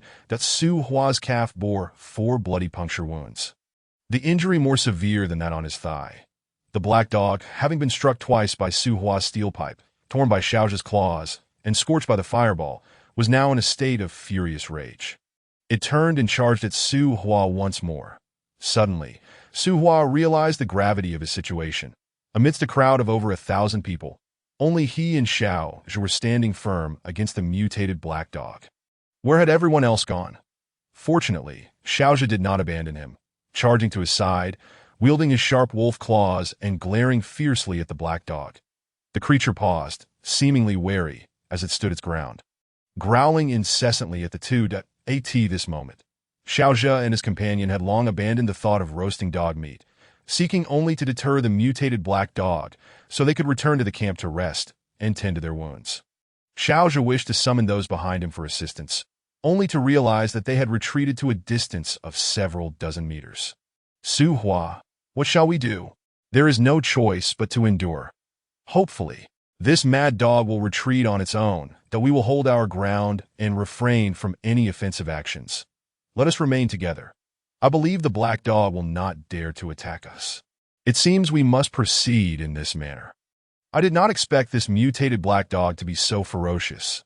Even the 4 of us, as mutated beings, are no match for it. Thus, the two stood resolutely against the black dog. Suddenly, a figure emerged from the crowd, striding towards Xiao. "Boss, what are you doing? Don't go to your death." Huang Wen shouted anxiously, and murmurs rippled through the crowd. "Who is so reckless? Did they not see that even Xiao and the other three mutated individuals are no match for the black dog? Why would this person throw themselves into danger? Alas, they must be so starved that they crave roasted dog meat. Damn it, don't even mention those three words, or my stomach will ache. Yang Xiao walked slowly to stand behind Xiao and his companion. Shall we join forces to slay this black dog? Upon seeing Yang Xiao and Su Hua first felt a glimmer of hope, then scoffed. What makes you think you can kill this black dog? It is a mutated creature, and we are barely managing to protect ourselves. The black dog glared at the two, growling incessantly and becoming increasingly agitated, ready to pounce at any moment. This was the first time Su Hua had met Xiao, and he coldly remarked, "If you can help us drive away this mad dog, we can overlook the matter of you killing Hao Lei." With danger looming, Xiao and Su Hua still sought Yang Xiao's assistance in expelling the black dog, abandoning any hopes of killing it. Yang Xiao crossed his arms and replied nonchalantly, "You can always come to me about Hao Lei. I am not hiding today as long as you have the capability." Su Hua retorted, "You?" Xiao interjected, "Enough of this bickering. We face a grave enemy. Yang Xiao, think of a way to help us drive away this black dog. It seems to be about to go wild." Yang Xiao proposed, "If the three of us join forces to kill the black dog, my condition is that I get half of the dog meat, and you can have the other half. How does that sound? Are you out of your mind, wanting dog meat?" "I will count to 3. If you do not agree, I will walk away. 12. "All right, fine. I agree. We might as well die together." Xiao said, his voice low. "Then it's settled. You two will attack the black dog immediately to draw its attention. And what about you? I will be right behind you. And if the opportunity arises, I will strike, that if not, I will flee." Su Hua, hearing this, fumed. "Are you here to set us up? But I am 70% confident that I can kill this black dog. Believe it or not, Dia, you want to give it a try? Fine, I'll trust you this once, but don't let us down at a critical moment. Xiao, let us go." Chapter 23. Killing the dog with a rallying cry. Su Hua and Xiao charged towards the black dog. The creature roared in response and lunged at Su Hua. Su Hua thought, "Am I a soft target, singled out for attack?" With a fierce swing of his steel pipe, he aimed at the black dog. Although Su Hua and Xiao had behaved selfishly during the cataclysm, they still possessed a fierce determination, surprising Yang Xiao. As the black dog lunged at Su Hua, Xiao swiftly turned to confront it. The black dog leapt and clamped down on Su Hua's right hand, causing him to feel as though his bones might shatter. Xiao's wolf-like claws raked at the black dog's flank, tearing away a chunk of its hide. The dog's hide was tougher than Xiao had anticipated. Even if he were to grasp a rock, he could leave a mark, yet he could not penetrate the black dog's body. At that moment, Yang Xiao dashed past Xiao, thrusting his black sword towards the black dog's midsection. With a sickening thrust, the 1-meter-long black sword pierced deep into the creature. The black dog let out a mournful howl, releasing its grip on Su Hua. With a powerful flick of his wrist, Yang Xiao drew the sword downward inside the black dog, slicing through its belly, nearly cleaving it in two. The dog's innards spilled out, blood gushing forth like a fountain. The black dog continued to howl in agony before collapsing to the ground. Yang Xiao stepped forward and delivered a final strike, cleaving the creature in half from the wound. Yang Xiao seized the rear half of the black dog, lifting it effortlessly and striding away towards Huang Wen and the others' camp without looking back. Xiao and Su Hua stood frozen in astonishment for several seconds, then turned to gaze at Yang Xiao's retreating figure. "Hey, Yang Xiao, why do you get the back half of the dog? The front half had little meat, while the hindquarters were plump and meaty." "Because I saved both your lives and offered you half a dog, and you're still ungrateful?" Xiao and Su Hua exchanged a glance, letting out a resigned sigh. Without Yang Xiao, they might not even have their lives, let alone dog meat. Yang Xiao approached the crowd of onlookers. Huang Wen, Chen Fei, Chen Lu, and Fei Fei had already rushed forward, shouting excitedly as they ran toward Yang Xiao. "Boss, I love you. I'm so in love. We're having dog meat tonight yet? Our boss is so handsome and cool. Boss, I want to marry you." Yang Xiao looked at the excited girls surrounding him, rolling his eyes in exasperation. "Dog meat is fine, but marrying me is out of the question. No way, boss. You're too handsome. We can't let other women take you away. How about we all become your wives and give you an emperor's feeling? Huh. Ha. The group of enthusiastic girls shamelessly flirted with Xiao. He could only smile wryly as he carried the dog meat back to his camp. Speaking along the way, could you go rummage through the ruins of the school cafeteria to see if you can find some other seasonings like 5-spice, star anise, cinnamon, garlic, vinegar, ginger, etc.? Especially salt. Find as much as you can. Go check the school market. I doubt anyone will want salt, so we should be able to find some. Also, gather some more wood, but be careful and don't stray too far. Go in groups of 3 or 5. By the time Xiao reached his camp, 30 excited girls surrounded him, chattering incessantly. He had become their idol. Chun Fei and Fei Fei led a group of over a dozen girls to scavenge for seasonings in the cafeteria ruins, while Huangwen took another group to prepare the dog meat, which weighed at least 100 pounds since it was the rear half. Boss, how should we handle this dog meat? We don't have much water, so cleaning it is a hassle.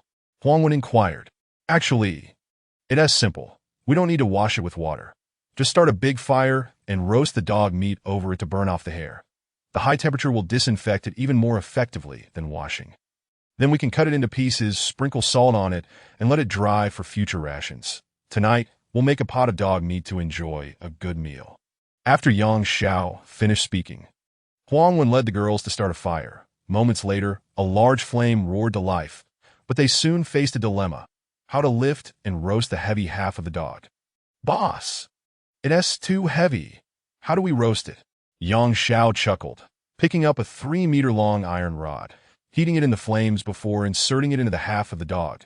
With a single lift, he effortlessly raised the 100-pound meat. This action astonished Huangwen and the others. Boss, how is your strength so immense? I told you I am now a mutated being, and my strength increases daily. Once you all undergo mutation, your strength will also grow, just like Fei Fei now, who can easily lift over 100 pounds. The fur of the black dog crackled in the flames, and within 10 minutes, it was completely burnt clean, filling the air with a charred aroma.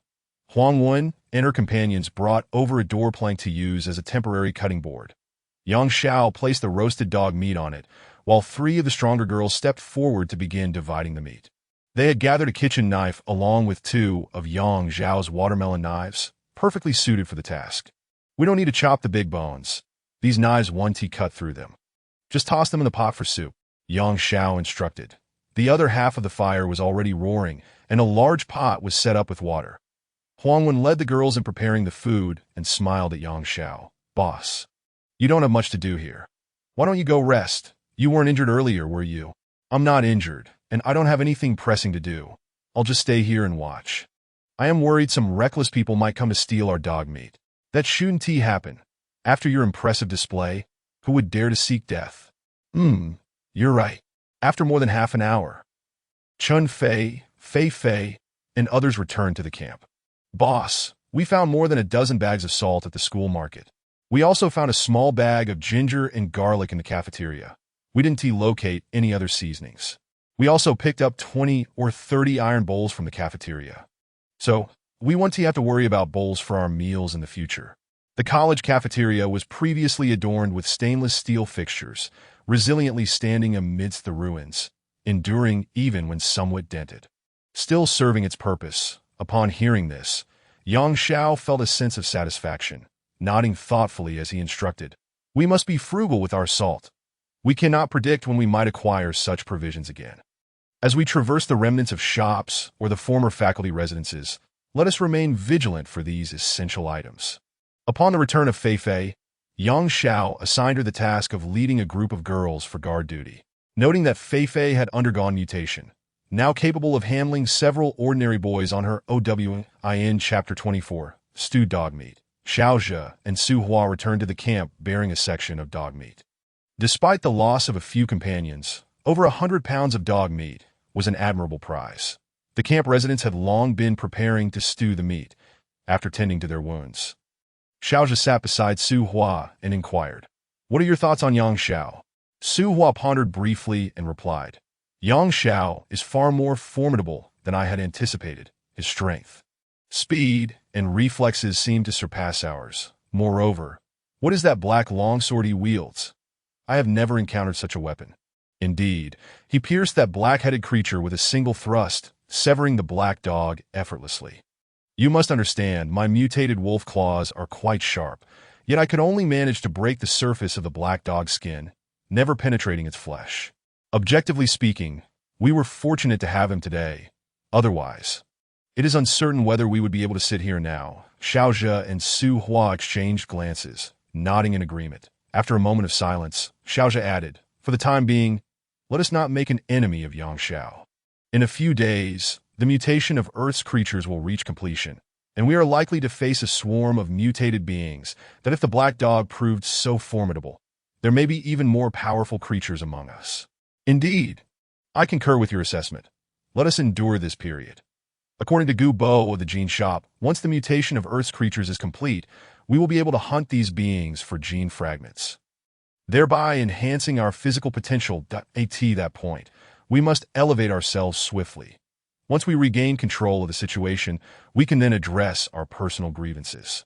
Those on Xiao's side temporarily retrieved several large pots from the college ruins, preparing to stew all the dog meat they had acquired. Yang Xiao, in addition to the dog bones, stewed around 30 pounds of meat, aiming for each person to receive a pound. The remaining 80 to 90 pounds were generously salted and placed in several water buckets. Intended for drying the next day, that on Huang Wen's side, the condiments were plentiful, and many of the dinosaur girls had experience in cooking. They added salt, ginger, and garlic to the dog meat soup, with one fortunate girl discovering 2 large pieces of cinnamon from the ruins, which she broke into smaller chunks and added to the pot. After half an hour of simmering, the air was filled with an enticing aroma, intensifying after another hour of cooking. The Jiu Bo, seated at the back of the Gene Shop, inhaled the increasingly savory scent of the dog meat soup, unable to suppress a sneeze. "Achoo, it smells divine," he exclaimed. "Old man Gu, come and have a bowl of dog meat soup. I assure you it is far superior to yesterday's eel soup." Gu Bo gazed at young Xiao, swallowing hard and awkwardly chuckling. "I cannot accept your food for free, especially when provisions are scarce. However, I cannot offer you any more weapons." "Ah, don't be so formal. I insist you partake without any reservations." "Come on," Yang Xiao urged as Gu Bo's eyes narrowed into slits with a grin. "Then I shall indeed partake. Of course, it is merely a bowl of soup." "Very well." Gu Bo stepped out from behind the counter, casting a spell that enveloped the entire counter in a pale blue glow. Upon exiting the Gene Shop, Yang Xiao glanced at the 2 guard-like sentinels at the entrance and suggested, "Shall we invite these 2 valiant warriors to join us for a bowl of soup?" In Yang Xiao's recollection, these 2 sentinels stood watch almost 24 hours a day, seemingly without sustenance or rest. Jiu Bo chuckled and waved his hand dismissively. "No need for them. I will suffice." Yang Xiao did not press further and led Gu Bo to the camp. 30 girls surrounded the large pot of stewing dog meat, chatting and laughing while savoring the aroma, their mouths watering in anticipation. Many girls eagerly inquired, "Sister Huangwen, when can we eat? My stomach has been growling for ages. I am already full. My belly is filled with saliva." Another chimed in. Upon seeing Yang Xiao and Gu Bo's arrival, the girls quickly made room for them. Yang Xiao cast a glance at Huang Wen and asked, "Is it nearly ready? Can we begin?" "Yes, just a few more minutes. Fei Fei and Chen Lu will be back shortly." "What are they up to?" "You will see soon enough," Huang Wen replied with a mysterious smile. Yang Xiao had no choice but to sit down with the old man Gu Bo, who watched the steaming pot of dog meat with eager anticipation. Moments later, Fei Fei and Chen Lu rushed back, with Chen Lu cradling a flower pot in her arms.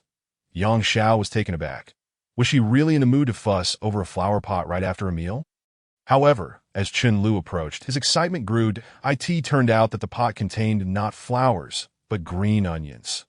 Huang Wen proudly declared, "A few days ago, while searching for food in the ruins of the faculty's living quarters, we stumbled upon several flower pots with green onions. At the time, we did not pay much attention, but it suddenly came to mind, so I sent Chen Lu and Fei Fei to retrieve them."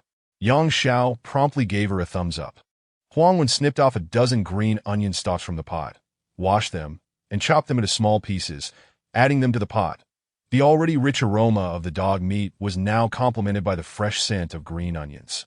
"All right, we can start eating now," Huangwen announced, and 3 girls immediately took large spoons to serve the dog meat. Over 30 metal bowls had been prepared nearby. Huangwen first filled 2 large bowls with meat and soup and handed them to Yang Xiao and Gubo. Gubo took the bowl with a hearty laugh. "I shall not hold back. Dig in, no need to be polite." Yang Xiao encouraged the Gubo open his mouth, and a piece of dog meat flew in, followed by vigorous chewing and exclamations of delight. Delicious." Yang Xiao sipped the soup and savored a piece of meat, finding it indeed delectable. Even more so than usual, the 30 girls eagerly devoured their servings, disregarding any semblance of ladylike decorum, each behaving as if starved. Outside the tent, dozens of hungry individuals stood, drawn by the tantalizing aroma of the dog meat, swallowing hard but hesitating to approach. The entire playground had witnessed Yang Zhao's heroic feat of hunting the black dog today. Who would dare approach him after such an act? While the dog meat was enticing, their lives held greater value. Huangwen, being compassionate and tender-hearted, glanced at the crowd outside, then at Yang Xiao. Yang Xiao calmly remarked, "Have you forgotten how it felt to go hungry just a few days ago? Who was willing to spare you a piece of bread? Remember, among those gathered here, if half survive, it will be a remarkable feat should anyone wish to share their food. They may do so with acquaintances or friends. But do not distribute the communal provisions." Chapter 25. Collective Mutation. Huangwen nodded, her expression somewhat awkward. "I am aware of my own weakness for compassion. As the leader, we will heed your guidance." However, some girls still chose to share a piece of dog meat with former classmates, viewing it as personal goodwill, a matter Yang Xiao rarely interfered with. In truth, beneath the harsh realities of survival. The kindness displayed by these girls touched Yang Xiao, and had there been ample food, he would not have hesitated to assist more individuals, for now he had to harden his heart to ensure his own survival. Each of the 30 girls received 2 bowls of dog meat. Huangwen personally prepared 3 large bowls for Yang Xiao as a special reward for their leader.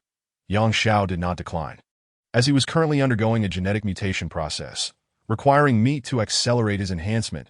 The Jiubo consumed 2 bowls of dog meat and glanced at the pot of soup, feeling somewhat embarrassed as he said, "I shall forego the meat. Could I have another bowl of soup instead? This soup is exquisite."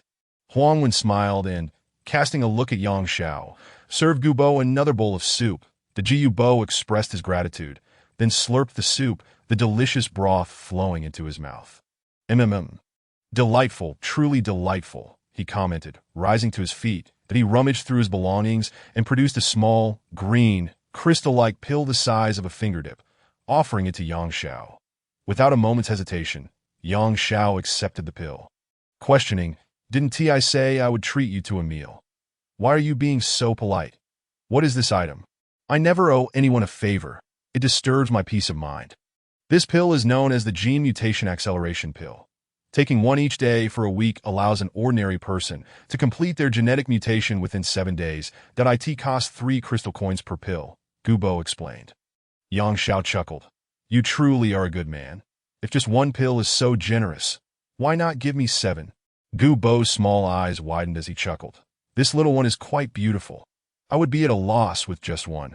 And 7 would surely lead to my bankruptcy. I bid you farewell."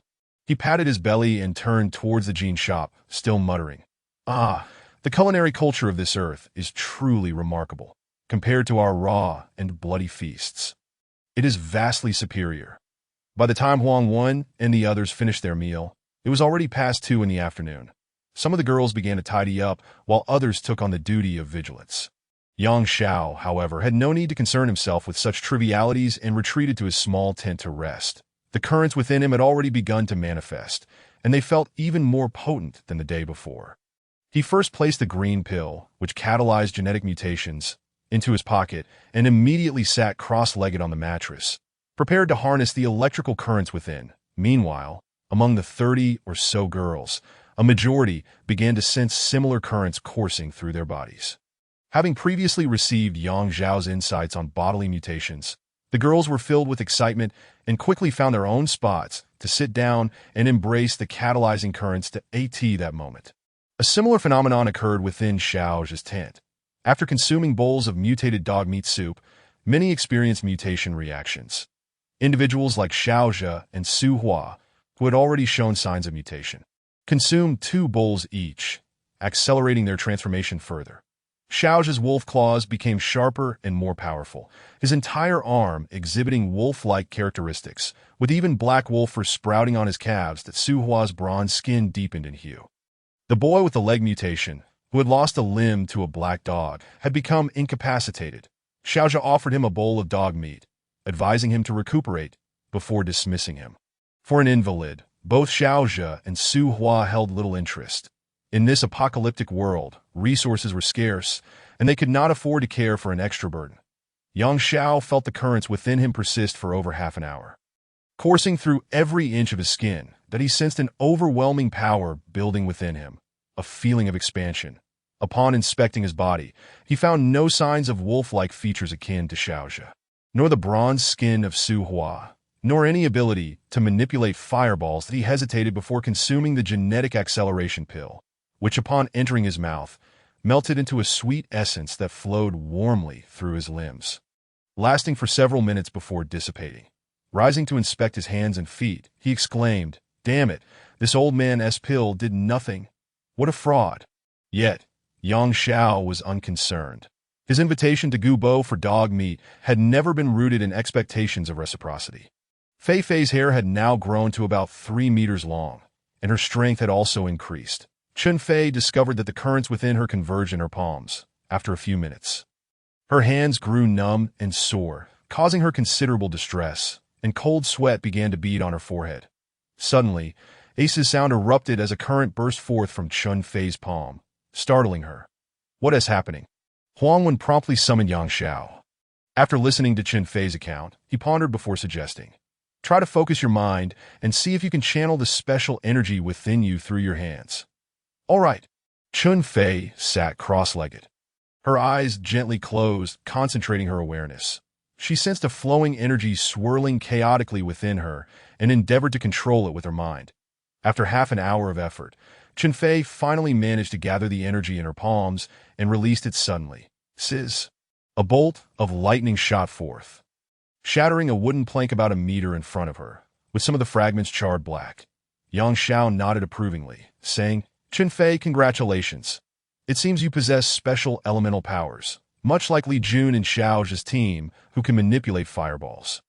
Practice diligently to master it."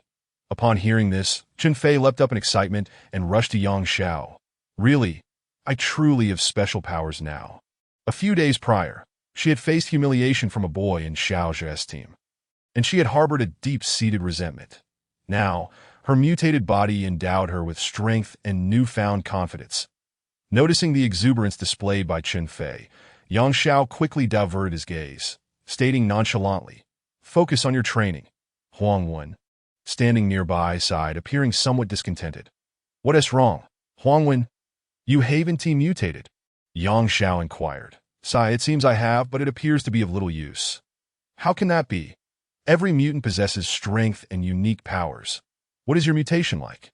Huangwen forced a smile. "Let me show you." With that, she concentrated her mind, and her hands began to tremble. In an instant, her hands transformed into feather-like appendages. "What is this nonsense? What use is it?" Huangwen waved her feathered hands, her expression one of frustration.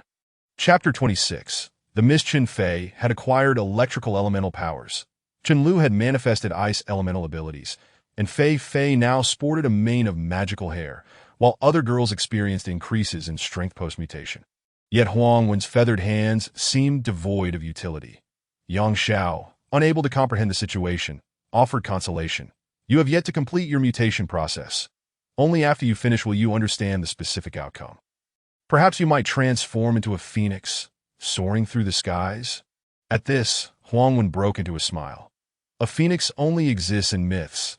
There can't possibly be any real ones." Kenlu, Tenfi, Fei Fei, and the other girls nearby also encouraged Huangwen, urging her to be patient. Among the mutants, few exhibited signs of beast-like transformation or elemental powers. Most merely felt an increase in strength and heightened senses. Huangwen, to expedite everyone's genetic mutation process, Let us have dog meat for dinner again tonight. Everyone should eat well. Perhaps it will hasten the completion of our mutations. Thus, that evening, they feasted once more on dog meat. Indeed, their evolutionary speed saw a notable increase. Huangwen's feathers had now spread to her forearm, transforming it into something akin to a wing. Yang Xiao believed Huangwen's transformation was likely avian in nature. Huangwen's confidence grew as she envisioned herself, one day, soaring through the skies as a bird, her heart racing with excitement. The night passed uneventfully, and soon they entered the 6th day after the cataclysm. Yang Xiao had grown accustomed to rising early, reassured by the presence of Huangwen and her group keeping watch. However, today, he was awakened by Huangwen and the others. "Boss, are you awake?" Yang Xiao grunted in response. "Boss, if you're awake, you should come out and take a look. Something seems off outside." Startled, Yang Xiao quickly sat up, instinctively slinging on his backpack and grasping his black sword as he stepped outside. "What is going on? What seems off?" Outside stood Huangwen, Chen Lu, Chen Fei, Fei Fei, and several other girls, while some remained asleep in the tents due to their night watch duties. Yang Xiao immediately noticed the look of fear etched on the faces of the girls and hurriedly asked, "What happened?" "Look!" Huangwen gestured outward. Yang Xiao followed her and observed that it was dawn. A pale blue mist enveloped the area, appearing ethereal yet unsettling. "Cough, this is just fog, right?" "This hardly resembles fog.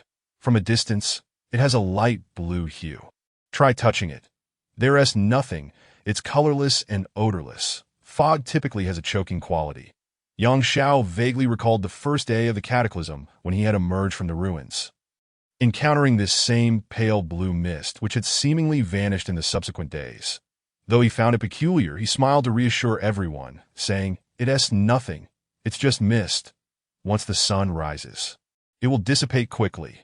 Today marks the 6th day since the cataclysm, and our activity radius should not exceed 50 meters around the gene shop, but we still have some food. Huangwen, please lead everyone to roast the remaining dog meat over the fire, distributing it evenly among us. Tomorrow is the 7th day, and none of us knows what may transpire." Huangwen nodded, and the other girls agreed.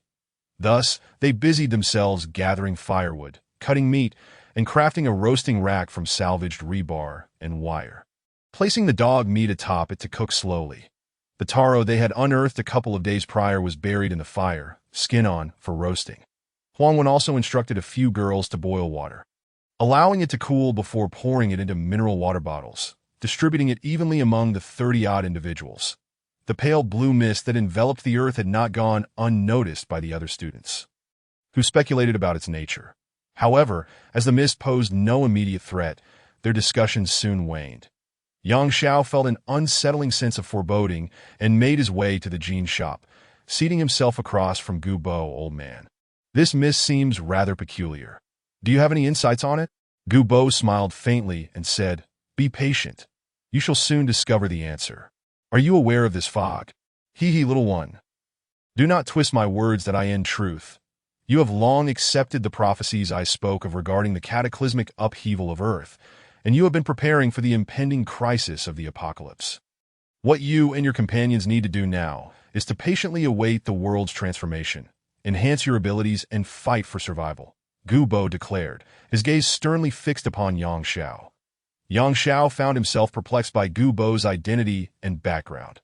Although he suspected that the sudden apocalyptic crisis was undoubtedly linked to the forces behind Gu Bo, he currently lacked the power to challenge him, let alone the mysterious force that could obliterate the Earth overnight. For humanity to endure, it must rely on the survivors to augment their survival skills. Otherwise, they would vanish alongside the end of the world. Nodding in agreement, Yang Xiao stepped out of the gene shop, his mood complex as he passed by the 2 Iron Tower warriors at the entrance. Scrutinizing them closely, the overwhelming aura emanating from the warriors sent a shiver through him. It appears we humans have truly entered a jungle of the survival of the fittest, returning from modern civilization to the Stone Age overnight. Upon entering the tent, he found Huangwen and others busily roasting meat and boiling water. He addressed Huangwen, saying, "Huangwen, please inform everyone on the playground that I recommend they retreat to within 50 meters of the gene shop." Huangwen was momentarily taken aback, unsure of Yang Zhao's intention. Alas, This is the only thing I can do for everyone. Tomorrow marks the day when Earth's organisms complete their genetic mutations. The area within 50 meters of the gene shop is deemed safe, while beyond that threshold may pose danger. With over 1,000 people gathered on this playground, I fear most are situated beyond the 50-meter mark that if anything were to happen, the consequences could be dire. Boss, for your kindness, I commend you, Huangwen replied with a smile as she exited the tent. Huangwen rushed from camp to camp, relaying the message and suggesting that everyone relocate their tents to within 50 meters of the gene shop. Given that Yang Xiao had previously slain several members of Xiao's team and had killed the mutated black dog the day prior, most people were already aware of Yang Xiao's leadership within Huangwen's group and held her in high regard. Sister Huangwen, why should we move closer to the gene shop? We're quite comfortable here. Sister Huangwen, it's rather cramped with so many of us together. We prefer not to relocate. Sister Huangwen, do you still have any dog meat? Even some soup would suffice. I'm starving. Huangwen could only respond, I'm merely conveying our boss's message. Whether you heed it is entirely your choice. Chapter 27.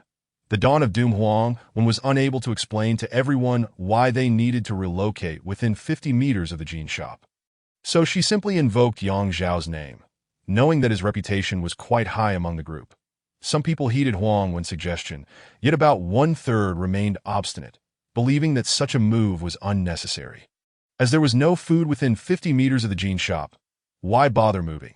Upon hearing Huangwen's words, Xiaozhe and Su Hua rushed to meet Yang Xiao. Yang Xiao, what is going on? Why are you asking us to move closer to the gene shop? Today marks the 6th day of the cataclysm. Tomorrow will be the 7th day, the day when, as Gu Bo mentioned, Earth's organisms complete their genetic mutations. The fog today appears rather ominous, and I worry that unforeseen events may transpire. If we gather together, we can better defend ourselves against any potential threats, such as the black dog from yesterday. Xiao nodded, realizing Yang Xiao was correct. In the face of the catastrophe, their strength was inherently limited, and uniting against mutated creatures could prove to be their only chance of survival. Moreover, I have heard Gu Bo mention that mutated creatures do not dare to invade within 50 meters of the gene shop. This area serves as our temporary sanctuary. Alas, I initially hesitated to voice my concerns about the crowding of over 1,000 people, but I have decided to do my part. Please spread my words. Those who wish to heed them can move closer, while those who do not may do as they please. Xiaozhe and Su Hua nodded in agreement, promptly returning to organize the group to relocate, ensuring their tents were positioned near Yang Xiao and the others. Throughout the afternoon, everyone moved their tents, and over 1,000 individuals settled within 50 meters of the gene shop. However, 200 to 300 people still found it too cramped and dismissed Yang Xiao's words, choosing to remain where they were. The blue fog thickened, showing no signs of dissipating. By evening, visibility had dwindled to mere dozens of meters, instilling fear in everyone, who dared not wander outside. Fortunately, Yang Xiao had instructed Huangwen and her team to prepare the dog meat earlier, distributing it along with roasted yams and water, allowing individuals to eat their own food rather than cooking a large pot, that if a pot of dog meat were to be prepared, it would surely drive those nearby mad with hunger. Yang Xiao secluded himself within the tent, devouring his portion of dog meat entirely, the surge of energy coursing through him for about an hour before gradually subsiding. However, aside from feeling an increase in his strength and heightened sensory perception, he could discern no external changes in his appearance. Nonetheless, an increase in power was certainly a boon. His current strength was likely over 10-fold that of his pre-mutation self, with over 1,000 individuals congregated near the gene shop. Yang Xiao instructed Huangwen and the others to remain vigilant. As evening approached, the fog grew ever denser. A Jiubo emerged, holding a basin-sized lamp radiating an orange glow, which he handed to a warrior at the entrance. The warrior accepted the lamp and leaped effortlessly to the roof of the gene shop. Despite his seemingly cumbersome physique, the warrior's leap was as agile as a bird. Leaving onlookers astonished, he hung the lamp on a specially designed pole atop the roof. And in an instant, the orange light blazed forth. The fog in the sky seemed to retreat in response to the orange illumination, as if endowed with sentience. It receded by a meter for every meter the orange light advanced. The blue fog retreated to a distance of 50 meters from the gene shop and ceased its withdrawal, while the orange light also halted its progression. Those witnessing this phenomenon were filled with astonishment. Curiosity piqued by this strange blue mist. Soon, the playground was enveloped in night, and everyone gradually fell asleep. The next morning, a piercing scream shattered the stillness. Following that, a chorus of screams erupted, rousing everyone from slumber as they rushed out of their tents. Upon emerging, they were struck dumb. The blue fog beyond 50 meters had thickened to an impenetrable shroud, resembling a tangible curtain descending from the heavens, isolating the camp from the outside world. All stood transfixed by this eerie, apocalyptic spectacle. The playground steeped in an unsettling silence. "Boss, what should we do?" Huang Wen tugged at Yang Zhao's arm, her voice trembling. Everyone remained calm. "Let us observe the situation." Just then, Gu Bo's aged voice resonated from the jean shop behind them. "Fellow survivors of Earth, today marks the 7th day of the cataclysm. Aside from you humans, the vast majority of organisms have completed their first phase of mutation. From this moment onward, the dense fog may conceal various mutated creatures, all of which are filled with aggression." Upon hearing Gu Bo's voice, the crowd turned in unison to see him standing atop the jean shop, illuminated by the orange light, resembling a deity. Yang Xiao understood that Gu Bo and the jean shop represented their hope for survival. The crowd listened intently as Gu Bo continued his discourse. Within 50 meters of the jean shop, mutated creatures do not dare to intrude. However, if you wish to survive, you must venture into the fog to eliminate these creatures. The defeated mutations will serve as your source of sustenance, and some may drop genetic fragments or even weapons. You may sell the genetic fragments and dropped weapons to me. For every 10 genetic fragments, I will synthesize a genetic potion for you. Consuming this potion will enhance your genetic strength, rendering you more formidable. Of course, from this point forward, these mutated creatures are not adversaries you ordinary people can handle. Even a mutated ant could prove lethal. Only those among you who have undergone physical mutations and possess superpowers stand a chance against these creatures. Therefore, I advise you to proceed with caution before entering the FOG.AS for the weapons dropped by the mutated creatures. You may keep them for your own use. Any excess can be sold to me. Furthermore, a crucial point to bear in mind is that the more genetic fragments you trade with me, the farther the light atop my roof will shine, ultimately transforming this place into a small base capable of accommodating your survival and development. Gu Bo spoke for over half an hour. Many listeners left in a haze of confusion, particularly the women, who were gripped by fear that if the earlier incidents of collapsing buildings and the destruction of the campus had failed to convey the reality of the apocalypse, then the chilling image of the eerie blue fog enveloping them made the dire situation all too real. After Gu Bo finished speaking, he gracefully leaped down from the rooftop and entered the jean store. The surrounding 1,000-plus students were still in a daze, and moments later, a girl began to weep uncontrollably, soon followed by a chorus of cries. Huang Wen, Chen Fei, Chen Lu, Fei Fei, and over 30 other girls gazed at Yang Xiao. "Please, don't cry. I can't bear it," Yang Xiao exclaimed. "But, boss, is it truly the end of the world?" Chen Fei inquired. Chapter 28. Fighting for survival. Everyone have breakfast first. Fill your stomachs. I will come back in an hour to arrange today's operations, Yang Xiao declared before stepping out of the tent and making his way to the jean store. Behind the counter, Gu Bo was holding a crystal cup filled with a crimson liquid, tilting his head back to drink it. "Old man, what are you drinking?" "Jean potion." "Jean potion?" Don't ask about that just yet. You will soon understand what a jean potion is." "What brings you here?" Yang Xiao was momentarily taken aback and asked, "With my current strength, can I enter the fog and slay mutated creatures?" Gu Bo smiled faintly and replied, "Draw your sword and strike me with all your might." "What?" Yang Xiao stared at Gu Bo, bewildered. "Haha, rest assured, your current strength is still far from being able to harm me. Feel free to strike with all your force." "Really?" Yang Zhao's heart raced, and his throat felt dry. With his current power combined with that black longsword, he could probably cleave a boulder in two, right? How could this old man dare to let him strike? "Will you dodge?" Gu Bo's eyes widened. "Dodge? Little child, even if you brought 100 of yourself, I wouldn't need to dodge." "All right, you said it," Yang Xiao declared, drawing the black longsword and shouting as he swung it toward Gu Bo.in the next moment. Yang Xiao felt something was amiss with his powerful strike. The Jiu Bo raised his right hand slightly, and with just 2 fingers, he pinched the black longsword. Yang Xiao felt as though he had struck empty air. All his strength seemingly dissipating, he attempted to withdraw his sword, but found it immovable, his heart filled with shock. Although he had long suspected that Gu Bo possessed profound cultivation, he never imagined it would be to such an extent. Far beyond his comprehension and imagination, it seemed that Gu Bo truly hailed from some mysterious fantasy civilization, equipped with arcane techniques beyond the reach of earthlings. Sighing, Yang Xiao ceased his attempts to withdraw the sword. Gu Bo released his fingers and smiled slightly, saying, "Your power is indeed considerable. It exceeded my expectations. What is your beast soul?"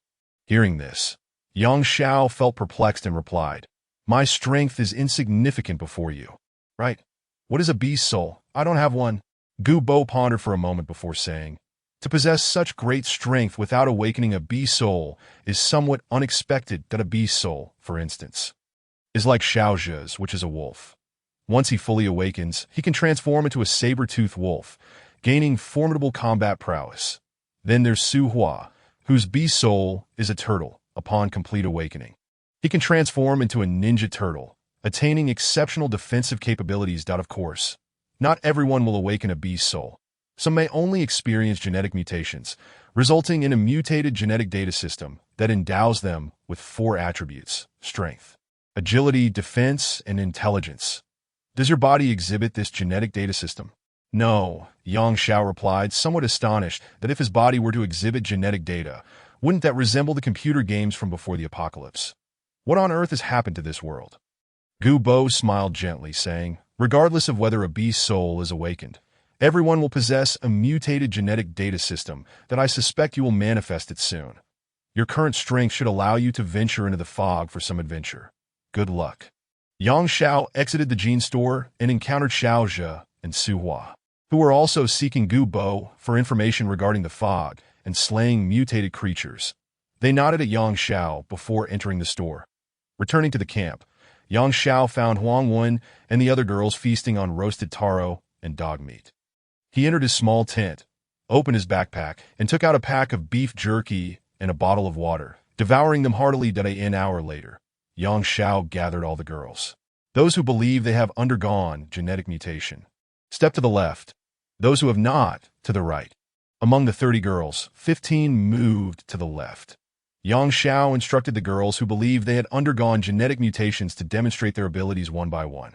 Discovering that only 5 or 6 had awakened their beast souls, while the others had merely enhanced their strength and senses, Huang Wen could now transform her entire arm into a massive wing. Yet she seemed to lack the means to unleash its combat potential. Chun Fei possessed electrical elemental abilities, while Chen Lu wielded ice elemental powers. Their lightning and ice projectiles could reach 2 meters away. Fei Fei's hair had grown approximately 4 meters long, and her strength was increasing as well. Another girl named Dai Yun exhibited wolf-like traits akin to Xiao, her hands transforming into sharp wolf claws. Chun Fei, Chen Lu, Fei Fei, and Dai Yun, prepare yourselves. We will enter the fog together to slay mutated creatures. "Ha!" The 4 girls exclaimed in unison, their mouths agape as they gazed at Yang Xiao, noticing the tremors in their legs. Yang Xiao asked sternly, "Do you wish to survive?" The girls exchanged glances and nodded. "We want to survive." "Good.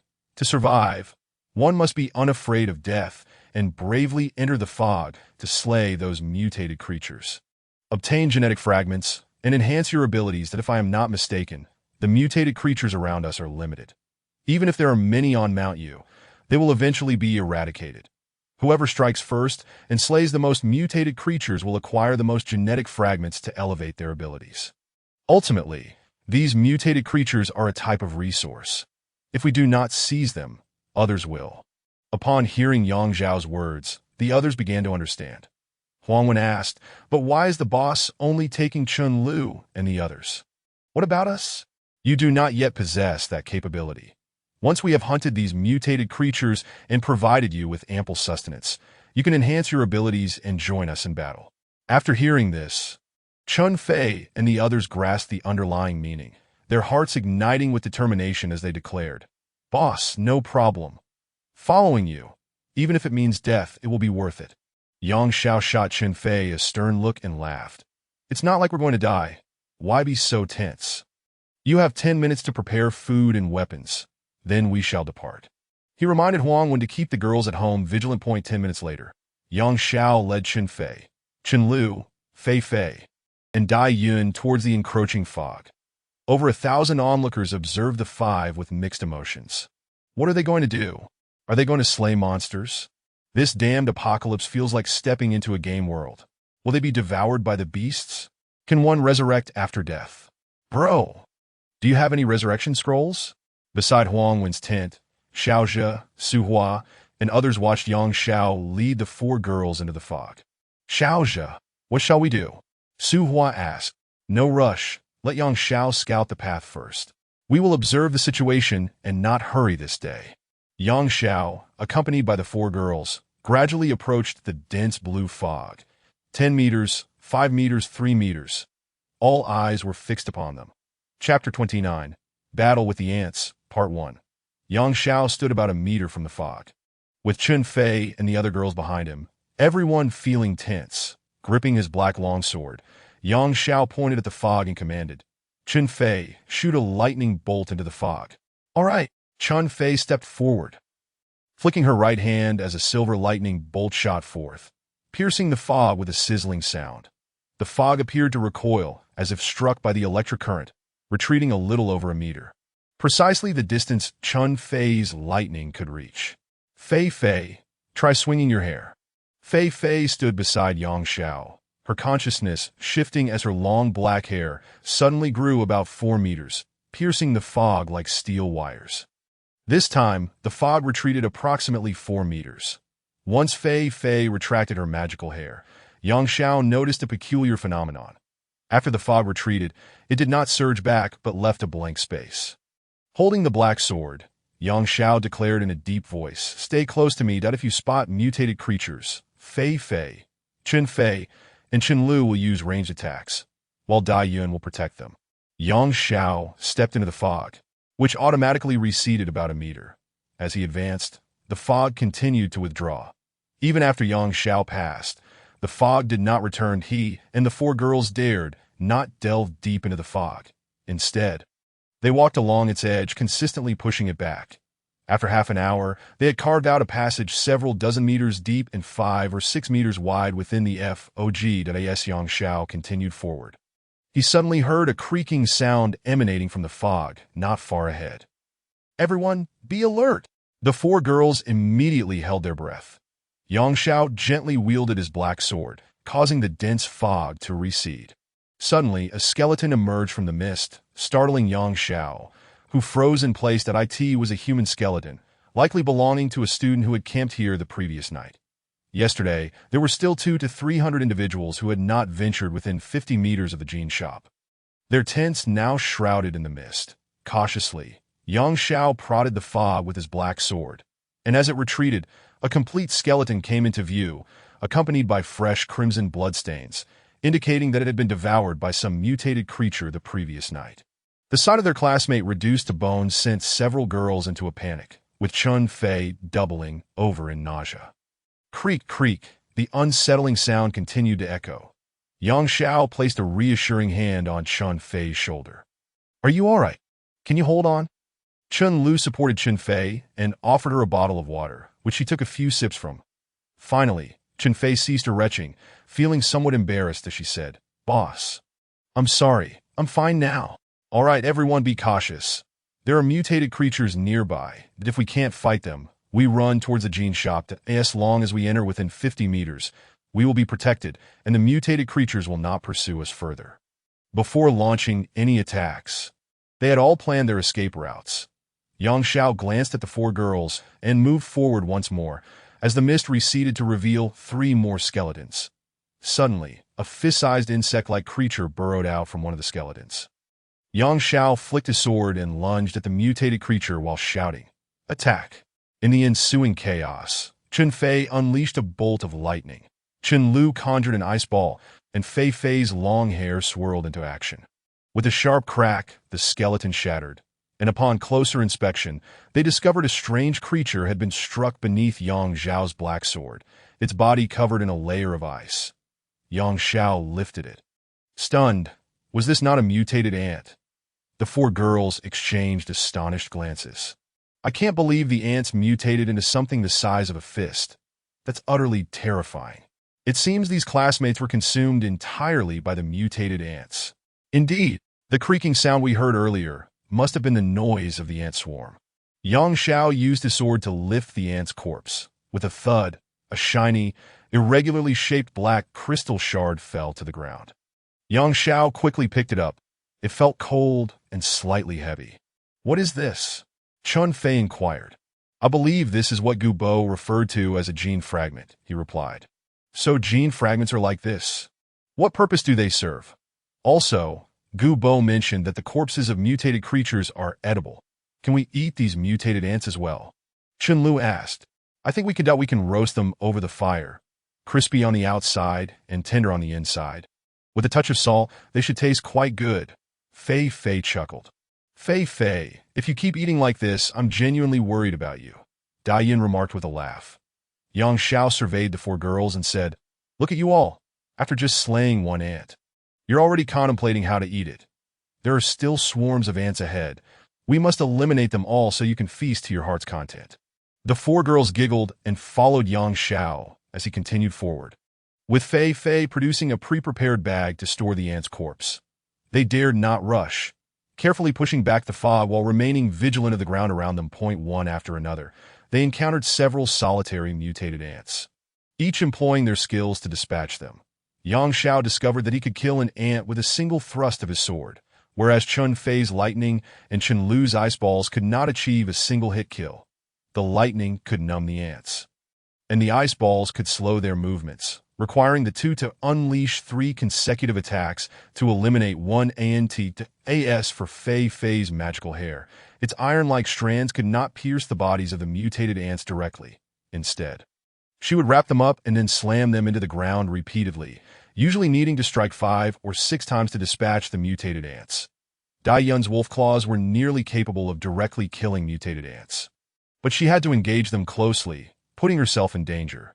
They continued to slay dozens of ants, accumulating 5 gene fragments, but the weapons Gu Bo mentioned had yet to drop a single piece. As they fought their way through, they gradually devised a strategy. Chun Fei's lightning and Chun Lu's ice balls would initiate the attack, followed by Fei Fei using her long hair to ensnare the immobilized ants, requiring only 2 strikes to finish them off. Fei Fei's hair could entangle dozens of ants at once, proving particularly effective in group battles. Yang Xiao found that his black sword could nearly annihilate the mutated ants instantly, and with his heightened senses and swift reactions, he rarely missed a target. The 5 of them became increasingly exhilarated by their success, hastening their search for the ant colony. Yang Xiao's long sword pushed back a thick veil of fog. A swarm of mutated ants finally came into view. Chapter 30. The Battle with the Ants, Part 2. This horde of ants was voraciously devouring several corpses, with at least a couple of 100 fist-sized ants densely packed together. Yang Xiao spotted a particularly large ant in the midst of the swarm, its body over 3 times the size of a normal mutated ant, its 2 antennae a striking red. The arrival of Yang Xiao and his companions immediately drew the attention of the ants. All at once, they halted their feasting, turning to gaze up at the 5 intruders. In dire straits, the brave shall prevail, Yang Xiao shouted, sweeping his black sword through the horde of ants. That a cacophony ensued as dozens of ants were cleaved in half. Chun Fei's lightning and Chun Lu's ice balls flew forth in rapid succession, striking swathes of ants, rendering them numb and immobile. Fei Fei swung her long hair, ensnaring dozens of frozen ants and slamming them mercilessly to the ground, repeatedly smashing them until they lay crippled and unconscious. Dai Yin stood by, ready to fend off any ants that dared to charge the 3 girls. Yang Xiao wielded his black sword with reckless abandon, swiftly dispatching dozens of ants in an instant. With his current strength, reflexes, and sharp perception, it was hardly a challenge for him to slay dozens of ants alone. However, although they initially held the advantage, The sheer number of ants soon led to a counterattack. Over 200 ants scattered, surrounding the five from multiple directions, while the red-antenned ant king leapt forward, aiming for Xiao. Xiao quickly raised his sword to block. And with a resounding clang, a tremendous force reverberated through his arm. Wow! The Ant King is incredibly strong. The Ant King, having been momentarily halted by Xiao's sword, quickly dove into the ground, vanishing into the fog. As the ants dispersed, the five felt the tide of battle shift against them. Chun Fei and Chun Lu's lightning and ice balls could not cover a wide area, leaving them to pick off isolated ants, only to have more rush in from the other side. Dai Yun's mutated wolf claws, though sharp, could only fell one or two ants at a time. Xiao found himself equally challenged against the scattered ant swarm. Each of the four girls had their thick denim pants punctured by several bites, and Xiao felt a sharp sting in his thigh, swelling into a large bump that in this critical moment. Fei's long hair proved invaluable as it whirled around, sending ants flying several dozen meters away. The five of them held their ground for 5 minutes, but Xiao received another bite, and Chun Fei, Chun Lu, and Dai Yun were also bitten. "Boss, we can't hold out any longer. What should we do?" "Retreat. Chun Lu and Chun Fei, you go first. I and Fei will cover your exit." "Understood." Chun Fei and Chun Lu began to retreat along the path they had come, with Dai Yun closely following to protect them. Xiao and Fei held the rear, fending off the frenzied onslaught of ants while simultaneously retreating. However, these ants showed no fear of death. As one fell, another would rush in to take its place, displaying remarkable bravery. The five had only ventured about 30 meters into the fog, quickly retreating to its edge. Over 1,000 spectators in the playground watched in distress as Xiao and his companions fled. Unsure of what had transpired, soon, they spotted a mass of fist-sized creatures trailing behind them. Seeing this, Huang and several other girls rushed forward with steel pipes in hand, intent on rescuing their leader. Xiao called out, "Stay back, don't come out." But Huang would not heed his warning, leading a group of over 10 girls into the fray. However, before they could even reach the 50-meter mark from the jean shop, Xiao and his group had already dashed inside. The ants appeared to hesitate at the orange glow emanating from the light atop the jean shop, halting their pursuit and gathering at the perimeter. Chittering uncertainly, Xiao, seizing the opportunity, turned to Chun Fei and the others, proclaiming, "Now's our chance. Charge in and strike. If we can't handle them, we retreat immediately." With that, he dashed into the swarm of ants, his black sword sweeping through them, instantaneously slaying a dozen ants. Chun Fei, Chun Lu, Dai Yun, and Fei instantly joined the fray, and even Huang and the other girls wielded steel pipes, relentlessly striking at the mutated ants. Initially, Huang and her companions were encouraged by Xiao's ability to slay a dozen ants with a single sword stroke, believing the task to be simple. However, once they engaged in battle themselves, they discovered that striking the ants with steel pipes felt akin to hitting solid iron. Not only did it fail to kill the ants, but it also left their arms tingling with numbness. The onlookers, gripped by fear at the sight of these mutated creatures, dared not approach, choosing instead to observe from a distance. Xiao and Su Hua watched the fierce battle between Xiao and the mutated ants. "Xiao, should we join the fight? Let us not be hasty. We should wait and see how things unfold. Engaging in battle is not a trivial matter, for this dense fog conceals numerous mutated beings. We must ascertain the situation before recklessly risking our lives." Thus, under the gaze of over 1,000 spectators, Xiao led a group of over 30 girls into a duel against the swarm of mutated ants. Xiao, Chun Lu, Chun Fei, Dai Yun, and Fei plunged into the throng of ants and, sensing danger, hastily retreated within a 50-meter radius of the jean shop for safety. Huang and the others could only stand at the edge of this protective perimeter, steel pipes in hand, seeking opportunities to strike the mutated ants. After several assaults, dozens of mutated ants lay dead on the ground, inciting the remaining 100 or so ants to grow increasingly enraged at their inability to attack those who had taken refuge within the jean shop. Finally, as Xiao and his companions once again sought shelter within the 50-meter safety zone of the jean shop, The swarm of ants surged forward in a furious charge. Quickly retreat, Yang Xiao showed it, prompting an immediate withdrawal from Huang Wen and the others, while the remaining spectators, witnessing the mutated creatures breaching the protective boundary, were seized by terror and fled like a receding tide, that a faint hissing sound emerged as dozens of ants, the first to breach the orange glow, were engulfed in a cloud of green smoke, instantly reduced to ashes, leaving behind 3 crystalline discs, gene fragments. Upon witnessing this, the other ants promptly turned and fled. The crowd, now convinced of Gu Bo's assertions regarding the gene shop's special protections, understood that these mutated beings could not penetrate its confines. Any who dared to enter the orange glow would be swiftly annihilated. A sense of relief washed over them, and they gathered closer to observe the spectacle. Yang Xiao, elated, charged out once more, his black sword sweeping through the air, claiming the lives of several more ants. However, this time, the remaining ants showed no inclination to fight. They hastily retreated into the distant fog, vanishing from sight. Yang Xiao refrained from pursuing them, instead instructing Huang Wen and the others, "Let us immediately clear the battlefield and collect the bodies of the ants along with the gene fragments." Fei Fei and the others rushed forward, gathering everything in a matter of moments. "All right, let us return to the camp and rest." Chapter 31. Attributes and equipment. Upon returning to the camp, Yang Xiao and his companions felt a mix of exhilaration and apprehension. Huang Wen and the others had collected the corpses of over 100 mutated ants, piling them within the camp. "Boss, can we really eat this?" "Well, I've never tried it before, but it should be edible. Let us roast a few and see. I suspect it's similar to roasting taro." Fei Fei approached, handing Yang Xiao a small bundle with a look of excitement.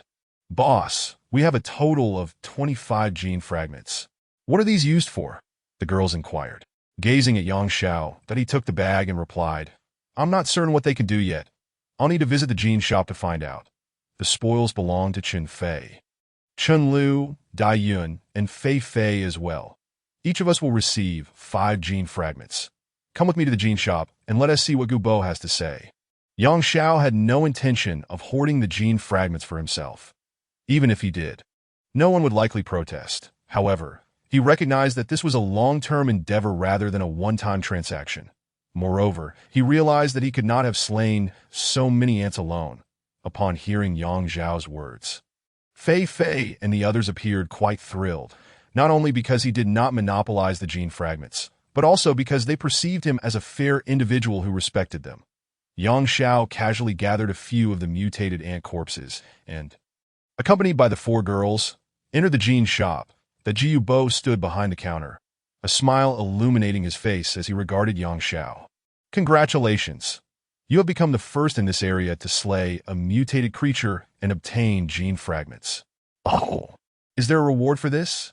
Yang Xiao chuckled. The Gu Bo nodded. "As the first to achieve this feat, the gene shop will reward you with a vial of gene serum." With a flick of his wrist, a small crystal vial flew from a shelf behind him into his hand, containing a vibrant red potion. "This is a primal gene serum representing strength. Consuming it will enhance your physical power." Yang Xiao Bao said, accepting the crystal vial with a look of curiosity. "Will this truly increase my strength?" "Of course. Have I ever deceived you?" After a moment of hesitation, Yang Xiao uncorked the vial and brought it to his nose. Detecting no odor, he took a small sip. The liquid was slightly pungent, instantly igniting a warm sensation within him that invigorated his spirit. And no longer hesitating, he tilted his head back and drank the remainder of the crimson liquid in one go, feeling as though a flame had ignited within him, only to dissipate moments later. That he sensed a surge of power coursing through his body, accompanied by an urge to unleash it. "Gu Bo, how much strength can this small vial of serum provide?" The strength serum synthesized from primal gene fragments grants 1 point of strength per vial. Upon hearing this, Yang Xiao promptly handed the bag of gene fragments to Gu Bo. "I have 25 gene fragments. Could you inform me how many strength serums I can exchange for them?" Gu Bo opened the bag and smiled. 10 gene fragments can be synthesized into 1 vial of gene serum. However, I do charge a fee for the synthesis." "A fee? What is the cost?" You give me 12 gene fragments, and I will synthesize 1 vial of gene serum for you. The extra 2 fragments will be considered my compensation. That seems reasonable. With my 25 gene fragments, I can synthesize 2 vials of gene serum, correct? Indeed, but do keep in mind that gene fragments are categorized by attributes. For instance, all the fragments you obtain from the mutated ants are black. Black gene fragments represent defense, so I can only synthesize 2 vials of defense-oriented gene serum for you. Defense? The 4 girls looked at Gu Bo in confusion. Defense enhances your body's resilience. When defense reaches a certain level, you become impervious to blades and bullets. Su Hua's copper skin physique is a natural high defense gene. Currently, you do not possess a gene data system. Each person's gene data system comprises 4 attributes: strength, agility, defense, and wisdom. Elevating different gene attributes will grant you diverse capabilities. Gu Bo took the time to explain the gene data system and how to enhance each attribute's strength. Xiao glanced at the gene fragments in the bag, recognizing that this was the culmination of their collective efforts in battle. However, the prospect of only being able to synthesize 2 vials of gene serum was clearly insufficient for the 5 of them to share. Their collaborative combat was a long-term commitment, and while a single instance of uneven distribution might not be significant, repeated inequities would undoubtedly dampen their motivation for future battles. Moreover, the 5 of them had distinct mutation paths, leading to varying requirements for attribute enhancements. Xiao found it challenging to decide how to allocate these 2 vials of defense-oriented gene serum. Seemingly sensing Xiao's concerns, Gu Bo continued, "Gene fragments can be exchanged for crystal coins at a rate of 1 fragment per coin, allowing for equitable distribution. Everything in the shop can be purchased with crystal coins, including gene serums, which cost 12 coins per vial. Of course, I have a suggestion for you. The black sword you possess is priced at 3 coins and grants 2 strength, which is quite formidable. Prioritizing weaponry will enhance your ability to slay mutated creatures." Xiao considered Gu Bo's advice and inquired. Chunfei is currently wielding lightning, which falls under the electrical attack attribute, while Chunlu is using ice orbs, indicating an ice attack attribute. What type of weapon should they purchase? They should acquire magical staffs. Upon finishing his sentence, Gu Bo gestured, and a silver staff and a black staff flew into his hands from the shelves behind him. Both staffs were approximately half a meter long and appeared unremarkable, yet they shimmered with a faint luminescence. The silver staff is an electrical staff, providing 1 wisdom and 1 electrical attack damage, while the black staff is an ice staff, offering 1 wisdom and 1 ice attack damage. Each staff costs 3 crystal coins. Chunfei and Chunlu each took a staff, feeling a slight tremor through their bodies. They immediately concentrated their energy, channeling it through their arms into the staffs, causing the luminescence to intensify, indeed enhancing their power significantly. The 2 girls were overjoyed. Fei promptly asked, "Mr. Gu Bo, what about me? My hair can grow long. What kind of weapon should I equip?" "You are experiencing a genetic mutation typical of vine plants, necessitating an enhancement of your agility attributes. This will allow your hair to attack with greater sensitivity and simultaneously distract multiple opponents," Gu Bo stated, waving his hand as a purple hairpin soared into his grasp, which he then presented to Fei. "This hairpin grants 2 agility. Simply adorn it in your hair." With delight, Fei accepted the hairpin and affixed it, channeling her consciousness as a cascade of magical hair surged forth, indeed feeling significantly more agile. Much to her joy, Daiyin transformed his hands into claw-like appendages and waved them in front of Gu Bo, inquiring, "Master, what about me?" Gu Bo smiled gently, extending his hand to summon a circular object into his palm. "This is a bracelet, granting 2 strength. As a mutated werewolf, strength, agility, and defense are paramount, with strength taking precedence." Upon donning the bracelet, Daiyin once again transformed his clawed hands, feeling a noticeable increase in power. "And what of me?" Xiao gazed expectantly at Gu Bo. Chapter 32. Do you crave honey?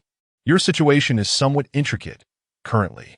There are no evident signs of mutation, nor have you awakened your beast soul. However, I perceive considerable strength within you. Thus, you might develop into a melee-oriented warrior, aside from wisdom, which need not be particularly high. The remaining 3 attributes should be significantly enhanced. You possess the most basic Xian iron sword. I recommend acquiring a pair of Windwalker boots, which grant 2 movement speed for 5 gold coins. Upon finishing, Gu Bo produced a pair of cloth shoes and handed them to Yang Xiao. Yang Xiao accepted the shoes, discarding the pair he had salvaged from the ruins, and upon wearing the cloth shoes, he instantly felt a wave of lightness. Having spent his 5 crystal coins, Chun Fei and the others each expended 3 coins, leaving them with 2 coins. Noticing that his denim attire had been gnawed by ants, a thought struck Yang Xiao, and he addressed the group. May I borrow your remaining 2 crystal coins? Old man, do you have any armor that increases defense attributes? Gu Bo chuckled, replying, Indeed I do, but even the most basic armor requires 10 crystal coins, which you cannot afford. What if I were to owe you 2 crystal coins? I'm afraid this establishment does not extend credit. With a hint of frustration, Yang Xiao recognized Gu Bo's steadfastness and acquiesced, placing the corpses of 2 mutated ants on the counter. Old man, may I inquire about one more thing? Are these mutated ant corpses edible? Certainly, they are quite delectable when fried, crispy on the outside and tender on the inside. Moreover, the flesh of mutated creatures aids in accelerating your genetic mutation. Very well, I shall gift you these 2. Yang Xiao declared before turning to exit the genetic shop. Behind him, Gu Bo remarked, How could I accept your offering? That would be rather inappropriate. Clad in the boots that granted 2 movement speed, Yang Xiao found that while his pace hadn't drastically increased, his steps felt remarkably lighter than a gaming enthusiast in the past. He now realized that the world had become akin to a game post-catastrophe. Genetic mutations, the 4 core attributes of the genetic data system, gene fragments, potion synthesis, and the enhancements of weapons and equipment. All of it bore a striking resemblance to the games he once played. What had transpired in this world? Had it truly become gamified? Upon returning to the camp, Yang Xiao discovered Huang Wen and the others had roasted several mutated ants, the air thick with the aroma of charred meat. However, a look of uncertainty marred their faces as they regarded the burnt exoskeletons of the ants, unsure if they were indeed safe to consume or how to proceed. Boss, you're back. The ants should be ready. Would you like to taste them? Young Xiao smiled finally, realizing he had been volunteered as a test subject. The roasted ants bore a resemblance to steamed crabs. Despite the charred shells, they remained remarkably tough. Huang Wen and the others struggled with their watermelon knives for some time, attempting to penetrate the hard exterior. Seizing an ant, Yang Xiao applied pressure with both hands, and with a crack, the shell shattered. The group gazed at him in awe. The boss is incredibly strong. Yang Xiao pried open the ant shell, revealing white flesh and emitting a savory aroma. Tearing off a piece, he tasted it and found it quite palatable, reminiscent of chicken. Indeed, the flavor is delightful. It is safe to eat. See, I have not succumbed to poison, he proclaimed, raising the split ant triumphantly. That a hint of embarrassment swept over Huang Wen and the others as they chuckled awkwardly. Boss, we too wish to partake, but the shells are simply too tough for us to breach. I see. Simply place the roasted ants before me. Huang Wen and the others complied, arranging the roasted ants at Yang Xiao's feet. Drawing forth his black sword, he cleaved through one ant effortlessly, revealing the white flesh within. With a series of swift strikes, he dispatched all the ants, and the group eagerly gathered around to share the bounty. Someone produced salt and soy sauce, enhancing the flavor of the flesh extracted from the shells. Though the ants were sizable, the amount of meat was relatively scant, and soon, the group had devoured the entirety of the roasted ants, resuming their efforts to cook more. The atmosphere was jubilant, resembling a barbecue party rather than a scene of post-apocalyptic dread. With Yang Xiao's demonstration, Xiaozhe and Su Hua led their team of over 20 into the dense fog, beginning their search for mutated creatures. Initially, they encountered isolated mutated ants and other small mutated insects. But under Xiaozhe and Su Hua's guidance, they successfully vanquished these foes that as they scoured the playground. The fog retreated gradually. They noted a peculiar trait of the fog. It receded whenever someone traversed through it, not returning, a mechanic reminiscent of uncovering a map in a video game. After over half an hour, Xiaozhe's group had pushed the fog back several dozen meters. Observing Yang Xiao's team, They saw them dispatching mutated creatures, prompting the famished to form groups and venture into the fog in search of sustenance. Initially, only those with significant mutations dared enter, but gradually, even those who had yet to undergo mutations joined the fray. Some fortuitously stumbled upon discarded mutated corpses, while others discovered gene fragments.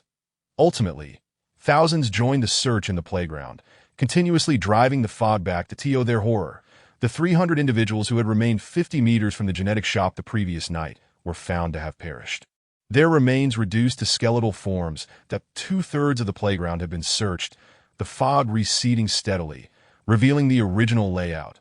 Suddenly, the front line of Xiao's team erupted in cries of alarm, and they were swiftly seen fleeing towards the genetic shop. Terror etched on their faces. Someone shouted, "Holy hell, it's a swarm of hornets!" Instantly, over 1,000 individuals began to retreat in a frenzy. Tragedy struck as dozens fell, trampled underfoot, while a number screamed in agony. Having been stung by the hornets, Xiao, standing within the camp, looked up to witness hundreds of hornets, the size of birds, flitting about, their wings blotting out the sun as they pursued the fleeing crowd. Moments later, the majority found refuge within the safety perimeter 50 meters from the genetic shop, with the hornets halting at the edge of the orange glow, circling menacingly outside, compared to the mutated ants. These hornets were swifter, more venomous, and their attacks far more devastating. Mutated individuals could withstand a sting or two, but ordinary, unmutated people would collapse after a single encounter. These mutated hornets are incredibly fast. Their gene fragments must pertain to agility attributes. It has been ages since I tasted honey. I find myself yearning for it. Xiao rose and addressed Fei. Do you crave honey? Chapter 33. The terrifying hornets, boss. These mutated hornets are far more formidable than the ants. They soar through the air with remarkable speed and in such vast numbers. Engaging them would be tantamount to a death sentence, Fei remarked, casting a glance at the swarming hornets. Xiao pondered this and agreed. He might contend with a hornet or two, but facing such a multitude was beyond his capacity. That on the ground, dozens of individuals lay moaning in agony from hornet stings. These were the unmutated, unable to resist the venom's effects. Realizing they could not breach the 50-meter safe zone surrounding the genetic shop, the hornets circled above before targeting the injured on the ground. Thus, a horrifying scene unfolded before the eyes of 1,000 students. Dozens of hornets descended upon a single victim, their mandibles tearing into flesh. Leaving nothing but skeletal remains as this gruesome spectacle unfolded, fear gripped the students, with the more timid females turning away, unable to bear the sight. Within mere minutes, every injured person on the ground had met the same fate. Consumed entirely by the mutated hornets. Originally, it was believed that these wasps would take flight after satiating their hunger. However, to everyone's astonishment, a portion of the mutated wasps directly descended to the distant playground ground to rest, while another group continued to hover ominously above, eyeing the individuals safeguarded by the gene shop with predatory intent. The actions of the mutated wasps incited greater terror among the crowd. Boss, are we destined to become a meal for these mutated wasps? Huang Wen gazed anxiously at Xiao. At that moment, Xiao found himself at a loss for a viable solution. While he might have dared to confront one or two wasps, how could he possibly contend with hundreds? Fortunately, they were momentarily shielded by the gene shop, alleviating concerns about the wasps breaching their defenses. Xiao turned to Chen Lu and the other girls, stating, "Hand over all the crystal coins you possess." Chen Fei and the others each retrieved 2 crystal coins and passed them to Xiao, who then proceeded toward the gene shop. Jiu Bo, upon seeing Xiao enter, chuckled. "What is the matter? Trapped by the wasps?" Indeed, this swarm of wasps is exceedingly bothersome. The crux of the issue is their ability to fly. If they were grounded like ants, I wouldn't be as fearful. Did you come to seek my assistance? Naturally, do you have any ranged weaponry, perhaps a bow and arrow? Certainly, we have a basic bow with a range of 20 meters. 1 agility, for 5 crystal coins per set, and ordinary arrows at 1 crystal coin for 10. Upon hearing this, Xiao immediately inquired, "Are there magical arrows available?" "There are, but a basic bow cannot shoot magical arrows. You would require a mid-level bow for that." How many crystal coins is the mid-level bow? 10 crystal coins, with magical arrows priced at 1 crystal coin each. Xiao, upon reflection, released his grip, revealing only 8 crystal coins. Insufficient even for the mid-level bow, let alone the arrows. The Gu bow smiled slightly. Even if you had that many crystal coins, you would still be unable to utilize the mid-level bow. Why is that? Xiao, you have yet to complete the initial gene mutation. Once you achieve that and continue to enhance your genetic potential, only then will you be qualified to wield the mid-level bow and magical arrows. Xiao paused, then asked, can the basic bow kill the mutated wasps? With your current strength, it might be a struggle, though it is certainly not an easy feat. While the basic bow allows for ranged attacks, its lethality pales in comparison to the black sword you currently wield. After contemplating, Xiao dismissed the idea of purchasing the bow and arrows and returned to the tent. With the playground surrounded by lethal mutated wasps, no one dared to venture outside, leading to lamentations from those with insufficient food supplies. Xiao and Huangwen, seeking distraction, sat in the tent and roasted mutated ants for consumption. The meat of these mutated ants provided energy far superior to that of the previous eel and black dog, with over 30 girls feeling an invigorating surge within them for those like Xiao. Huangwen and Chunfei, who had already undergone gene mutations, this moment accelerated their genetic evolution. For 2 consecutive days, the wasps showed no signs of departing, causing increasing agitation among the group. Xiaozhe and Su Hua approached Xiao's tent.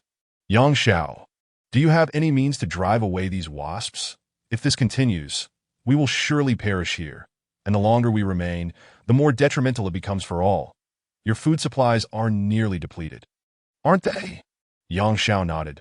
We can last a few more days, but if this drags on, half of the people here may starve. Indeed, if everyone starves, it benefits no one, though we must devise a plan to drive away these detestable wasps, Su Hua suggested. Xiao regarded Su Hua and asked, how is your copper skin evolution progressing? Having consumed the flesh of the mutated black dog and some mutated ants over the past few days, Su Hua's copper skin had grown increasingly robust. Naturally, I have evolved significantly. Why do you ask? I have a potential plan, but it requires your copper skin's assistance to succeed, Xiao replied, looking at Su Hua. Su Hua thumped his chest. Speak up. As long as it can drive away those wasps, I am willing to help. Xiao nodded. I have one condition. I will devise the plan, and if successful, I request half of the gene fragments dropped by the mutated wasps. Xiaozhe and Su Hua exchanged glances and agreed. As long as the method is feasible, we have no objections that IT is better than being trapped here. Very well. Tonight you will dispatch 20 genetically mutated boys to carry out my strategy, Xiao instructed. Agreed. It is a deal. Xiaozhe and Su Hua turned to leave. Huangwen looked at Xiao with concern. Boss, be cautious in your collaboration. Do not get deceived. Indeed, added Fei, who stood nearby. Rest assured, I have no intention of deceiving them. For tonight, Chunfei, Chenlu, Fei, and Dai Yun, you four shall accompany me on this excursion. Uncertain of Xiao's plan, Xiaozhe and the others awaited the night with eager anticipation. Due to the thick fog, the day was shrouded in gloom, and night fell 2 hours earlier than usual. Xiaozhe and Su Hua, accompanied by 20 robust students who had begun their genetic mutations, arrived at Xiao's tent. Xiao, we are ready. What are the next steps? Xiao began. First, let me outline my plan. What do you think the wasps fear the most? The group fell silent. Someone finally spoke up.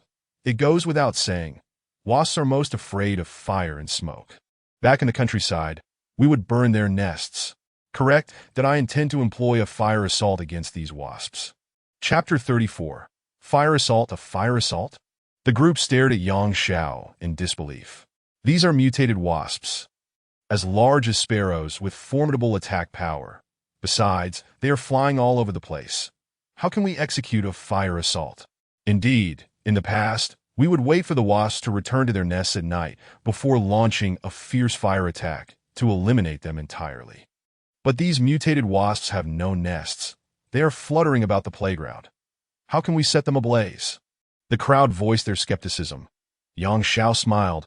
I have my methods that if you trust me, follow my lead that if successful, you will all be rewarded with gene fragments that if you prefer not to, feel free to return to your slumber. And tomorrow we can continue to be besieged by the wasps until we all starve.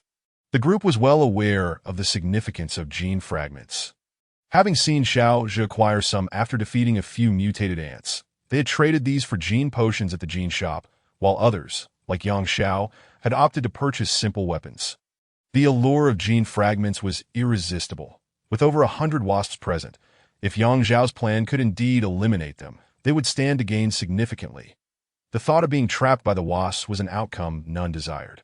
Xiao Zhe gritted his teeth and declared, Yang Xiao, as long as you can drive away these detestable wasps, we will follow your lead.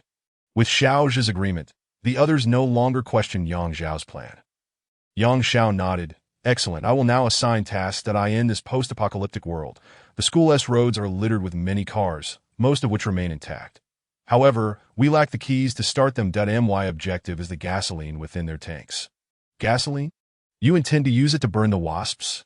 Su Hua's eyes lit up as realization struck him. Then he hesitated.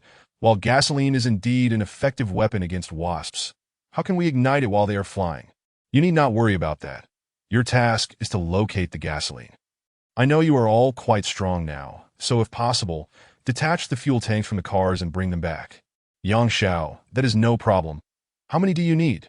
About 10 tanks of gasoline should suffice. You are all familiar with the terrain around the school, so you won't have to travel far.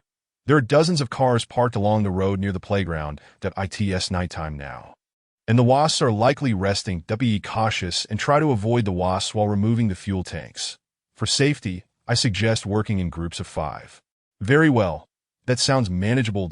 Do you wish to accompany us? Su Hua asked, glancing at Yang Xiao. Of course, I will bring them along. Yang Xiao gestured to Chen Fei and the others. Thus, Yang Xiao, Xiao Zhe, and the group stealthily made their way to the other side of the playground. Slipping out under the cover of darkness, dozens of cars lined the road adjacent to the playground, now abandoned in the wake of the catastrophe. Yang Xiao approached a vehicle and instructed Chen Fei and the others to remain alert for any mutated creatures while he flipped the car over and accessed the fuel tank, swiftly dismantling it. Within 10 minutes, he had removed 2 fuel tanks, shaking them to estimate at least half a tank of gasoline in each. Meanwhile, Xiao Zhe and his group of 20 boys also successfully detached more than 2 fuel tanks each. Everything proceeded smoothly. Under the cover of night, they quietly returned to the camp with the fuel tanks. Yang Xiao, we've secured the fuel tanks, but how do we set the wasps ablaze? Very well. Allow me to briefly outline my plan. Please feel free to supplement any inaccuracies. Tomorrow at dawn, we shall pour gasoline here. Yang Xiao stated, sketching a simple diagram on the ground with his hand. We will create a large circle, approximately 30 meters in diameter, dousing the inner ground with gasoline as well. Then, we will send someone to lure the wasps over. Once they enter the gasoline circle, we will ignite it. The flames will erupt instantaneously. To amplify the explosive effect, we will open 3 gasoline barrels and place them directly within the circle. Once ignited, these barrels will explode, significantly increasing the affected area, at least several hundred square meters. Even if the wasps are swift, a substantial number will be eliminated. Yang Zhao's reasoning was clear, and everyone listened intently, feeling that this plan was indeed feasible. The prospect of annihilating the wasps and acquiring numerous genetic fragments filled the group with excitement. Xiao Zhe patted Yang Xiao on the shoulder, exclaiming, Yang Xiao, brilliant! This plan is excellent. However, who will lure the wasps? Huang Wen timidly inquired from the side. Upon hearing this, an immediate silence fell over the group. Indeed, who would take on the task of enticing the wasps? Not only would they need to be quick, but they would also have to withstand the wasps' attacks and be wary of the potential explosion from the gasoline. Who among them could shoulder such a heavy responsibility? Yang Xiao smiled and turned to Su Hua. That Su Hua's heart sank. No, you can't possibly expect me to lure the wasps, can you? Yang Xiao remained silent, merely nodding with a smile. That Su Hua panicked. Yang Xiao, this is a terrible idea. Are you pushing me into a furnace? My reasoning for assigning you this task is sound. Among us, you are the only one with skin as tough as bronze and formidable defenses. While an ordinary person would collapse after a single sting, I estimate you could withstand 7 or 8 without significant issues. Su Hua swallowed hard, hastily protesting. Who said I could endure 7 or 8 stings? I was stung just once during the day, and it still hurts. He rolled up his sleeve to reveal a small red bump on his forearm. Yang Xiao grasped Su Hua's arm and exclaimed, "Oh, come now! You have exceeded my expectations. An ordinary person would succumb to a single sting, yet you merely have this tiny bump akin to a mosquito bite. You could handle 20 or 30 stings without a problem." Xiao chimed in with a laugh. "I was stung once during the day, and I have a swollen lump the size of my fist that hasn't subsided. You have just a small red. Su Hua, your bronze skin is truly remarkable." The onlookers joined in with praise. Lifting Su Hua onto the metaphorical grilling rack, Su Hua thought to himself, "How did I end up in this predicament? I can't back out now." Yang Xiao then added, "To ensure absolute safety, you might consider purchasing armor from the jean shop, which will enhance your defense by 2 points against the wasp's attacks. The armor from the jean shop is significantly sturdier than denim, thus minimizing the risk of stings."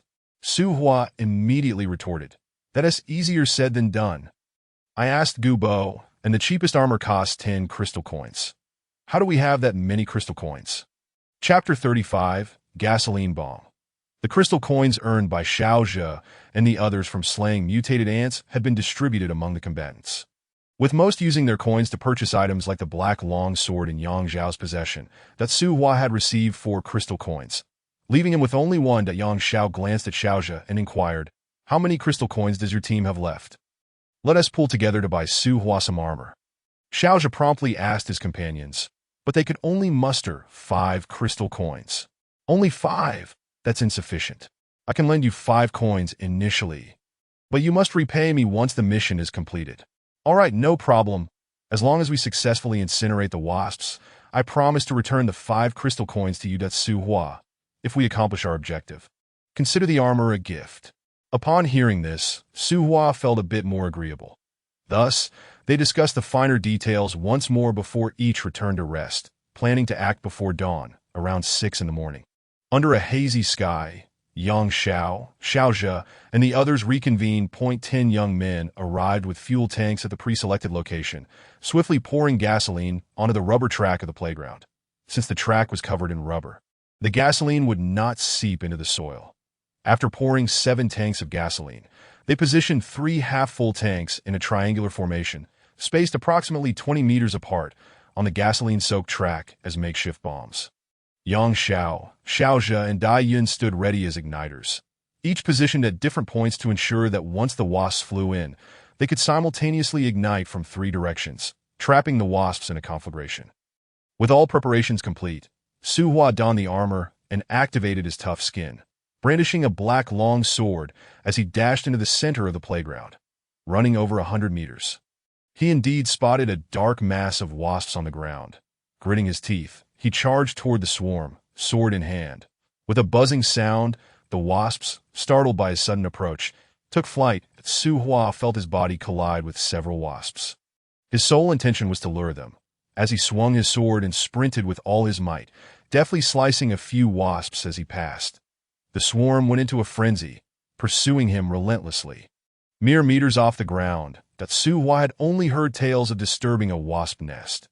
Now he understood the reality, with dozens of wasps buzzing menacingly behind him.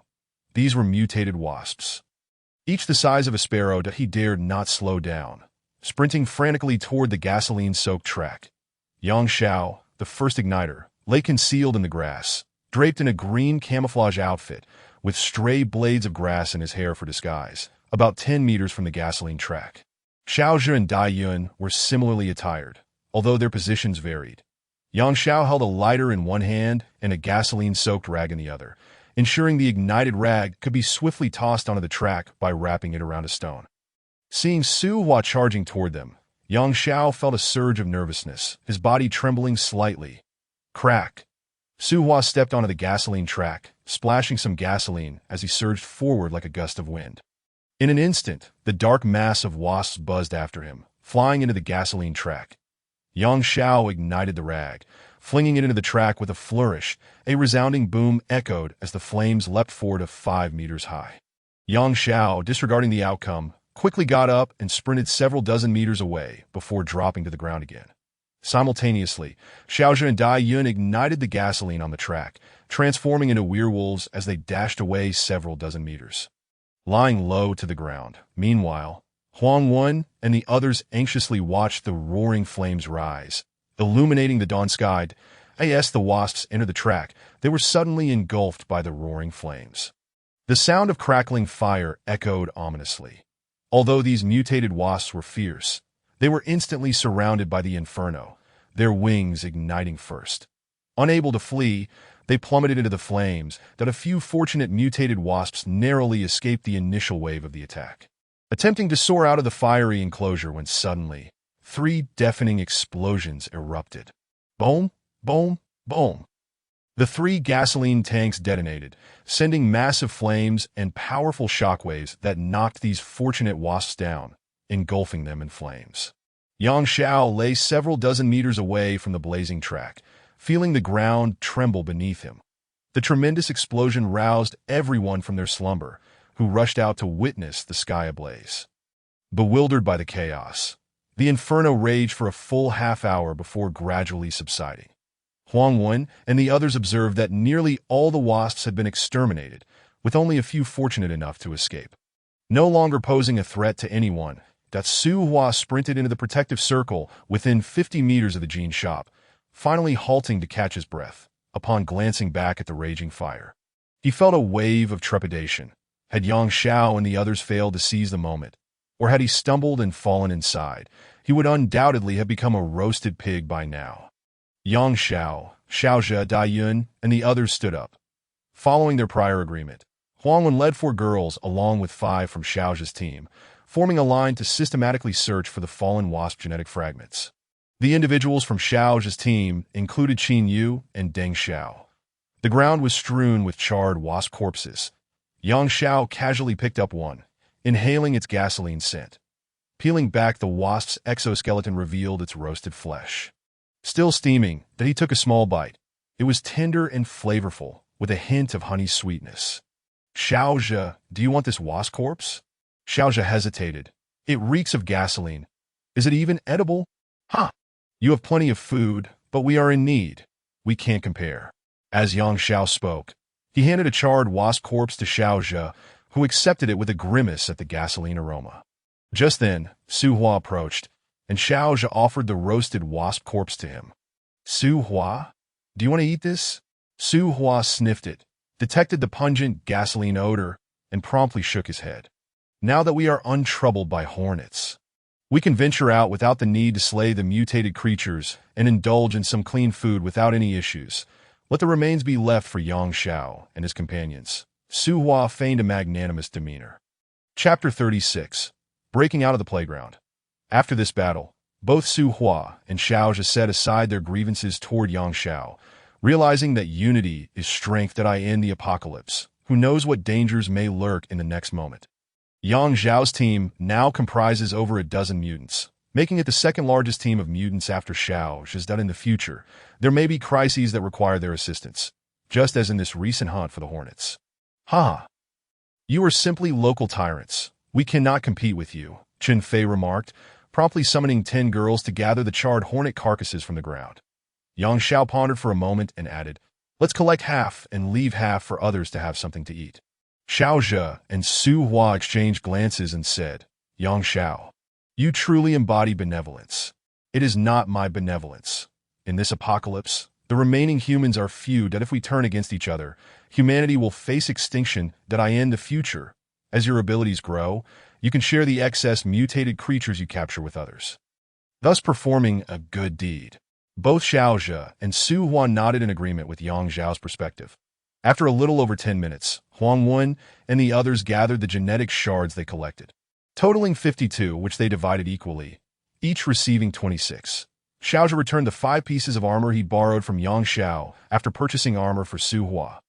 Dai Yun and Yang Xiao participated in the perilous task of igniting, each earning 5 crystal coins.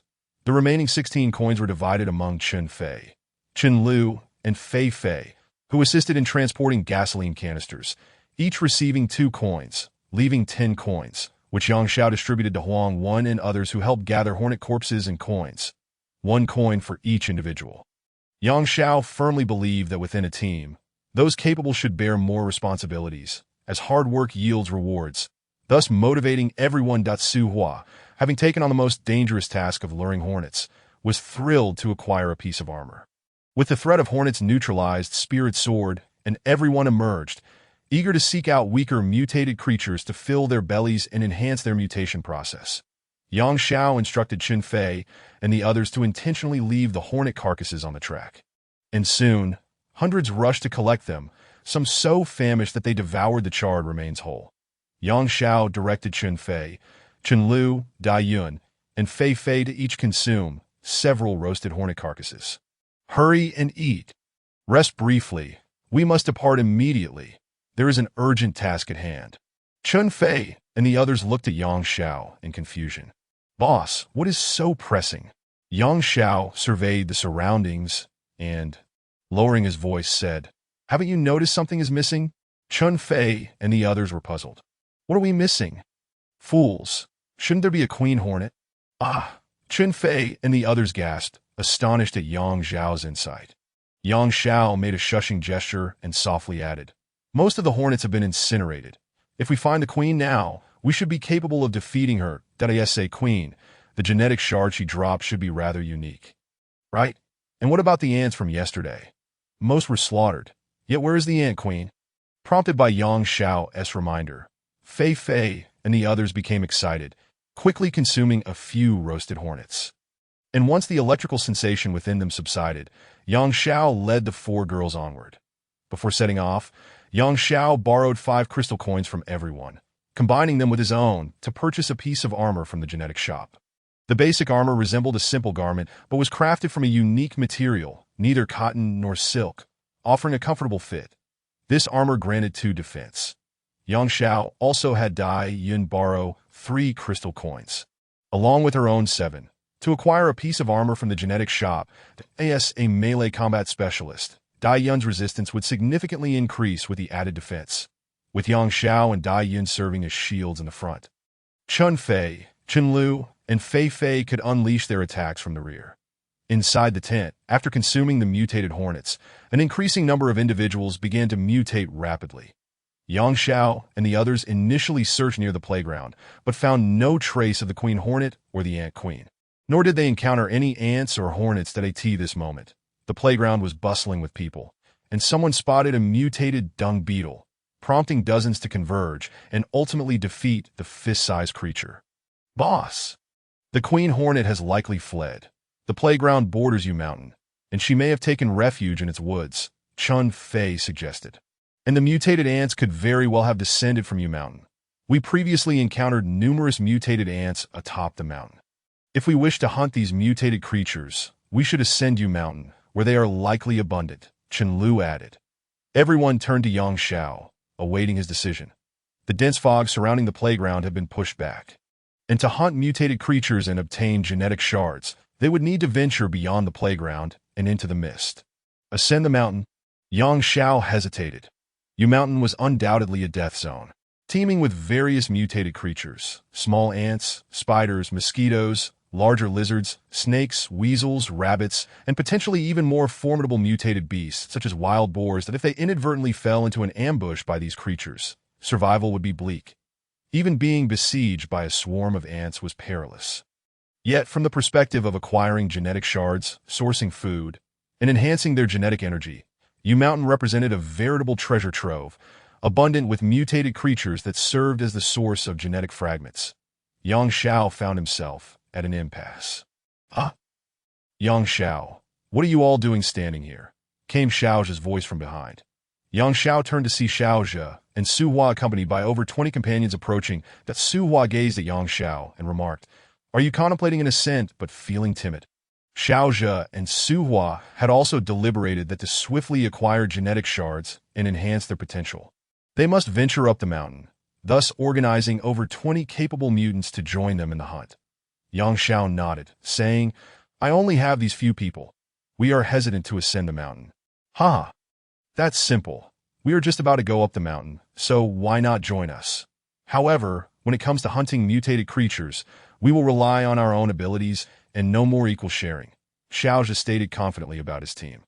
Having purchased armor, Xiao had completed the transformation of his arms and legs into those of a werewolf, nearing the final breakthrough and significantly enhancing his strength. With Su Hua, a partner with high defense, and over 20 mutants, he felt assured about the hunt ahead.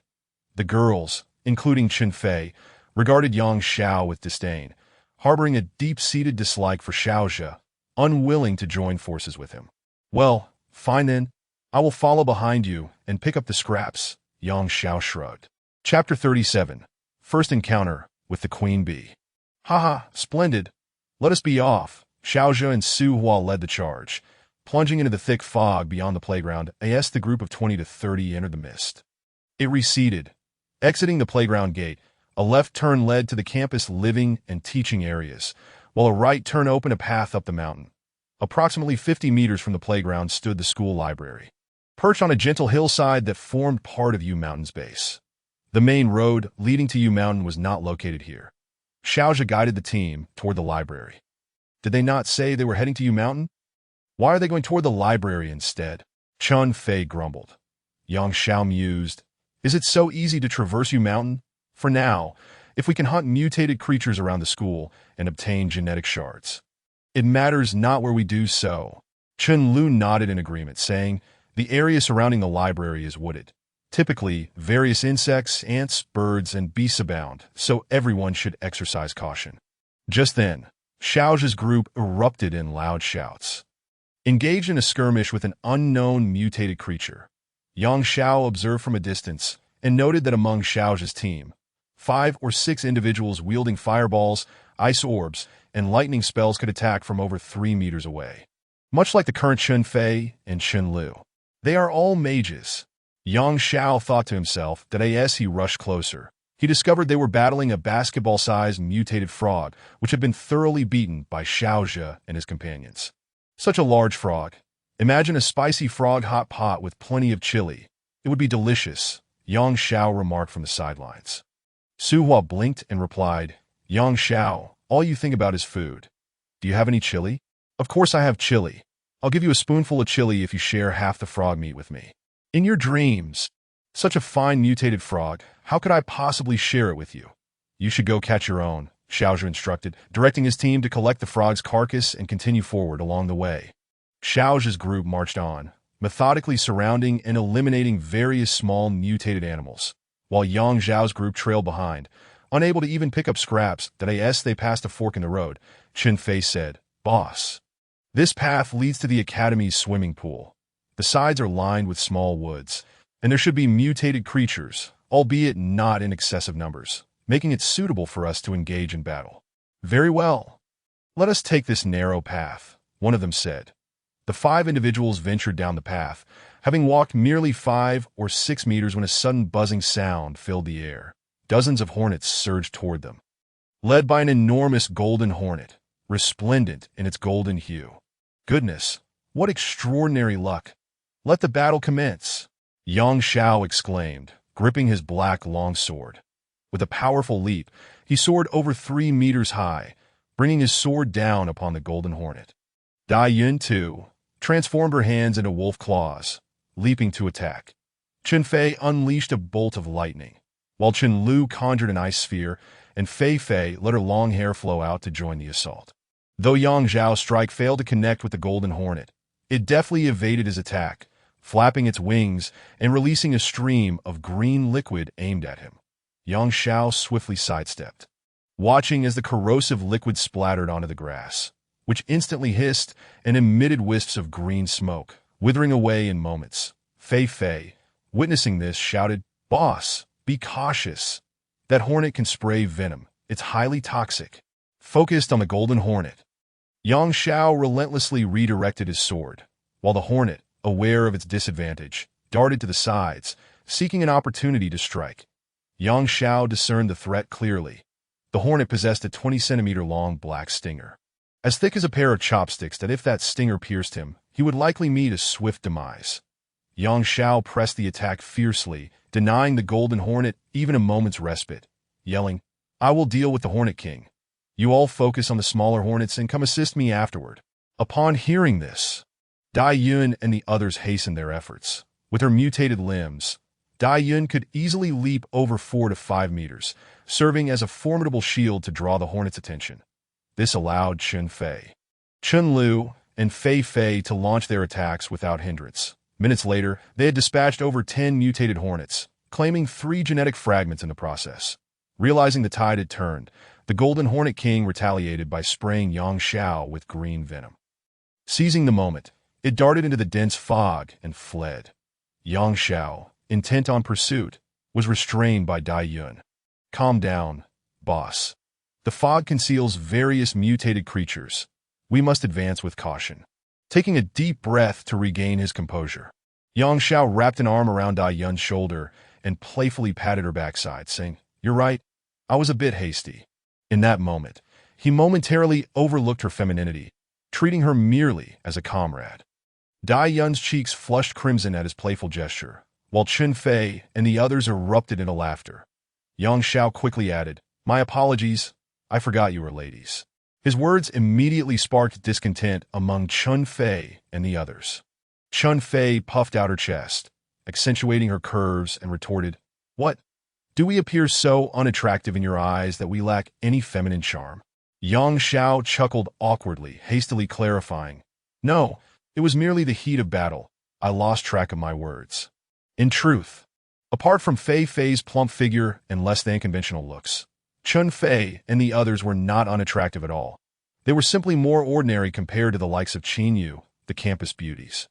However, they possessed shapely figures, tall, ample bosoms, and curvaceous hips, such that, from behind, they could easily rival Qin Yu. Seeing the indignant expressions on Chun Fei and the others' faces, Yang Xiao quickly added, "In fact, you are all quite beautiful, with splendid physiques." The girls giggled, muttering "hypocrite," but decided to let him off the hook. Yang Xiao mused to himself that these girls had indeed changed after their mutation. They had grown bolder and more assertive. As they continued onward, traversing a few more meters, a sudden sound sliced through the air, as if something had flown past them. Their heightened senses, particularly Yang Xiao's, alerted him immediately that he raised his black long sword to block. Feeling a slight tug on its blade, upon closer inspection, he noticed a white thread entangled around the sword. Startled, he pulled on the sword, sensing a strong resistance, as if something were tugging back. With a determined yank, he began to extract whatever it was from the fog, an experience reminiscent of fishing. "Everyone, stay alert," he called out, continuing to pull.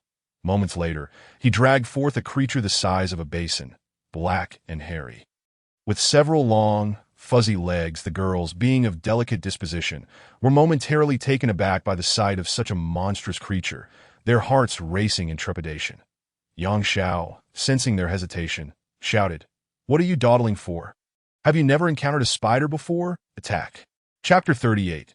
The hornet's nest. As he spoke, the colossal mutated spider suddenly opened its mouth and shot out several strands of white silk, slicing through the air toward Yang Xiao and his companions.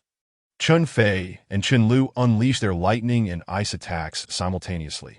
The spider attempted to evade, but found its silk ensnared by Yang Xiao's long sword, leaving it momentarily sluggish and unable to dodge effectively, resulting in it taking 2 solid hits.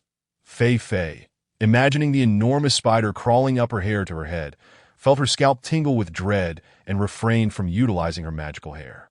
Dai Yun, too, felt a surge of anxiety at the thought of engaging the spider in close combat.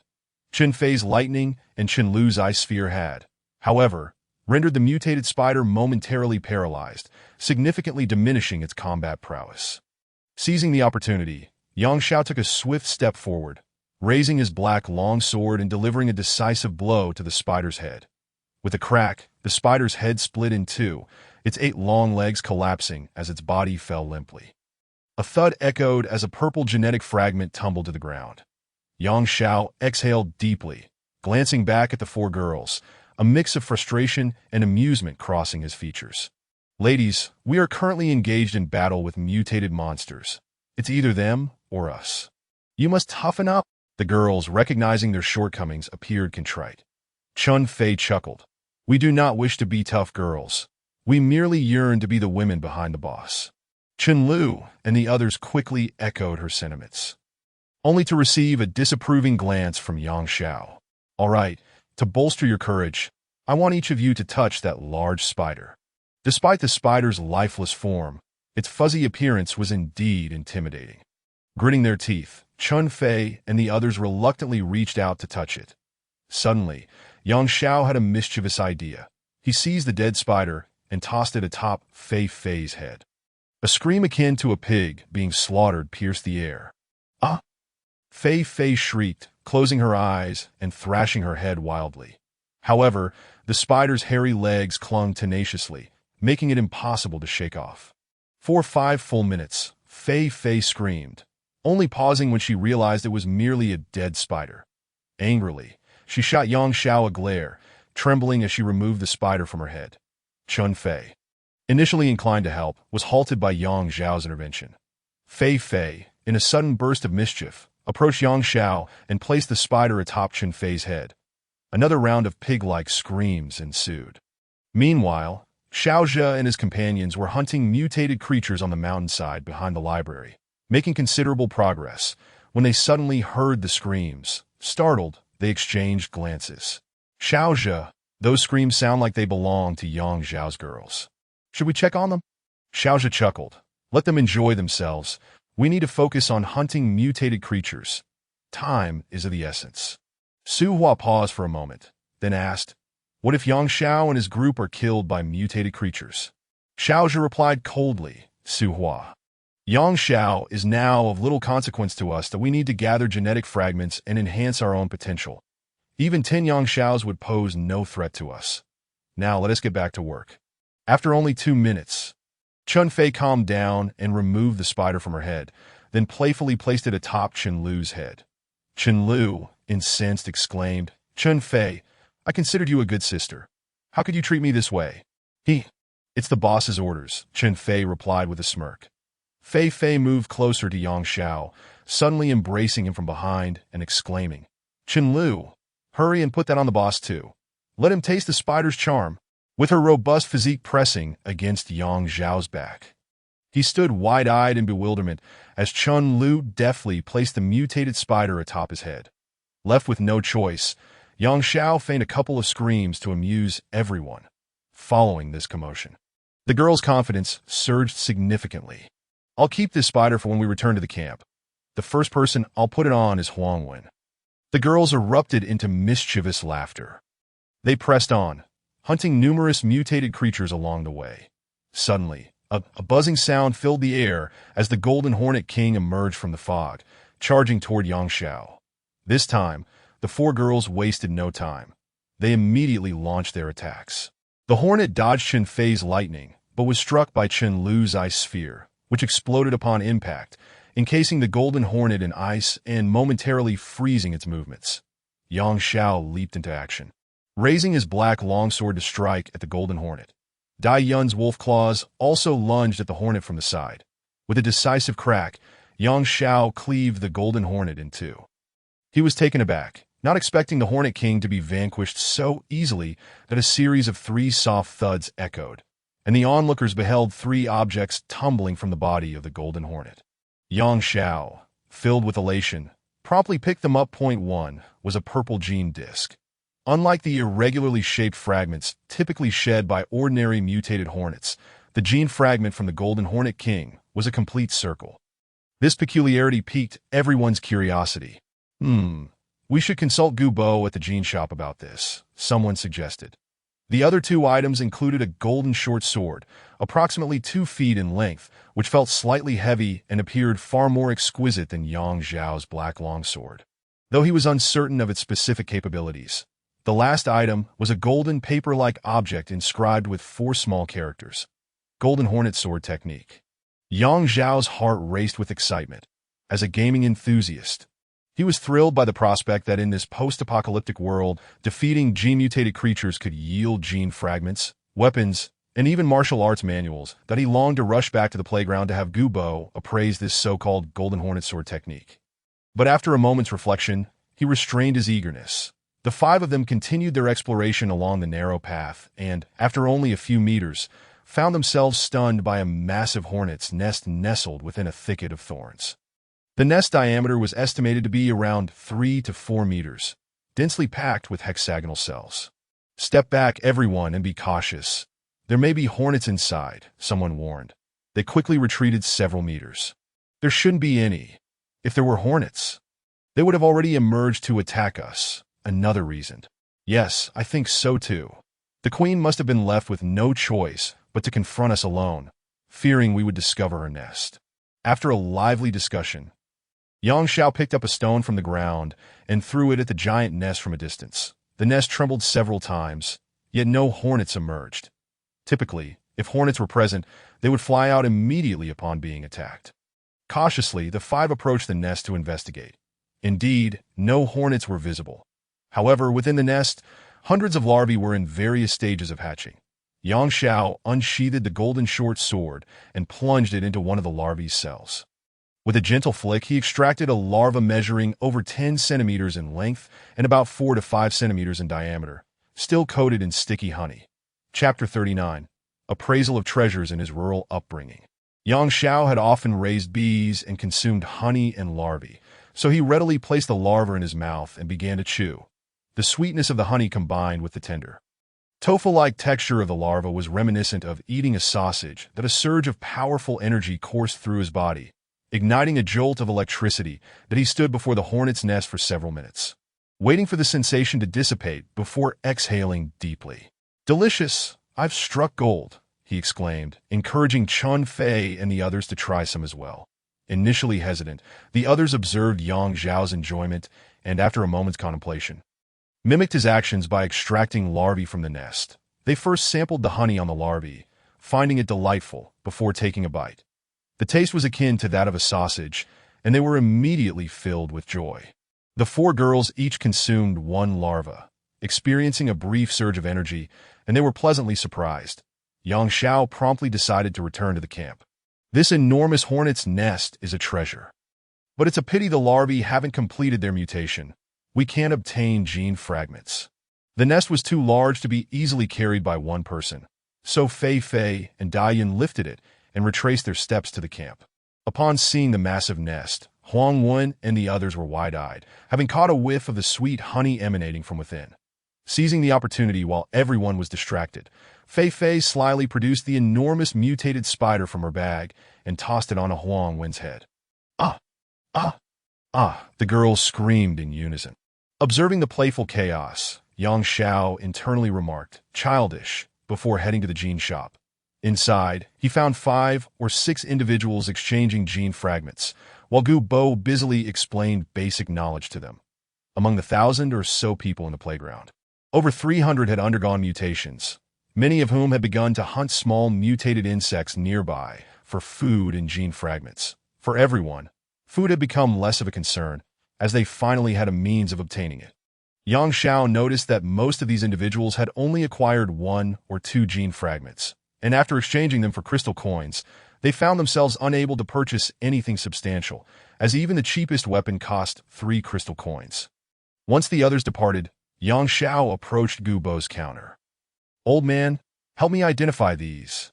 He placed the circular gene fragment, the golden short sword, and the golden paper inscribed with the golden hornet sword technique before Gu Bo. The old man's eyes lit up as he exclaimed, "Congratulations, young lad. You've struck it rich, having slain a primitive gene-mutated creature and obtained 3 treasures in one go." "What treasures are these? Please tell me quickly," Xiao urged, excitement bubbling within him. "Let's start with this circular gene fragment," Gu Bo began. "This is a complete gene fragment, equivalent to 10 ordinary gene fragments, and can be directly synthesized into a gene potion." "And what about this sword? Let me take a look," Gu Bo replied, picking up the golden short sword and inspecting it. The sword's attributes require identification, which costs 1 crystal coin. Do you wish to proceed?" "Of course, I want it identified," Xiao replied eagerly upon hearing this. Gu Bo grasped the golden short sword, his eyes flashing with a blue light as he swept it over the blade. It immediately shimmered with a flowing radiance from tip to hilt. "This sword grants 3 strength and 1 poison damage. Valued at 10 crystal coins," Gu Bo announced. Yang Xiao felt a twinge of disappointment. Is that all? Gubo chuckled. That's already quite impressive. What were you expecting? To annihilate the heavens with a single strike? Yang Xiao conceded that perhaps he had set his expectations too high. After all, this was merely a weapon dropped by a primitive, gene-mutated Hornet King, and he took the golden short sword in hand and asked, "Why can't I feel the 3 strength and 1 poison damage you mentioned?" "Ah, your gene data system hasn't activated yet, so you naturally wouldn't perceive it. However, judging by your condition, you should be able to unlock it in the coming days." "And what about this golden hornet sword technique?" Yang Xiao inquired, pointing at the golden page. "It's a set of martial arts techniques, but it too requires identification before you can study it, at the cost of 1 crystal coin. The deal you want to proceed?" "Absolutely." Gubo held the golden page, his eyes glowing blue as he projected the light onto it. The page shimmered, and he handed it back to Yang Xiao. That IT contained a brief introduction. Golden Hornet Sword Technique, a low-level sword technique comprising 9 levels. As you master it, each level increases the damage of your sword strikes by creating an additional sword shadow, culminating in 10 sword shadows at level 9, enhancing lethal power tenfold. Yang Xiao's excitement surged at the prospect of a tenfold increase in power. Gubo added, "The Golden Hornet Sword Technique is valued at 50 crystal coins. It is indeed a low-level technique. However, mastering it to level 10 is no simple feat. You must utilize it in every battle. In truth, it is best suited for your current stage, and you will encounter more superior techniques in the future. Our shop also offers various martial arts for sale." As he held the page for the Golden Hornet Sword Technique, Yang Xiao suddenly asked, "How do I learn it?" This page only has a brief description with no specific training methods. Learning is a straightforward process, but you must first complete your gene mutation and activate your gene data system to begin. At that point, you will merely need to focus your consciousness to integrate the technique into your mind. "Can I also teach others?" he inquired. Gubo chuckled. "Oh, how naive that if techniques could be learned indefinitely. What would my gene shop have to sell? Each technique manual can only be practiced by 1 individual. Once you assimilate it into your mind, it will automatically vanish." I see." As Yang Xiao exited the gene shop, he gained a deeper understanding of this post-apocalyptic world, realizing that the entire Earth had likely become a playground for some mysterious force, with everything gamified. Yet, he pondered the question, why did this hidden power choose to mercilessly destroy the Earth and reshape all the rules of this world? Upon returning to the camp, he found the girls gathered around Chun Fei and the others, enthralled by their tales of today's adventures, recounting how they hunted mutated spiders, frogs, and the Hornet King, eliciting gasps of astonishment. As Yang Xiao rejoined them, they turned their attention to him. "Boss, what did you find out about those items?" Fei Fei inquired. Yang Xiao briefly explained, producing the remaining 8 crystal coins and distributing 2 to each of Chun Fei. "Hen Li, Dayin, and Wei Wei. This manual is worth 50 crystal coins, and the golden short sword is valued at 10, totaling 60 crystal coins. For now, I will claim them, as they are more suited to my use. Consider it a debt of 12 crystal coins each that I owe you." Yang Zhao's principle remains that those who exert effort are the ones who reap the rewards. Only those who partake in battle are entitled to earn crystal coins, while food can be shared with the others. Huang Wen and the others had no objections to this arrangement that a third of the larvae from the enormous wasp nest had already been consumed. And many were not accustomed to eating wasp larvae raw. Some merely preferred the honey within. Suddenly, an epiphany struck Yang Xiao, and after a moment's contemplation, he took Fei Fei to the edge of the playground. Locating the spot where he had buried a chest of provisions. Chapter 40. Food exchange. The drainage ditch was littered with broken bricks and debris. "Fei Fei, employ your magical hair technique and clear away all these bricks," commanded Yang Xiao. Fei Fei, though puzzled, complied, her consciousness swirling as her hair, akin to steel wires, shot forth and deftly wrapped around dozens of bricks from the ditch, hurling them with a resounding crash several meters away. Moments later, the hundreds of bricks within the ditch were entirely removed. Yang Xiao gazed at the now 5-meter-long steel-like strands of Fei Fei's hair with admiration. "Boss, there's a chest," exclaimed Fei Fei in surprise as she spotted a box in the ditch. "Yes. Retrieve it and bring it back to the camp." Fei Fei's magical hair lifted the chest and presented it before them, as she held it aloft, inquiring, "Boss, what treasures lie within?" "You shall discover that once we return to the camp." Upon their arrival, the others were astonished to see the large box in Fei Fei's hands and queried, "Fei Fei, where did you procure this chest?" "Inquire with the boss. It belongs to him," she replied. Xiao chuckled, crouched down and unzipped the chest. All present were left in awe. Inside were salt-baked chicken legs, chicken wings, pig's trotters, beef jerky, potato chips, fried small fish, dried tofu, and an abundance of snacks, an entire chest brimming with provisions. Everyone's eyes sparkled, and they swallowed hard, for the flavors of these foods were undoubtedly exquisite, especially after days of food scarcity. Their longing for past delicacies intensified in comparison to the flesh of mutated creatures. This was indeed a heavenly feast. Huangwen took some time to regain her composure, gazing at Xiao. "Boss, is this the hidden stash you kept?" Xiao nodded and instructed, "Huangwen, I assign you a task. Set aside 10 packages of spicy fried fish and fragrant spicy dried tofu. These chili peppers can serve as seasoning for future meals. Distribute the remaining items among everyone." Distribute? Huangwen was taken aback. In this post-apocalyptic world, this chest of food was of immense value. Tio put it bluntly, Xiao could trade this bounty for the company of several beautiful women. Yet he chose to share it. Xiao nodded and pointed to Fei Fei, Chun Fei, Chen Lu, and Dai Yun, saying, "Each of them shall receive an extra package." The four were astonished by this unexpected generosity. Xiao then gestured towards the massive wasp nest, stating, "I must complete my genetic mutation. Otherwise, your future safety may be jeopardized. Hence, I require the wasp nest for myself." Huangwen looked bewildered at Xiao. "Boss, this was the trophy you obtained from defeating the Wasp King. You could easily keep it for yourself." Xiao waved his hand dismissively, saying, "This is a post-apocalyptic world. Everyone must strive to survive. Therefore, you all must work diligently as well." He then addressed Fei Fei and the others. "Did we not hunt a large frog today? We could stew it in a pot with a package of spicy fish, which should yield a delightful flavor.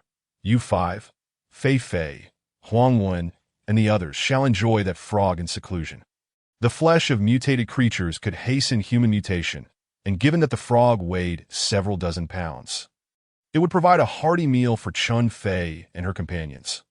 Although Huangwen had not participated in the battle, as the team leader, Xiao naturally wished to take special care of her. After speaking, amidst the admiring gazes of the others, Xiao carried the wasp nest toward his tent. However, the nest was too large to fit inside, so he set it down at the entrance. Sitting upon the ground, he produced a golden short sword, extracted a wasp larva, and promptly placed it in his mouth, chewing it down one after another. Outside, the scene was one of excitement, as the girls gathered around the box, saliva nearly dripping from their mouths. The chest contained over 80 packages of food. Huangwen initially distributed 2 packages to each person, then gave an additional package to Chun Fei and her group, reserving several packages of spicy fish for future seasoning, leaving about 10 packages remaining. Huangwen approached Xiao's tent, stating, "Boss, everyone received 2 packages. Chun Fei's group received 3, and I took a dozen packages of spicy fish, leaving around 10 for you." Xiao nodded, inquiring, "What is the status of your mutation now?" "It has yet to be completed." Huangwen expressed her disappointment in her mutation, although her genetic alteration had begun to affect her hands and legs. She had not exhibited any extraordinary powers or capabilities and remained quite weak in combat. "Come in," he instructed.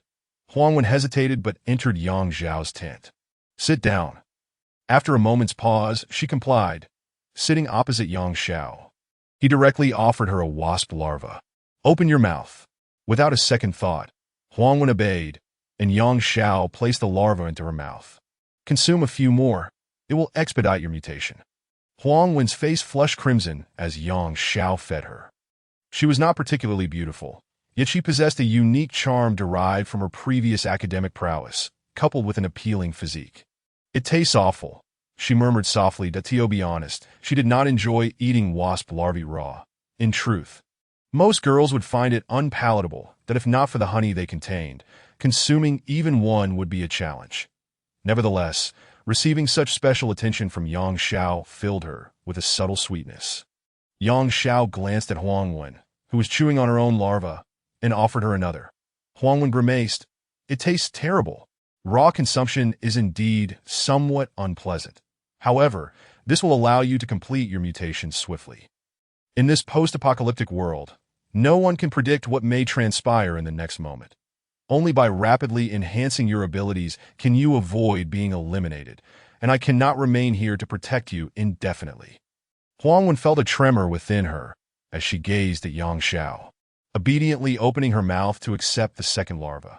She understood that this was a post-apocalyptic reality, characterized by the survival of the fittest, with competition not only among humans, but also against the mutated creatures of the wild. The enormous wasp nest contained around 60 to 70 larvae that as Yang Xiao continued to eat. He felt surges of electricity coursing through his body. With each larva consumed, the time required to digest the electrical energy generated shortened significantly. Initially, digesting the energy from a package of chicken legs took over 10 minutes, but now the energy from the mutated wasp larvae required only a matter of seconds. The electric currents flowed from the base to the top of his body, vanishing in an instant that as his body underwent this electrifying transformation. Yang Xiao felt himself growing stronger, with heightened senses allowing him to hear conversations from 10 to 20 meters away and perceive minute details from 100 meters distant. He sensed an increasing energy within him, as though it were poised to erupt. Ignoring this, he continued to consume wasp larvae, especially relishing the honey within the nest, which held even greater potency than the larvae themselves. Upon reaching the 30th larva, a resounding boom reverberated within him, and he collapsed. Chapter 41. Genetic System. Huangwen, witnessing Yang Xiao's collapse, rushed to embrace him, frantically shouting, "Boss, boss, what has happened to you? Someone, come quickly. The boss is in trouble." Though Yang Xiao had fainted, his mind remained clear, and upon hearing Huangwen exclaim, "The boss is in trouble," he felt a wave of frustration. What did she mean by the boss being in trouble? A man must never falter. If he must, he shall rise. Chun Fei and the others, hearing the commotion, hurried over and, upon seeing Yang Xiao unconscious in Huangwen's arms, immediately demanded, "What happened? What is wrong with the boss?"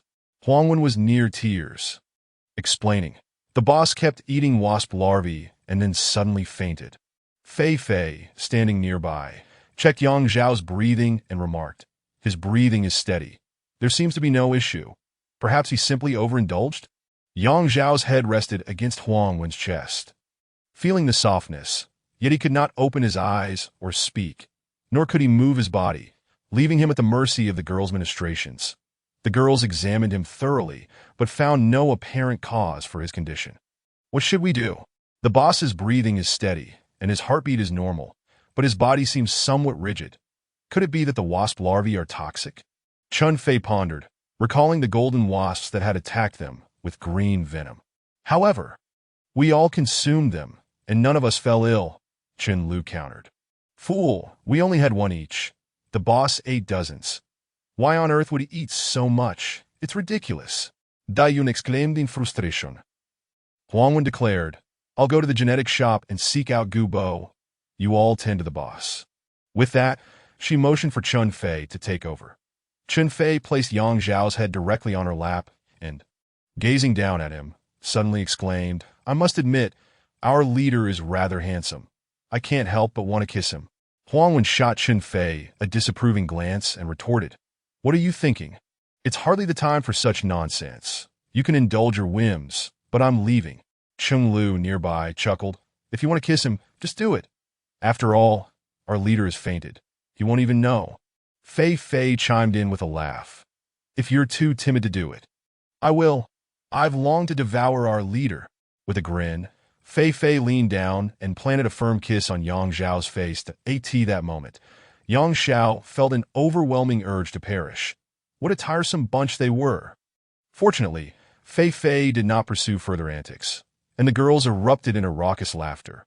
Moments later, Huangwen approached the tent with Gu Bo. Upon seeing the enormous beehive, Gu Bo paused briefly, grasped Yang Xiao's hand, and Yang Xiao immediately felt a warm current flow through him, only to dissipate moments later. Are that Gubo? What is wrong with our leader? Gubo replied with a smile. Oh, it's nothing serious. This guy simply overindulged in food. And his body couldn't handle it, that he overstuffed himself, coupled with the sudden completion of his mutation and the activation of his genetic data system, which is why he is in this state. A little rest will do him good. Should we get some medicine? No need for that.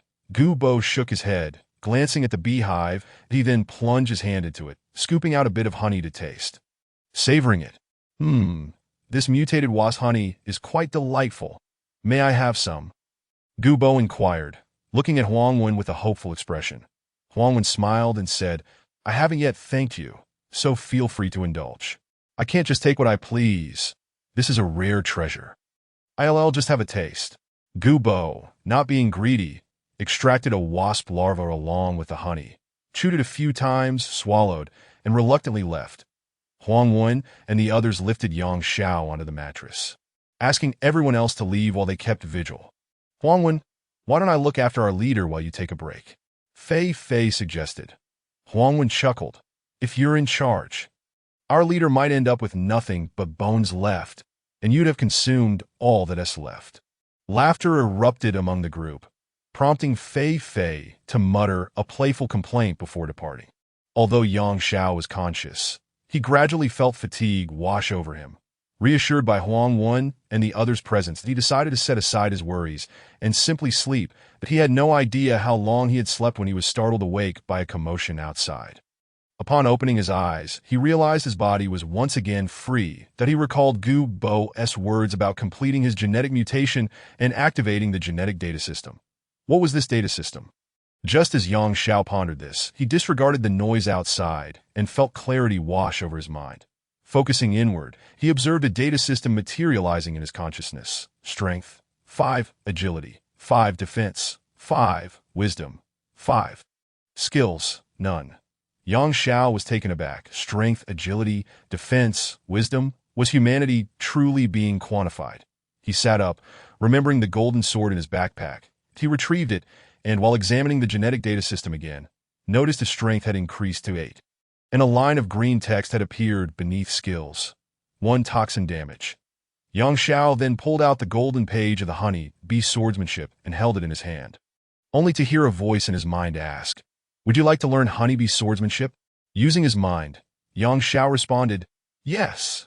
Immediately, he felt the golden page transform into a beam of golden light that entered his body, disappearing without a trace. Xiao quickly checked the genetic data system in his mind, and the skills section now displayed. Honeybee swordsmanship, level 1. Out of 9 levels, each level increases the number of sword shadows. Having completed this, he heard the sounds of a struggle outside the tent and hurried out with the golden short sword. In truth, Xiao had been asleep for a day and a night, and the news of his sudden fainting had already spread among various factions on the playground. Xiao's team had food, and their recent hunts of mutated creatures had yielded numerous genetic fragments, igniting envy in others. Previously, people had been deterred by Xiao's ferocity, but now that he was unconscious, Huangwen and the other girls were disregarded, prompting many to start harboring ill intentions. Xiao's team, however, chose not to intervene, as they looked down upon seizing such trivial possessions. Among the many who coveted Xiao's resources was a 100-strong team led by Xiao, the president of the International Trade Society. A formidable force with over 20 mutants, mostly male, known for their ferocity. When Chun Fei returned with the beehive, she encountered Xiao on the playground, who cast a jealous glance at her. However, due to Xiao's presence, he refrained from acting. Once Xiao confirmed that Xiao had fainted, he gathered 40 to 50 boys to seize Huangwen and her team's food and genetic fragments. When Xiao awoke, he found Huangwen and the others embroiled in a heated argument with the opposing group, both sides unwilling to relent. After Xiao mastered the honeybee swordsmanship, the fighting had already erupted outside. Brothers, let us give these filthy girls a beating, seize their food, and take the genetic fragments and weapons from them. Those who resist will face dire consequences, but those who comply can come along for some fun tonight. Chapter 42, Robbery of Wealth and Virtue. Fei led the charge, along with Chun Fei, Chun Lu, Dai Yun, Huangwen, and over 30 girls, directly engaging in a desperate fight. However, on Fei Fei's side, only 7 or 8 girls possessed significant combat strength, while Zhai Tao's group had at least 20 capable fighters. Within minutes, Fei Fei and her companions were forced to retreat. Chen Fei and the others were left bruised and battered, most girls knocked down, with only about 10 remaining, continuously falling back. Huang Wen, surrender now. If you do, I promise not to mistreat you. Tonight, I'll take good care of you, ha? Zhai Tao sneered, having spotted the enormous beehive in front of Yang Xiao's tent. He had heard rumors of Yang Xiao possibly being poisoned and unconscious for a day and a night, so he believed the situation was quite grim. If he didn't act soon, someone else might. Zhai Tao, you filthy scoundrel. I would rather die than submit to you, Huang Wen shouted defiantly. Beside her, Fei Fei, Chun Fei, and the others gritted their teeth, declaring, let us fight together. If we die. Vidi. Haha, Huang Wen, once you're dead, you'll have nothing left. Besides, your leader is currently in a deep coma. What is the point of sacrificing yourself for him? Zhai Tao, once he subdued Huang Wen and the others, would not hesitate to kill Yang Xiao to eliminate any future threats. Huang Wen replied coldly, I would rather sacrifice myself for our leader than yield to a rogue like you that you're not worthy to even carry our leader as shoes. Outside the tent, a crowd of several hundred had gathered, including Xiaozhe and Su Hua. Xiaozhe, should we lend Yang Xiao a hand? Su Hua asked. Xiaozhe chuckled coldly. We wouldn't want to take advantage of his misfortune. Whether he survives this ordeal is his fate. We'll merely observe. Jiu Bo mentioned that our genetic data systems will soon be activated, and by then, Yang Xiao's existence will be of little consequence to us. Zhai Tao's beast spirit was that of a bear, granting him immense strength and resilience after mutation. Fine, since you all prefer to sacrifice yourselves for that little brat, I shall first kill Yang Xiao before your very eyes to see if you're still willing to submit. Zhai Tao strode forward, heading toward Yang Xiao's tent. Huang Wen and the others stood in front of the tent, with Daiyan transforming into a werewolf, blocking Zhai Tao's path. She unleashed her claws towards him. Zhai Tao sneered as his massive bear paw came crashing down, sending Daiyan staggering back several steps. Fei Fei's magical hair tendrils lashed out at Zhai Tao, but were swiftly caught. He yanked her hair, spinning her around twice before flinging her several meters away, where she crashed to the ground. Chun Fei and Chen Lu launched lightning and ice attacks at Zhai Tao, only to be thwarted by his allies, who knocked them both down. Ultimately, Huang Wen stood alone at the entrance of Yang Xiao's tent, before the imposing beehive, gripping a black longsword, an offering from Yang Xiao the previous day. She realized that, despite wielding it, she was no more formidable than an ordinary person. Witnessing her sister's defeat, Zhai Tao and his henchmen approached with wicked grins. Huang Wen gritted her teeth. I'll fight you. She charged at Zhai Tao with the sword in hand. Zhai Tao scoffed, seizing Huang Wen's sword hand, and laughed maniacally. Huang Wen, though you may not be conventionally beautiful, you possess a fine figure. I must say, I admire your academic prowess. Why not fulfill my desires today? Let us go inside and have our way next to the unconscious Yang Xiao. It will surely be thrilling. Huh? As Zhai Tao dragged Huang Wen toward the tent, his heart raced at the thought of conquering her, a former academic elite, and his body reacted in anticipation, pitching a small tent of its own. Zhai Tao, you vile scoundrel. You will not have a good end. Go ahead and kill me, Huang Wen screamed. Chun Fei and others were injured and subdued by Zhai Tao's subordinates. They were powerless to save themselves, let alone aid Huang Wen, who was being dragged toward the tent by Zhai Tao. The onlookers outside were reluctant to provoke trouble. Zhai Tao's team was formidable, and even if they disapproved of his actions, they dared not intervene. That Su Hua cast a glance at Xiaozhe and remarked, Xiaozhe, are we really not going to save Yang Xiao? He saved us when he killed the black dog last time. Indeed, Xiaozhe retorted, when he killed the black dog, we suffered heavy casualties. Yang Xiao merely swooped in to reap the rewards, taking the juiciest leg for himself. That I still Haven T settled that score. Today, it seems, is his retribution that we'll just watch the show. If we clash with Zhai Tao, while we are not afraid, it would be a struggle between two tigers, leading to mutual destruction that we've only just begun to strengthen ourselves. We cannot afford any setbacks now. Su Hua fell silent. As Zhai Tao pulled Huang Wen toward the tent, He felt increasingly exhilarated. The apocalypse was splendid. With strength, one could act as one pleased, and the sinister thoughts and desires within him needed no longer be concealed. Brothers, carry this hive back, and station people at the tent entrance to N01 is to disturb my affairs, or else I will show no mercy. Xiao laughed heartily, exuding a conqueror's bravado as he dragged Huang along. The louder she screamed, the more elated he felt. Approaching the tent, he flung aside the curtain, only to come to a sudden halt, as if petrified at the entrance. The onlookers found it strange. Why was Xiao frozen at the tent's entrance when he was supposed to be consummating his desires with Huang Wen? One of Xiao's lackeys approached and called out, "Tao Go, what's the matter? Hurry up and get in. The brothers outside want to hear your triumphant voice conquering the academic elite." Xiao remained unresponsive. The lackey called again.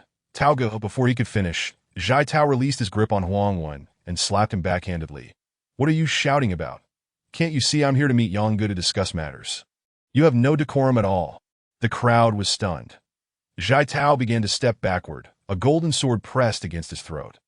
Then, they saw a hand holding a golden short sword emerge from inside the tent.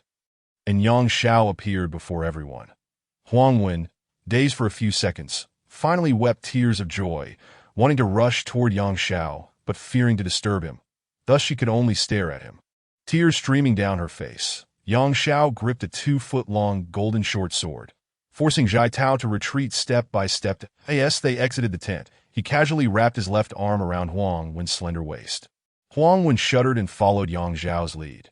Upon recognizing Yang Xiao, the crowd erupted in gasps and applause.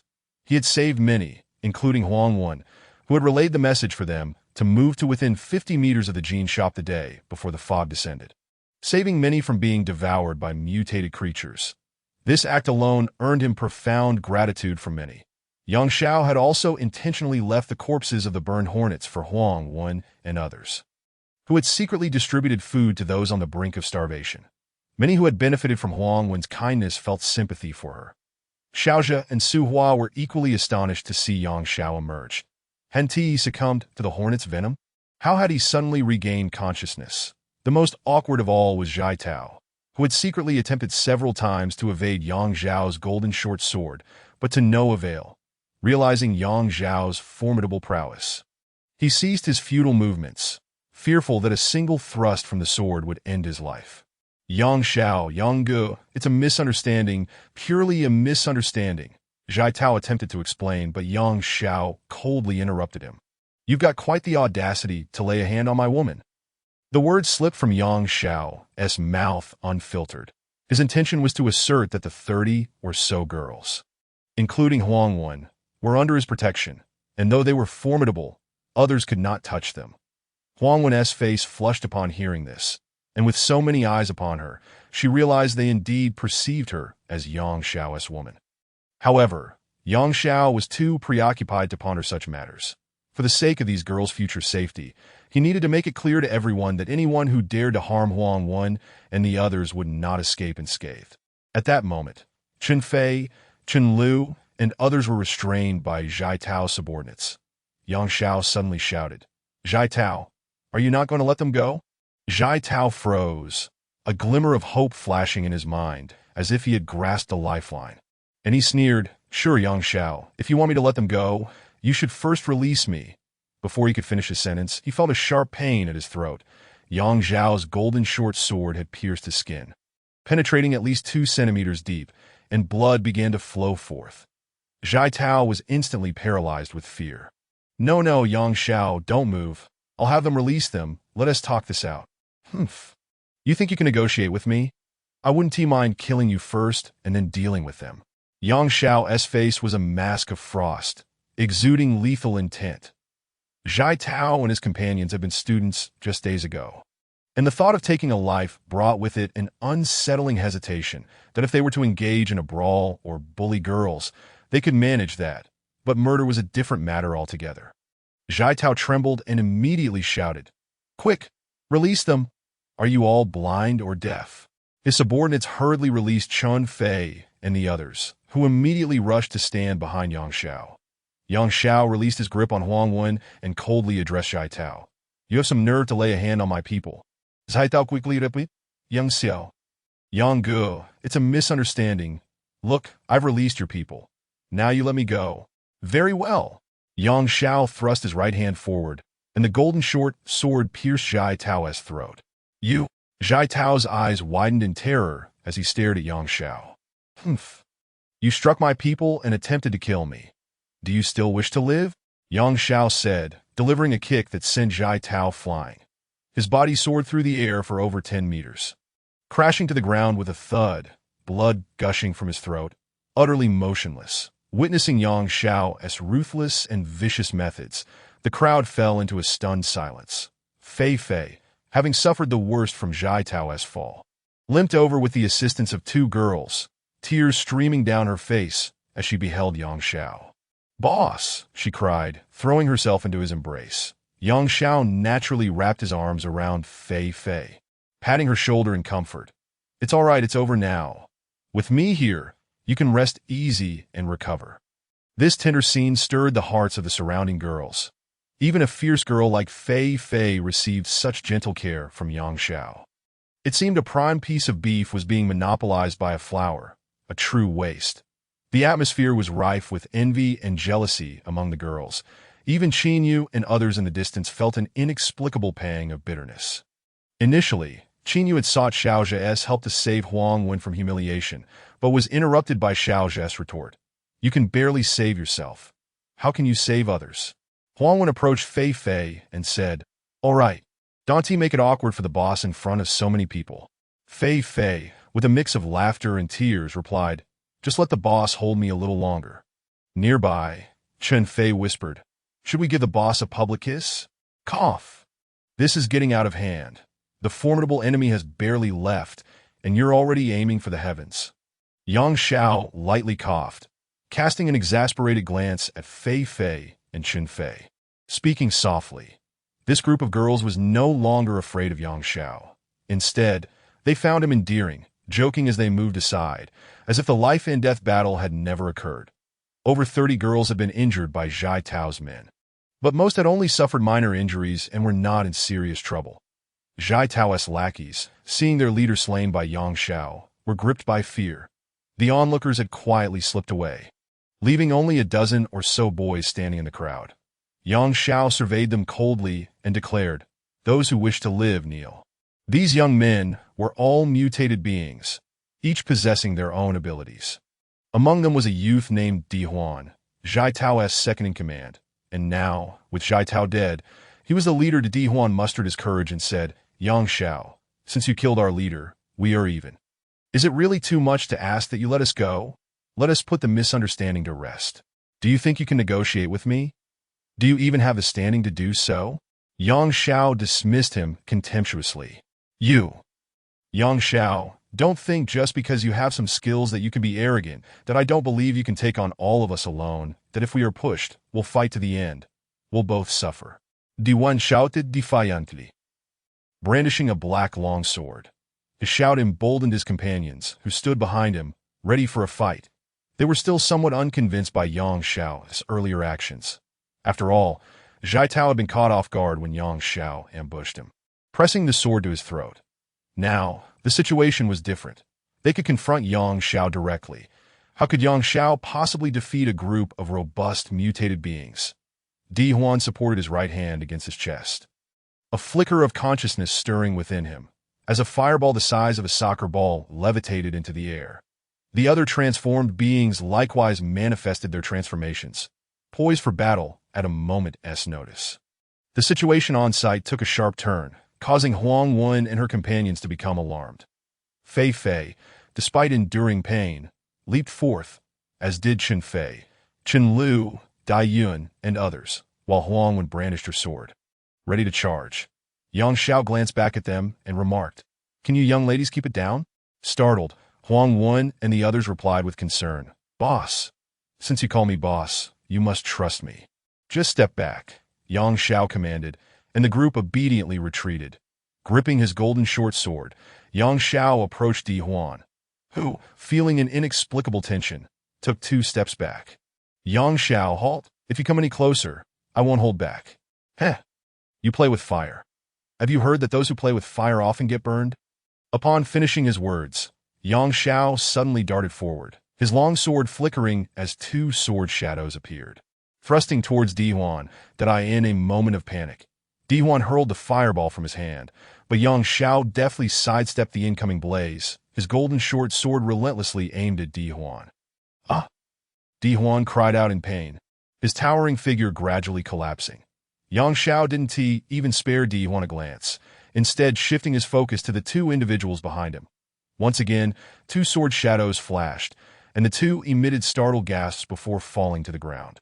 The remaining onlookers, witnessing this display of prowess, dared not challenge Yang Xiao any further, retreating 2 steps before dropping to their knees. "Brother Yang, spare us!"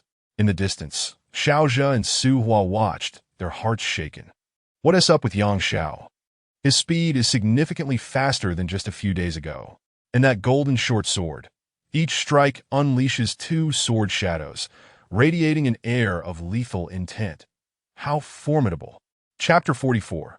The Blue Peacock. Yang Xiao was the first among the over 2,000 survivors at Xiangnan University to complete the activation of the genetic mutation data system. Moreover, having studied the Golden Bee Sword technique, his current level of genetic data optimization allowed him to take on 10 opponents single-handedly. Everyone was astounded by Yang Xiao's swift elimination of 3 foes. Huang Wen and the others were naturally overwhelmed with excitement, feeling an impulse to rush forward and embrace Yang Xiao. Fortunately, they recognized the gravity of the moment and managed to restrain their impulses, lest they incur Yang Xiao's reprimand.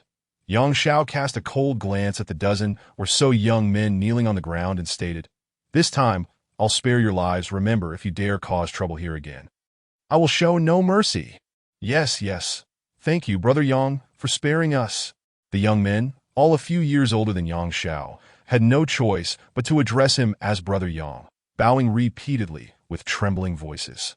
"Take your companions' bodies and scram." Yang Xiao Barked. And the group immediately scrambled to their feet, hastily carrying the corpses of Zhai Tao, Di Huan, and others as they departed. Once they left, the onlookers dispersed as well. Xiao and Su Hua exchanged glances, feeling disinterested, and lowered their heads to leave. "Xiao," Yang Xiao suddenly called out, spotting him among the crowd. Xiao and Su Hua, upon hearing his voice, turned around, forcing a smile. "Yang Xiao, I heard there was trouble here. So, I came to see if you needed any assistance. That I didn't expect you to have already subdued them. That I just told Su Hua. Who the hell dares to cause trouble here?" Yang Xiao regarded Xiao and replied coolly, "Xiao, I have always been fair, that a drop of kindness should be repaid with a fountain of gratitude. However, if someone wishes to see me make a fool of myself, I shall be sure to return the favor in kind." After saying this, Yang Xiao lost interest in Xiao's expression and turned to check on Fei and the others' injuries. Xiao contemplated explaining something, but ultimately decided against it, leaving with an awkward expression. Huang Wen and the others rushed forward, embracing one another in excitement. Surrounded by a mass of warm bodies, Yang Xiao felt a sudden wave of happiness. During his unconsciousness, these fierce girls had risked their lives to protect him, and this affection deeply moved him. Overcome with emotion, he waved his hands through the crowd, encountering the soft resilience of their bodies. "Hey, who was the rogue touching my chest?" Chun Fei suddenly exclaimed. "I was touched too," Huang Wen shouted. Yang Xiao raised his hands in innocence, saying, "Ladies, it wasn't me. Look, my hands are pure and unblemished. You're the only male here. Who else could it be?" Fei said, puffing out her chest and casting a flirtatious glance at Yang Xiao. Her expression far from anger, almost inviting. "Well, who can say? There are plenty of rabbits in this world," Yang Xiao replied, feigning an aggrieved demeanor. "Oh well, since it's the apocalypse, who knows what tomorrow holds? Boss, we might as well become your harem," Fei suggested, her eyes gleaming with avarice, prompting laughter from the surrounding girls. Yang Xiao shuddered and hastily said, "I can't indulge in such nonsense. I have matters to attend to with Gu By the way." Huang Wen, Chun Fei, Chen Lu, Dai Yun, and Fei hurry and consume those wasp larvae and honey. The more you eat, the quicker your mutation process will accelerate. This way, No one will dare to bully you in the future." As he spoke, Yang Xiao pushed through the throng of girls and made his escape. "Boss, why do you have a thief's heart but no courage?" "Huh," the girls laughed heartily. Yang Xiao felt his face flush, thinking how outrageous these girls were, with no sense of propriety whatsoever. However, upon reflection, he mused that the apocalypse was indeed liberating, free from the constraints of law and morality, allowing one to act with impunity. This was the worst of times, yet also the best of times. As Yang Xiao entered the genetic shop, Gu Bo greeted him with a smile. "Little lad, you're awake. You look well." "Heh, if I hadn't woken up now, I might never wake again," Yang Xiao replied. Alluding to the incident with Xiao nearly killing him, Gu Bo smiled faintly and said, "You are the first to activate the genetic data system, so it's not so easy for you to die. I'm curious, what beast soul did you awaken?" Yang Xiao was taken aback and replied, "I haven't awakened any beast soul." Gu Bo, intrigued, asked, "Then what are your genetic data system's attribute indicators?" "Strength, agility, defense, and wisdom. All are at 5 points." "5 points?" Gu Bo's expression turned astonished. Yang Xiao nodded. "Is that strange? You may not know this, but typically, when individuals awaken their genetic data systems, all 4 attributes start at 1 point, and at most they won't exceed 3 points. Yet you begin at 5 points. How remarkable is that?" Upon hearing Gu Bo's explanation, Yang Xiao began to understand that no wonder his strength and speed could easily overpower Xiao and others. His genetic data attributes were significantly higher than theirs, compounded by the golden short sword and the basic leather armor he had purchased, resulting in an overall attribute value far exceeding that of others. Then why haven't I awakened a beast soul? I'm not certain about that. Not everyone awakens a beast soul. Around half of people do not. Yet they can still activate their genetic data systems. However, those without a beast soul can only enhance their genetic attributes, making their combat power relatively weaker compared to those who possess a beast soul. Hearing this, Yang Xiao felt a chill in his heart. "So, does that mean I'm at a disadvantage?" "Under normal circumstances, yes. However, your situation is quite unusual. Generally, those without a beast soul start with all 4 attribute indicators at 1 point, while those with a beast soul begin with 2 or 3 points. Yet you start at 5 points, significantly higher than those with a beast soul, indicating your circumstances are indeed special."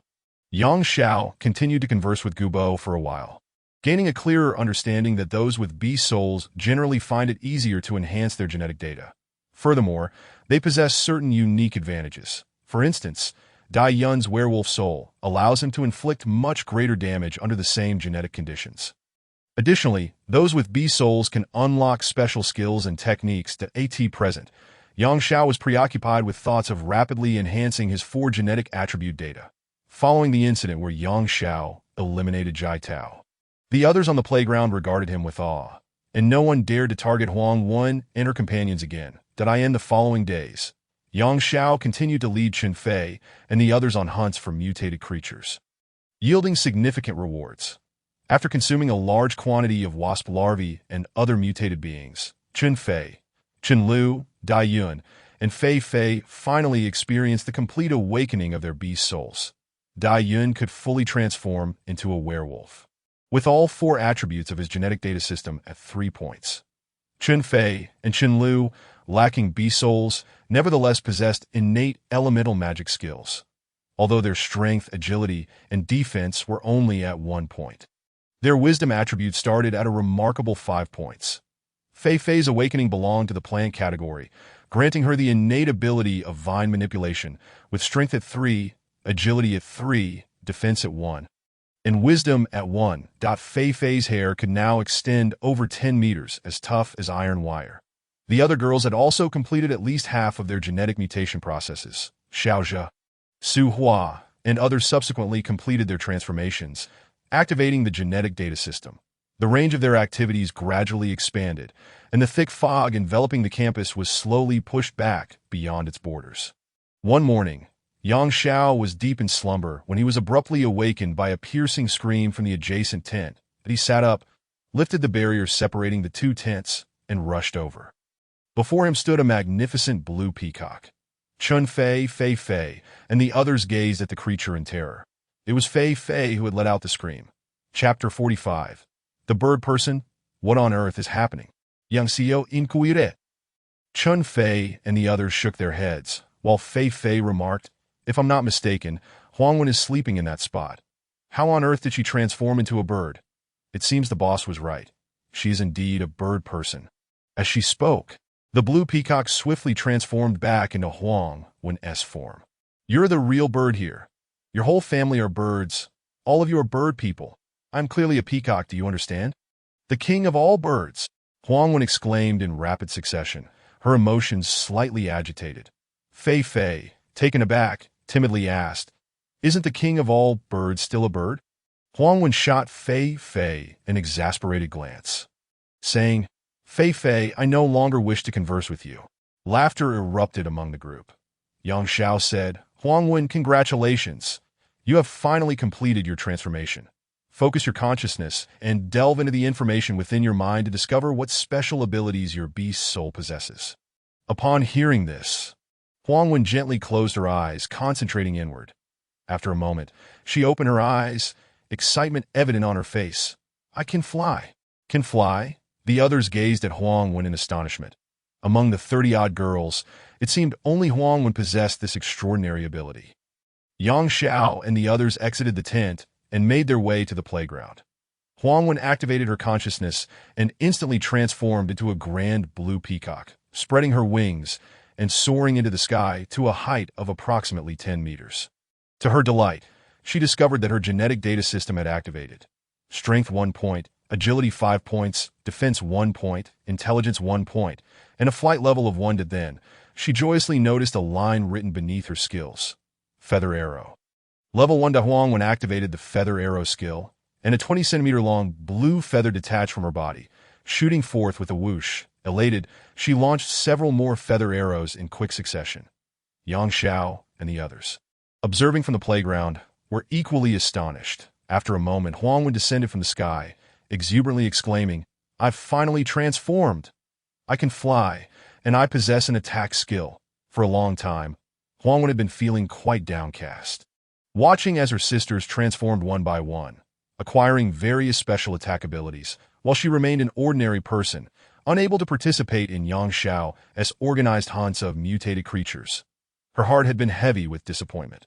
Now, having suddenly completed her transformation and gained the unique functions of flight and feather arrow, she was overwhelmed with joy. Chun Fei and the others shared in Huangwen's happiness, and as she landed, they rushed forward to congratulate her. Huangwen approached Yang Xiao, tears welling in her eyes as she looked at him. Yang Xiao smiled gently, opening his arms, and Huangwen couldn't help but leap into them.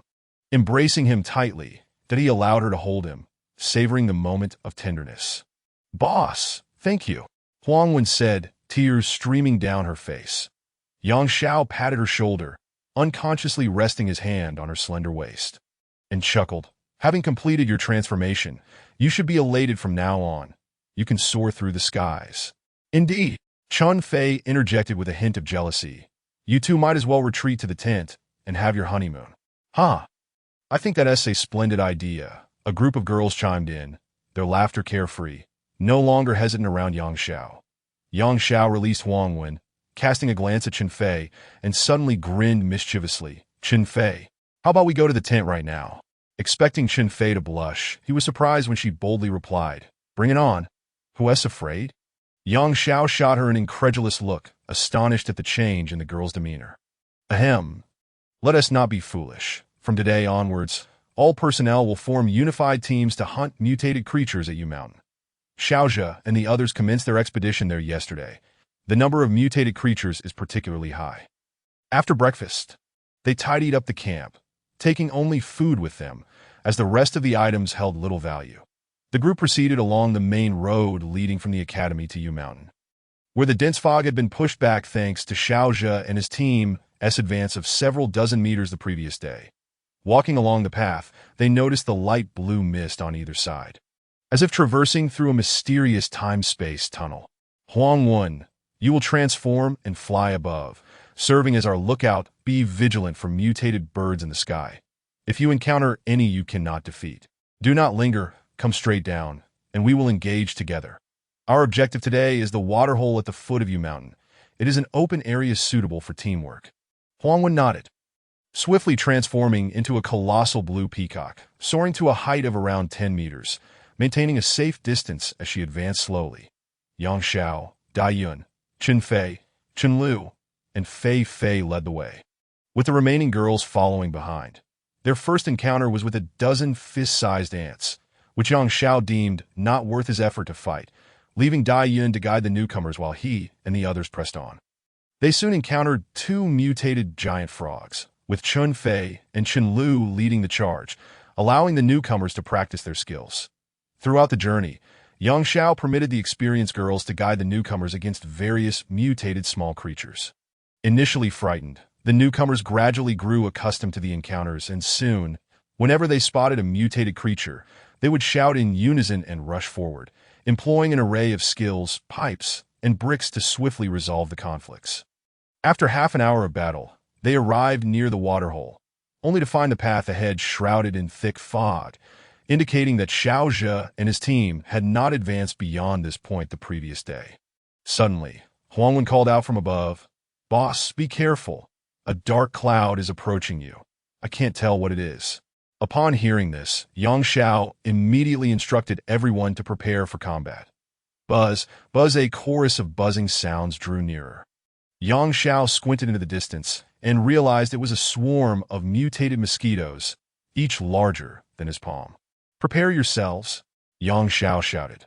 Huangwen, soaring in the air, swiftly launched a feather arrow, striking one mosquito and causing it to plummet, accompanied by the sound of falling genetic fragments one by one. Arrows rained down, quickly dispatching dozens of mosquitoes. However, the swarm numbered 100 or 200, advancing relentlessly towards Yang Xiao and his team. Yang Xiao shouted, and Chen Fei and the others immediately launched their attacks. Besides Chen Fei's lightning and Chen Lu's ice balls, Yang Xiao's team now boasted 5 members who had awakened elemental skills such as lightning, ice balls, fireballs, and wind blades that in an instant, various elemental attacks were unleashed, particularly effective against the mutated mosquitoes. Chapter 46. Even the smallest mosquito is meet Fei Fei's magical hair tore through the air, sweeping away dozens of mosquitoes in a single motion before slamming them against the hard rocks. Yang Xiao stood at the forefront, wielding a golden short sword without moving, after the first round of ranged attacks.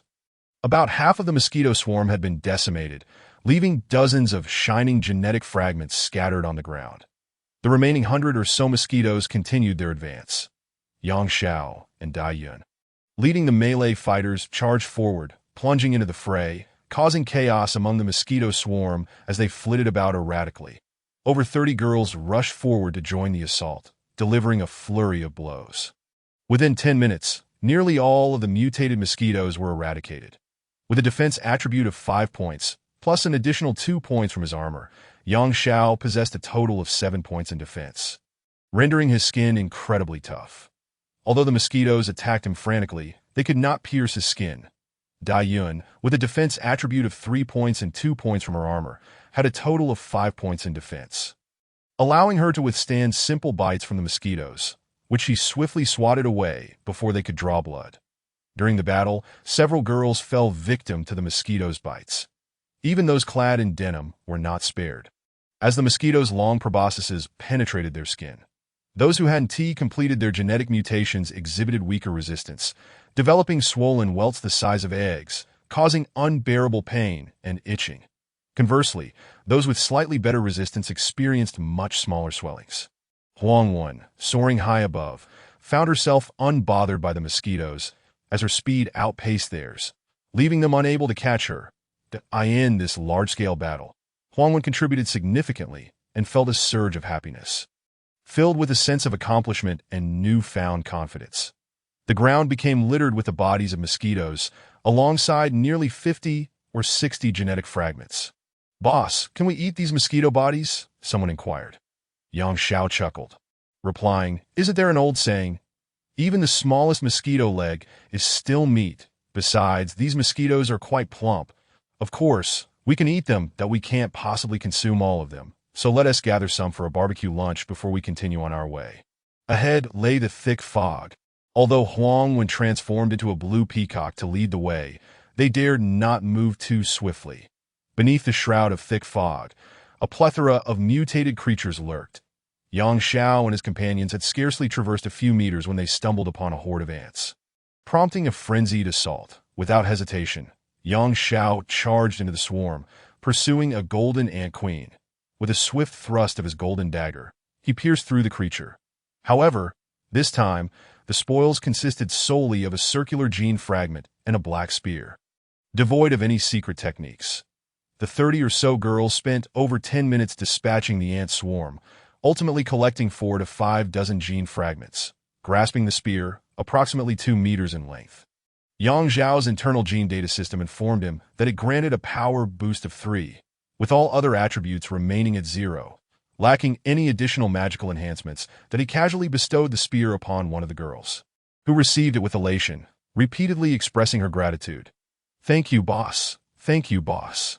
The group pressed on, and after eliminating several waves of mutated beasts, they finally reached the banks of a pond. Xiao directed everyone to scout the area first, dispersing the dense fog, and then temporarily settled in the middle of the road to rest. Chop down a few of those nearby trees. I've never had roasted mosquito meat in my life, and today I finally have the chance to try it. The girls before him were no longer the fragile beings they once were. They had transformed into fierce warriors. Obeying Xiao's command, Fei led a dozen girls to fell trees. Upon reaching a tree as thick as a bowl, she swung her hair around the trunk, yanked it with force, and with a crack, the trunk broke cleanly. Dian also swiftly severed another tree with her sword, and the rest of the girls employed similar tactics. Watching this, Xiao chuckled. "We're merely preparing for a barbecue. Are you all participating in a tree-cutting contest? With this many trees, you could roast for days and nights." Laughter erupted among the group that a moment later, they dragged several large trees over, breaking off the branches and stacking them together. Starting a fire was a simple affair. No lighter was needed as 3 girls in the team had awakened fire elemental techniques. Each conjured a fireball, igniting a roaring blaze in an instant. Observing these confident and vibrant girls, Xiao felt a twinge of nostalgia. In less than a month, they had undergone a remarkable transformation. The once pitiful beings scorned and bullied had been replaced by a group brimming with confidence and hope. Mosquitoes, lacking hard bones, were merely soft-bodied. After being roasted over the fire, their fine hairs burned away, leaving them crisp and golden, exuding a delectable aroma reminiscent of roasted chicken. Fei placed a small dish of salt before Xiao and conspiratorially whispered, "Boss, should we add a bit of chili?" Xiao was taken aback. Fei produced a small bag, sprinkling a dash of chili powder into his dish of salt. Fei, about to speak, was shushed by Fei. "Keep it quiet. Just a pinch of chili powder. If you shout, there won't be enough for everyone." After adding another pinch into Xiao's dish, she indicated that Fei and Xiao should share. With a smile, Xiao sprinkled the salt and chili powder over the roasted mosquito meat, placing it back over the fire to roast slowly, filling the air with the tantalizing scent of chili.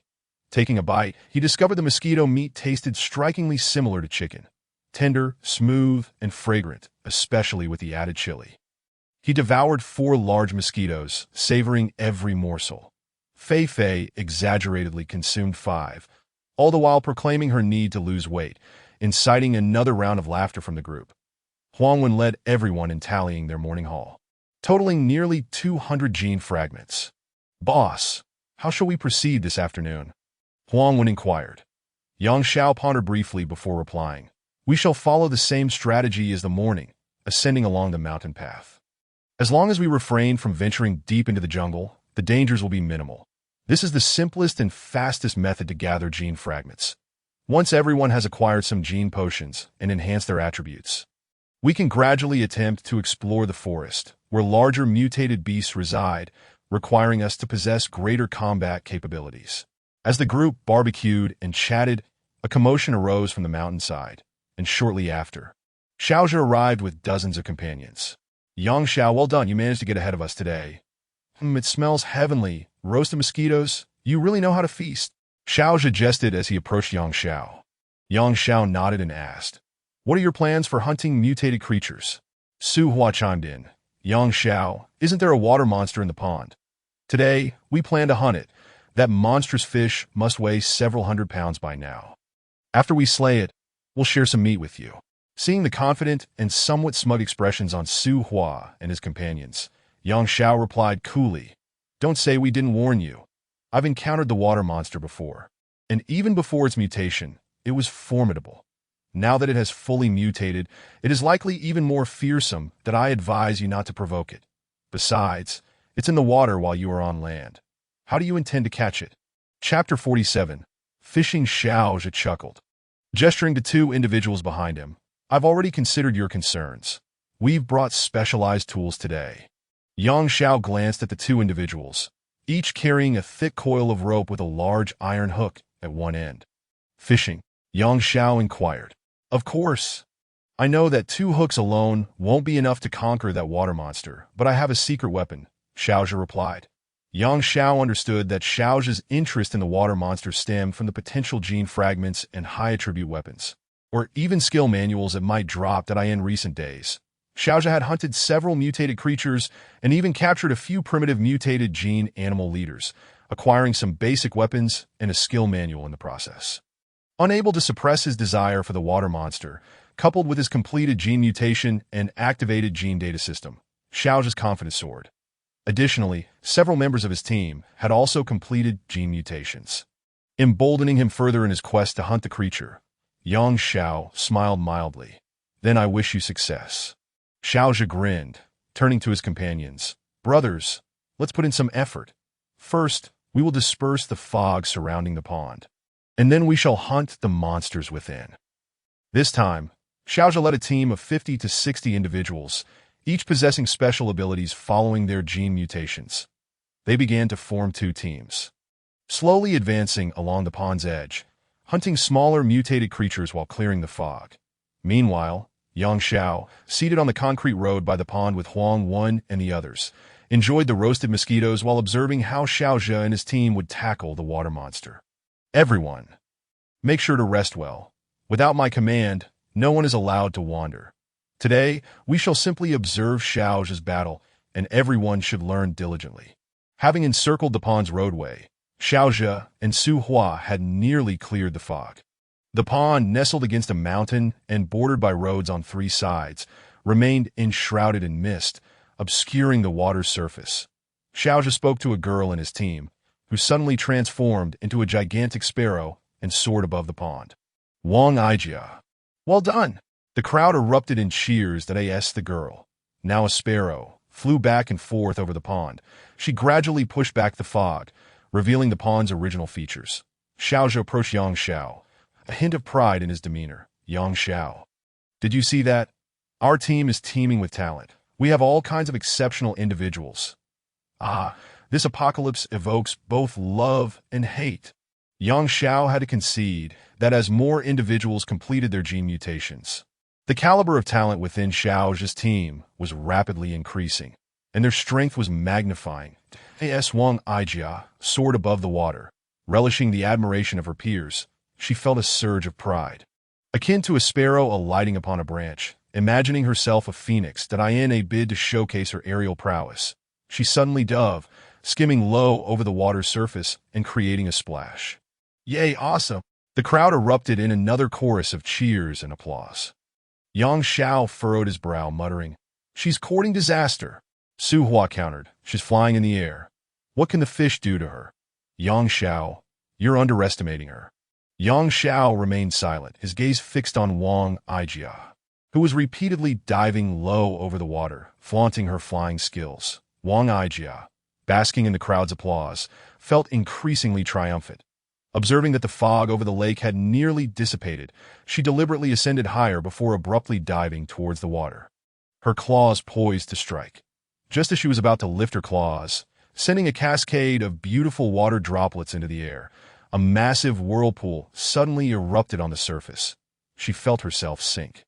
A gigantic fish breached the water, its massive mouth clamping down on Wang Aijia's feet. "Ah!" Wang Aijia screamed in panic, flapping her wings desperately in an attempt to fly away. However, the fish was far too enormous. Gripping her feet tightly before plunging down into the depths, the colossal sparrow, transformed by Wang Aijia, was dragged beneath the water. Xiao, save me, save me. At that moment, Xiao stood in stunned silence, gazing vacantly at the lake's surface. A wave of terror rising from the depths of his heart, but he could only watch helplessly as Wang Aijia struggled momentarily on the surface before being pulled down by the water monster. The surface of the water rippled, leaving behind a trail of feathers. Moments later, bright crimson blood surged forth from below, staining a considerable area in the center of the lake of vivid red. The combined teams of Xiao and Yang Xiao, numbering over 100, were so astonished that they dared not even breathe. Eventually, everyone regained their senses. The boys sighed while the girls wept. Gritting his teeth, Xiao shouted, "Brothers and sisters, avenge Wang Aijia! Cast the hooks!" As he spoke, Xiao personally grabbed a massive fishhook made of nylon rope, thick as his thumb, and hooked a mutated frog onto it. Hurling it forcefully into the lake, that Su Hua followed suit, casting another hook into the water. After both had cast their hooks, they slowly began to drag the lines. Moments later, Xiao felt a tug at his wrist and was filled with elation. "Got it!" he exclaimed, pulling hard on the line, sensing that the hook had snagged something substantial beneath the water. The weight increased, and shortly thereafter, a tremendous splash erupted from the surface. With a loud splash, a 3-meter-long fish was caught. Thrashing its tail furiously against the water's surface point, 2 other boys rushed over to assist Xiao. Pulling the line swiftly toward the shore, as the fish's head gradually emerged, it was evident that, although not as large as the creature that had devoured Wang Aijia, this 3-meter-long specimen was still quite formidable. As they slowly dragged the massive fish to the lake's edge, Yang Xiao recognized it as a Nile tilapia. This invasive species, having migrated from Africa to Asia, was known for its remarkable survival abilities and was adorned with sharp spines along its back. Observing the situation, it was clear that this mutated tilapia was not only colossal, but also had its spines erect like a series of deadly swords. Once the fish was drawn to the lakeshore, the group was momentarily at a loss for how to pull it up. As they paused to rethink their approach, they inadvertently gave the tilapia a chance to breathe. The slack in the line relieved the pressure on the hook in its mouth, and seizing the opportunity, it clamped down with its sharp, serrated teeth, snapping the nylon line with a crisp crack. Suddenly, Xiao and the others felt the weight in their hands diminish, and the enormous tilapia turned and swam towards the center of the lake. "Damn it! I'm furious!" Xiao shouted. Chapter 48. Releasing the water, everyone's hearts burned with frustration. Su Hua once again cast a mutated frog on his hook into the lake, slowly dragging the line. After a while, he felt a tug, seemingly having hooked another fish. "I've got one," he announced. Xiao and the others rushed over to help him pull. After a moment, they managed to bring the line to the lake's edge, but Yang Xiao, observing from a distance, noticed the water remained calm, not indicative of a large fish. However, Su Hua and his companions struggled as they pulled the line. Beneath the surface, ripples suddenly appeared, suggesting a school of fish was swimming below. Suddenly, with a loud splash, dozens of massive tilapia broke the surface, their dorsal spines erect. With a whoosh, a multitude of spines shot through the air toward Xiao and his companions. They quickly ducked for cover, but 5 or 6 people were struck by the tilapia's spines. The spines pierced like swords, fatally wounding 2 boys in vital areas, while several others sustained serious injuries. Alarmed cries erupted as everyone retreated, distancing themselves from the lake's edge. Xiao had initially set out to hunt the mutated fish in the lake, but never expected the outcome to result in 3 deaths and several injuries. Leaving the rest of the group in a state of terror, utterly devoid of confidence in their ability to hunt the lake's monsters, after conferring with Su Hua, they decided to temporarily descend the mountain, return to camp, recuperate, and regain their morale. "Xiao, are we just going to leave? Aren't you going to avenge your brothers?" Yang Xiao asked with a smile. Xiao's face flushed with embarrassment as he replied, "Yang Xiao, I underestimated the ferocity of the fish monsters in this lake, that I will avenge this wrong, but not now. Haha, don't just mock me. Do you have the capability to defeat the monsters in this lake?" Yang Xiao shook his head. responding calmly. I know my own strengths. These mutated fish have had more time to evolve than us, making them inherently more formidable. However, I do have a plan to defeat them. Ha, keep dreaming, Xiao retorted, leading his team down the mountain without looking back. Xiao called after him. What if I manage to kill that monster? What shall we wager? I'll call you Grandpa, Xiao replied, still not turning back. In his estimation, the largest fish king was far too powerful for them to conquer. As they descended, Huang turned to Xiao. Boss, what should we do? What should we do? Catch fish. Catch fish. Chun Fei, Chun Lu, Dai Yun, Fei Fei, and others looked at Xiao incredulously. What are you staring at? Haven't you seen a handsome guy before? Pfft, you're the only boy in our team. Besides you, where can we find another handsome guy? Huang laughed. Xiao chuckled as well. Then, as Fei Fei and the others scrutinized Xiao more closely, they asked, Boss, are we really going to catch fish? Yes. Xiao nodded. If we don't catch them, sooner or later, Xiao will claim them.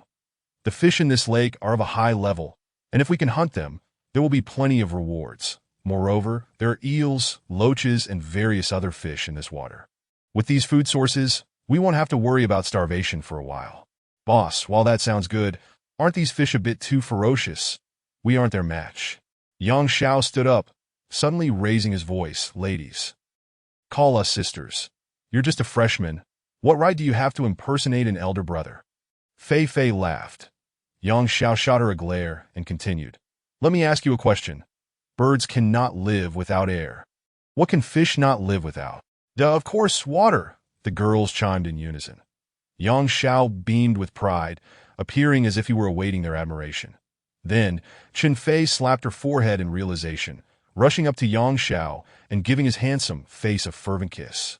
Exclaiming, Brother, you're so clever. Xiao. More girls soon followed suit, and the group lunged at Xiao and he stumbled back several paces, shouting, Stop, sisters, don't go overboard. I'm still a virgin. Fei Fei protested. Why can Chun Fei kiss you? But we can't. Chun Fei was already laughing uncontrollably on the side. Xiao feigned seriousness, stating, Chun Fei was the first to grasp my intention, so let it be a reward. Laughter erupted once more. Huang quickly intervened, saying, All right, everyone, stop fooling around. Now let's hear the boss explain the method for hunting the fish monsters in detail.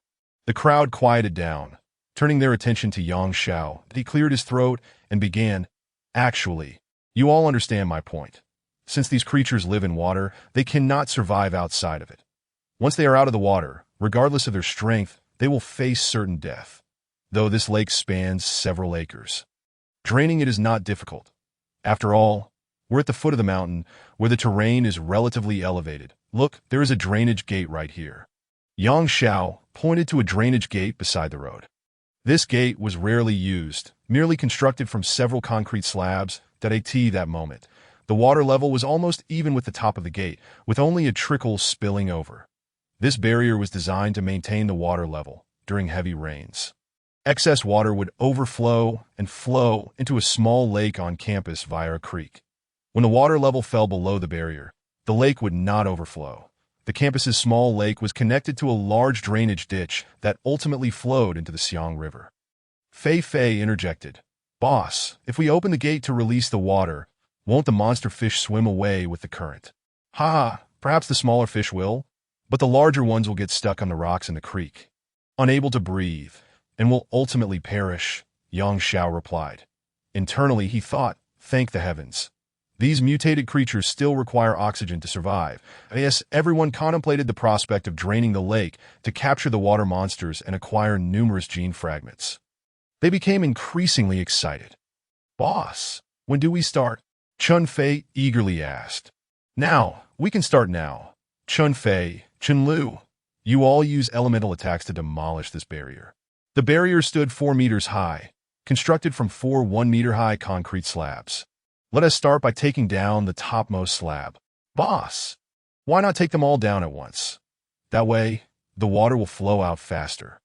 Xia cast a glance at him, saying, Are you planning to flood Xiaonan University? If we remove all 4 slabs at once, the water will surge too forcefully, and the creek won't be able to drain it fast enough, resulting in a small flood. Upon hearing this, Chun Fei and the others ceased their idle chatter. With a swift flurry of movements, they unleashed lightning, fireballs, ice orbs, and wind blades. A resounding boom echoed as the first concrete slab shattered, and the water in the pool gushed forth with a tremendous roar. Chapter 49. Cooperation again. Yang Xia gathered everyone together and spoke solemnly. We are spearheading this endeavor, so the spoils naturally belong to us. However, if we leave the pool, it will become a target for anyone to plunder. Therefore, from this moment onward, we must remain stationed here until the water is drained and we have caught the fish. Boss, does that mean we have to spend the night on the mountain? Indeed. The crux of my message concerns the overnight stay on the mountain. The girls will be divided into two groups. Huangwen will lead half of them down to fetch some simple tents, pots, and utensils, as we will likely be here for 2 days. Fei Fei will take another group to gather firewood. You all enjoy chopping wood, don't you? Gather plenty of it, drag those tall branches over here, and form a makeshift defensive wall to guard against any large mutated creatures that might attack us at night. Also, prepare enough firewood to keep the bonfire burning all night. After issuing his orders, everyone dispersed. Just as Huangwen was about to leave, Yang Xia called her back. Boss, is there anything else you need? When you descend, you will encounter Xiao that if he intends to return to the mountain immediately, tell him our boss has instructed you to bring the 30 most elite individuals back up. They will be responsible for their own food and lodging. Huangwen was taken aback and asked, What does that mean? Yang Xia responded with a mysterious smile. You needn't inquire further. Just follow my instructions once you're down the mountain. Huangwen muttered to herself a couple of times before leading Chen Lu and a dozen girls down the mountain. It was midday, and the mountain path was a two-lane concrete road. The dense fog that had enveloped it had long since dissipated. Moreover, with Yang Xia and Xiao having traversed the path several times, the mutated creatures along the way had been largely cleared out, making it relatively safe. After half an hour of walking, Huangwen and the others gradually approached the vicinity of the academy, where they spotted Xiao and his companions standing along the road, seemingly in discussion about something. The speed of the water flow far surpassed that of human movement. Xiao and his companions left the pool in a huff, each appearing listless and demoralized. Just then, the rumbling sound of rushing water echoed from the mountain. The creek draining the pool flowed down the mountain road into the academy, and the sound of water quickly reached Xiao and the others. Cascading down towards them, Suhua was taken aback. Looking at Xiao, what is happening? Xiao was equally puzzled. Suddenly, a girl from the team exclaimed, Oh no! Yang Xia is releasing the water from the pool. The creek had only one source of water, the pool. With that one warning, everyone immediately understood. Yang Xia has lost his mind. Why would he release the water from the pool? Xiao's face darkened as he fell silent for a moment before slapping his forehead in frustration. How could we have overlooked such a simple matter? Glancing at the 60 or so people around him, he lamented, How could we all be so dim-witted as to not think of something so straightforward? A wave of embarrassment washed over the group, but Su Hua interjected. Xiao, everyone was startled by that strange fish at the time. No one considered this possibility. Yang Xia, as an observer, had the clarity to conceive the simplest strategy of draining the water to catch the fish. Some voiced their dissent, saying, Even if Yang Xia can release most of the water from the pool, he can't possibly drain it completely, can he? The water monsters are hiding in the low-lying areas at the center of the pool. How can he deal with them? Xiao rolled his eyes, retorting, Don't forget, those are several-meter-long giant fish. Without the protection of the pool water, they will have nowhere to hide and will be trapped in the center of the pool, easily slaughtered by us. They might even die of thirst. Xiao, are we really going to let Yang Xia monopolize the pool? There are quite a few mutated water monsters in there, and he can easily obtain a large amount of genetic fragments from this treasure trove. Su Hua protested. Xiao shot a glance at Su Hua and asked, Can you defeat Yang Xia? Without a moment's hesitation, Su Hua shook his head, No. His response plunged the others into silence. Many had witnessed Yang Xia's ruthless killings firsthand. Merciless and fierce, Xiao contemplated for a moment and stated, If Yang Xia feasts on meat, we should at least sip some broth. Even if he wishes to monopolize the pool, he likely won't possess the ability to do so. Let's head up and negotiate with him. Xiao led the group up the mountain, just as Huang Wen and her party were descending. Upon seeing Xiao heading up, Huang Wen thought to herself that their boss's words had proven prophetic. She immediately stepped in front of Xiao saying, Xiao, are you planning to return to the pool to find our boss? Xiao was taken aback, but nodded. Our boss asked me to relay a message. You can bring the 30 most elite individuals back up. Nothing more. Also, you'll need to handle your own food and lodging. Hearing this, Xiao felt a surge of joy and inquired, Did Yang Xia say anything else? That's all. Then what are you all doing coming down? Su Hua couldn't help but ask. We're going down to fetch some daily necessities from the tents. After saying this, they ignored Xiao and continued their descent into the campus. Xiao promptly exclaimed, Let's hurry back, gather some provisions, tents, and daily necessities, and return to the mountain with Huang Wen and the others. Upon returning to the camp, Xiao specifically called for Qin Yu and Deng Xiao. Qin Yu, Deng Xiao, pack your things. We'll head up the mountain together shortly, and we may not be coming down for several days. Qin Yu was taken aback and warily asked, Xiao, most of your group going up the mountain are boys. Did I ask it really appropriate for us to spend the night with you? Beside her, Su Hua glanced at Deng Xiao and replied, Don't worry. There are 3 other girls going up with you. Your awakened bee souls are all avian, which will be beneficial for our future endeavors. Qin Yu and Deng Xiao exchanged glances, still somewhat hesitant. However, Xiao was their leader, and his words were not to be dismissed. Xiao paused for a moment and coldly said, Both of you awakened your mutations relatively late. If Su Hua and I were to forcefully take advantage of you, you wouldn't have survived until now. Would you? The two could only bite their lips in silence. Xiao continued, Wang Aijia has already met an untimely death at the pool today. Our team now only has the 2 of you with awakened avian bee souls. And you are our only means of flight. This mission is crucial for us, so you must accompany me up the mountain that as part of the team. You need to contribute that I've been patient with you until now. But that's enough that in half an hour. You will follow us up the mountain. Otherwise, you will be expelled from the team. Qin Yu and Deng Xiao, left with no choice, could only nod in agreement. The outside world was now a realm filled with mutated creatures, and without the protection of Xiao's team, their chances of survival were slim. That on the playground, over 1,000 people were regrouping to hunt mutated creatures in the wild. The small teams of the past had vanished, replaced by several larger teams. Chapter 50. With me in charge half an hour later, Huang Wen and her companions emerged with some simple luggage, encountering Xiao and his group. Huang Wen immediately spotted Qin Yu and Deng Xiao. Have you 2 completed your evolution? They nodded. In Xiao's team, Qin Yu and Deng Xiao could only enjoy a third-rate status. The first-rate treatment was reserved for Xiao, Su Hua, and a dozen other core members who consumed the best resources. Second-rate treatment went to those who had undergone genetic mutations earlier, and to the girls who had become Xiao's companions. People like Qin Yu, who had delayed mutations and were unwilling to submit to Xiao, were left with the worst treatment, receiving less than half the food of others daily, which further delayed their mutations. Seeing Qin Yu and Deng Xiao with their backpacks, Huang Wen asked, Are you 2 going up the mountain? They nodded.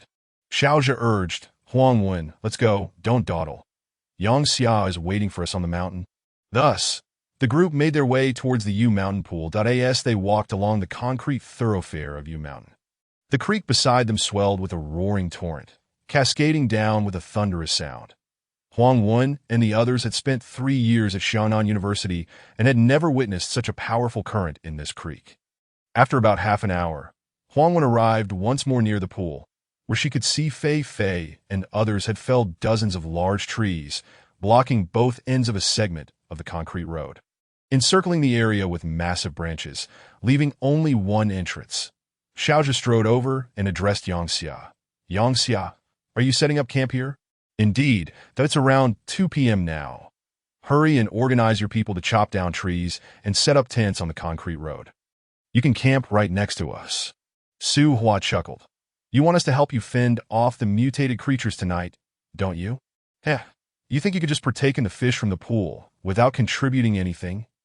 However, let me speak plainly first. The largest fish in the pond belongs to me. The remaining fish may be shared equally, on the condition that we collaborate in hunting the mutated fish and fend off the assaults of other mutated creatures from the mountains, Yang Xiao declared. Xiao retorted with a cold smile. What if I refuse? This pawn does not belong to you. Yang Xiao shot a glare at Xiao and replied indifferently. If you are unwilling, you may leave the mountain now. Should you dare to seize the fish in the pond without my permission, I will be the first to slay you. The atmosphere instantly turned frigid, and both parties exchanged wary glances, sensing the tension in the air. Su Hua scoffed. Yang Xiao, do you truly believe you possess that capability? Among the 30 comrades brought by Xiao, 25 were men, most of whom had undergone mutations, with over a dozen possessing beast souls, granting them formidable combat prowess. Yang Xiao glanced at Su Hua and sneered. Has your copper skin completed its mutation? Care to test my sword? Provoked, Su Hua bellowed. Come on, do you think I fear you? With a swift motion, Yang Xiao unsheathed his golden short sword and lunged directly at Su Hua. His technique was exceedingly simple, devoid of any ostentatious flair. Just a straightforward thrust that Su Hua's heart raced as he sensed the murderous intent and threat emanating from Yang Xiao's strike, instinctively. He activated his copper skin and attempted to evade backward. However, as he retreated, he felt a sharp pain in his throat, akin to the sting of a mosquito bite, and in an instant, he froze.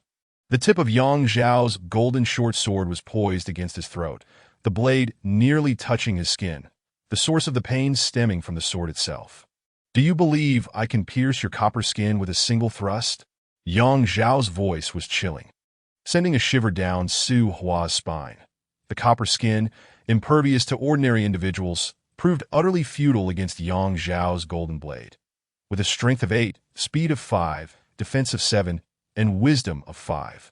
Yang Xiao's genetic attributes eclipsed Su Hua's, whose strength stood at a mere 2, speed at 2, defense at 7, and wisdom at 1. That the disparity in their genetic data was glaring. Yang Xiao triumphed effortlessly. With immense power, swifter speed, and the bewitching golden sword, Su Hua's copper skin offered him no advantage against Yang Xiao. The onlookers were struck dumb with astonishment, particularly the members of Xiao's team. Su Hua had garnered considerable respect for his formidable defense, achieving numerous feats in battle, yet they had not anticipated his utter failure to withstand even a single move from Yang Xiao. Xiao hurriedly stepped in to mediate, wearing a forced smile as he said, Misunderstanding, misunderstanding. Yang Xiao, did you not ask Huangwu to summon me for assistance? This pond is under your command. We shall all adhere to your arrangements. And we will follow your lead. What I said is that the king of fish belongs to me. The rest may be divided. Yang Xiao replied, casting a glance at Xiao. Xiao quickly acquiesced. Very well. We shall heed your wishes. Only then did Yang Xiao sheath his golden sword that Su Hua, beads of sweat forming on his forehead, exhaled deeply, suddenly feeling a numbness in his neck and a dizziness creeping in. My sword is poisoned. Yang Xiao's words trailed off as Su Hua's face turned ashen, his vision darkening before he collapsed. The crowd stared at Yang Xiao in shock, yet none dared to speak. Yang Xiao chuckled. I had not finished speaking yet. Such cowardice? My sword is indeed poisoned, but it will not prove immediately lethal. Do you still have the remains of the wasps? Just feed one to him. The golden short sword possessed a toxin that inflicted 1 point of damage. Yang Xiao had tested it and found that this level of toxicity would not be fatal right away. Rather, the afflicted would experience dizziness and a tingling sensation at the wound. Typically, after resting for half a day, an ordinary person could recover from this poisoning. These individuals were all mutated beings.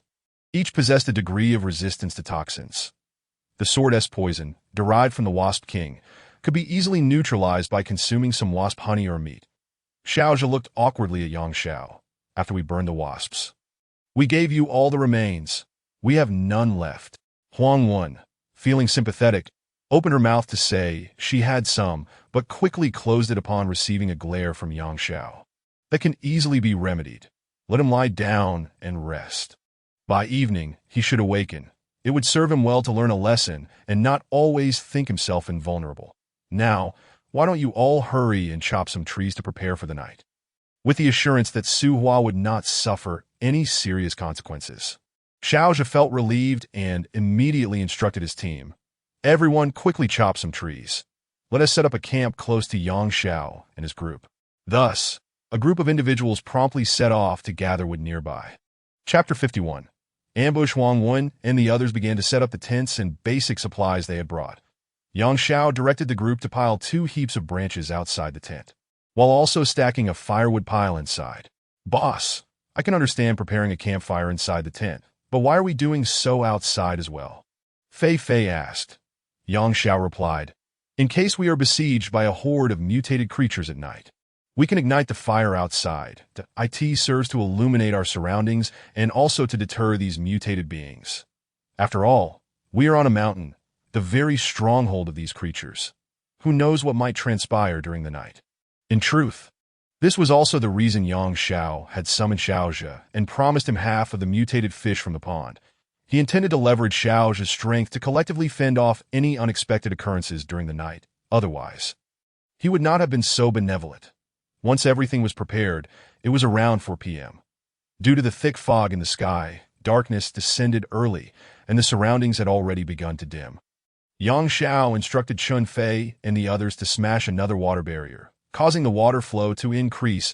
Once more that he and Xiaozhe conferred about the night watch arrangements, deciding that each would dispatch 15 individuals for the night shift, rotating every 4 hours. Huang Wen and the others started roasting mosquitoes over the fire, and after enjoying the grilled delicacies, the first shift of night watch began, led by Fei, Dai Yun, Huang Wen, and others. Xiao, meanwhile, lay down to rest, preparing for the next round of watch. Given the limited space, he had to squeeze onto a makeshift bed alongside Chun Fei and the other girls. Before sleeping, he placed a stick beside him as a barrier between himself and the girls.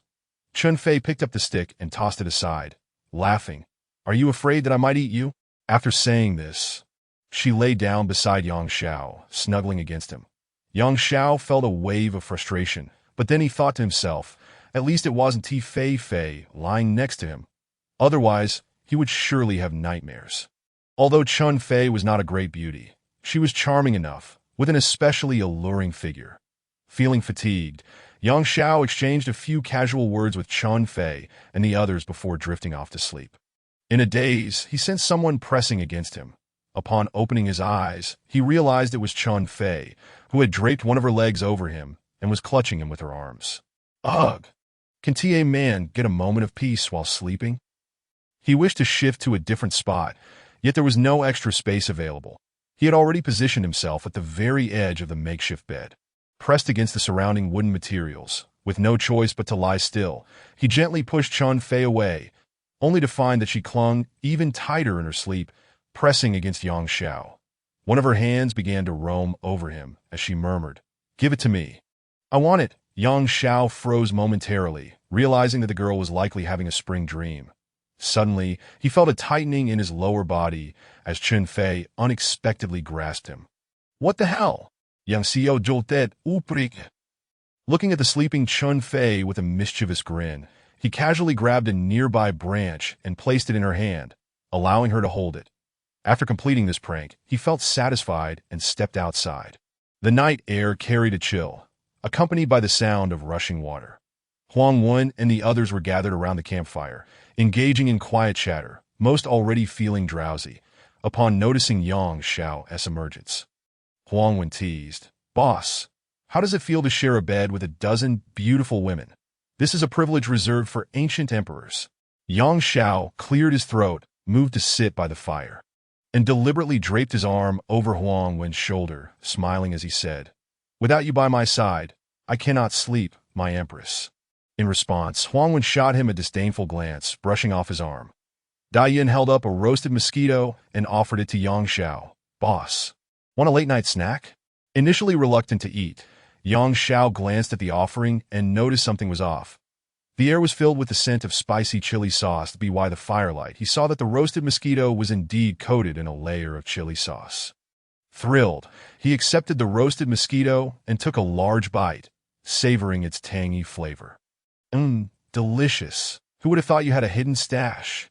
Huang Wen, Fei, and the others stifled their laughter. Dai Yun explained a few days ago. While passing through the ruins, I stumbled upon a bottle of chili sauce and decided to keep it in my bag. It only occurred to me today while roasting. I didn't dare take it out because there was so little. So you all took the opportunity to enjoy it in secret. How is that eating in secret? You re-eating it right now? Yang Xiao chuckled. All right, I'll concede that your conscience is still intact. Adding some chili sauce completely changes the flavor. By the way, has anything happened during the night? So far, nothing unusual. We've sent a few people to keep watch around the tent. Xiao's team just fell asleep. Yang Xiao finished a roasted mosquito and then said to Huang Wen and the others, follow me to the drainage gate. It's time to shatter the third water barrier. Huang Wen, Fei Fei, Dai Yun, and Chen Lu followed Yang Xiao out of the camp and arrived at the drainage gate. Huang Wen rummaged through her backpack and produced a compact flashlight, casting a beam of light. Yang Xiao was taken aback and remarked, I didn't expect you to have such a treasure. I found it among the ruins and have been reluctant to use it, she replied. The water level in the pond had already dropped by approximately 2 meters at this moment. The flow at the drainage gate was not very strong. Yang Xiao turned to Chen Lu and said, try your ice ball and see if it can break this water barrier. Chen Lu nodded, waved her hands, and a ball of white mist accompanied by an ice sphere the size of a soccer ball shot forth, striking the third water barrier with a resounding bang. The barrier was instantly enveloped in ice, and even the flowing water was frozen in an instant. Yang Xiao was momentarily stunned and immediately urged Fei Fei.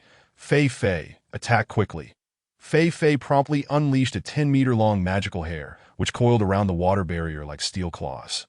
With a mighty tug, there was a crack, and the barrier split into 2 pieces, crashing down. The thunderous roar of water echoed once more. Yang Xiao shone Huang Wen's flashlight into the pond, and was suddenly struck by the sight of dozens of massive fishbacks appearing several dozen meters from the shore.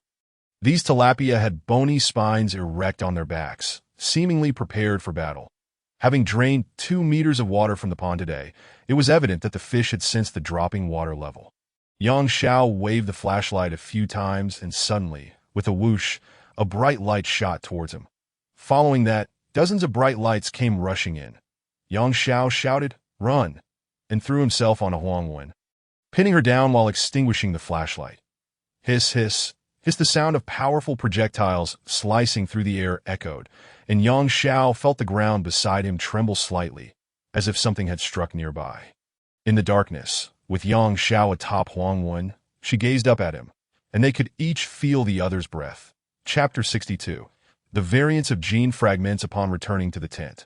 Yang Xiao instructed Huang Wen to tally the spoils of their ascent. Boss, we have approximately 148 various gene fragments. Among these are fragments from mutated mosquitoes, various insects, and different types of fish. There is one issue I believe Gu Bo did not disclose to us. The strength potions synthesized from mosquito gene fragments and those from sparrow gene fragments should have different effects. Yet, Gu Bo prices them all at 1 crystal coin each. The gene potions we purchase should merely be a modified version, distinct from those synthesized directly from 10 sparrow gene fragments. Upon hearing this, everyone felt it made sense. Boss, what shall we do? Currently, the gene fragments are limited, and distributing them among everyone will not allow for the synthesis of gene potions. Here's what we'll do. Each person will receive 3 gene fragments, allowing everyone to purchase a basic weapon from the gene shop.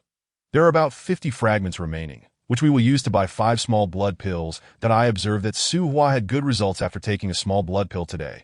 We should prepare some for self-defense.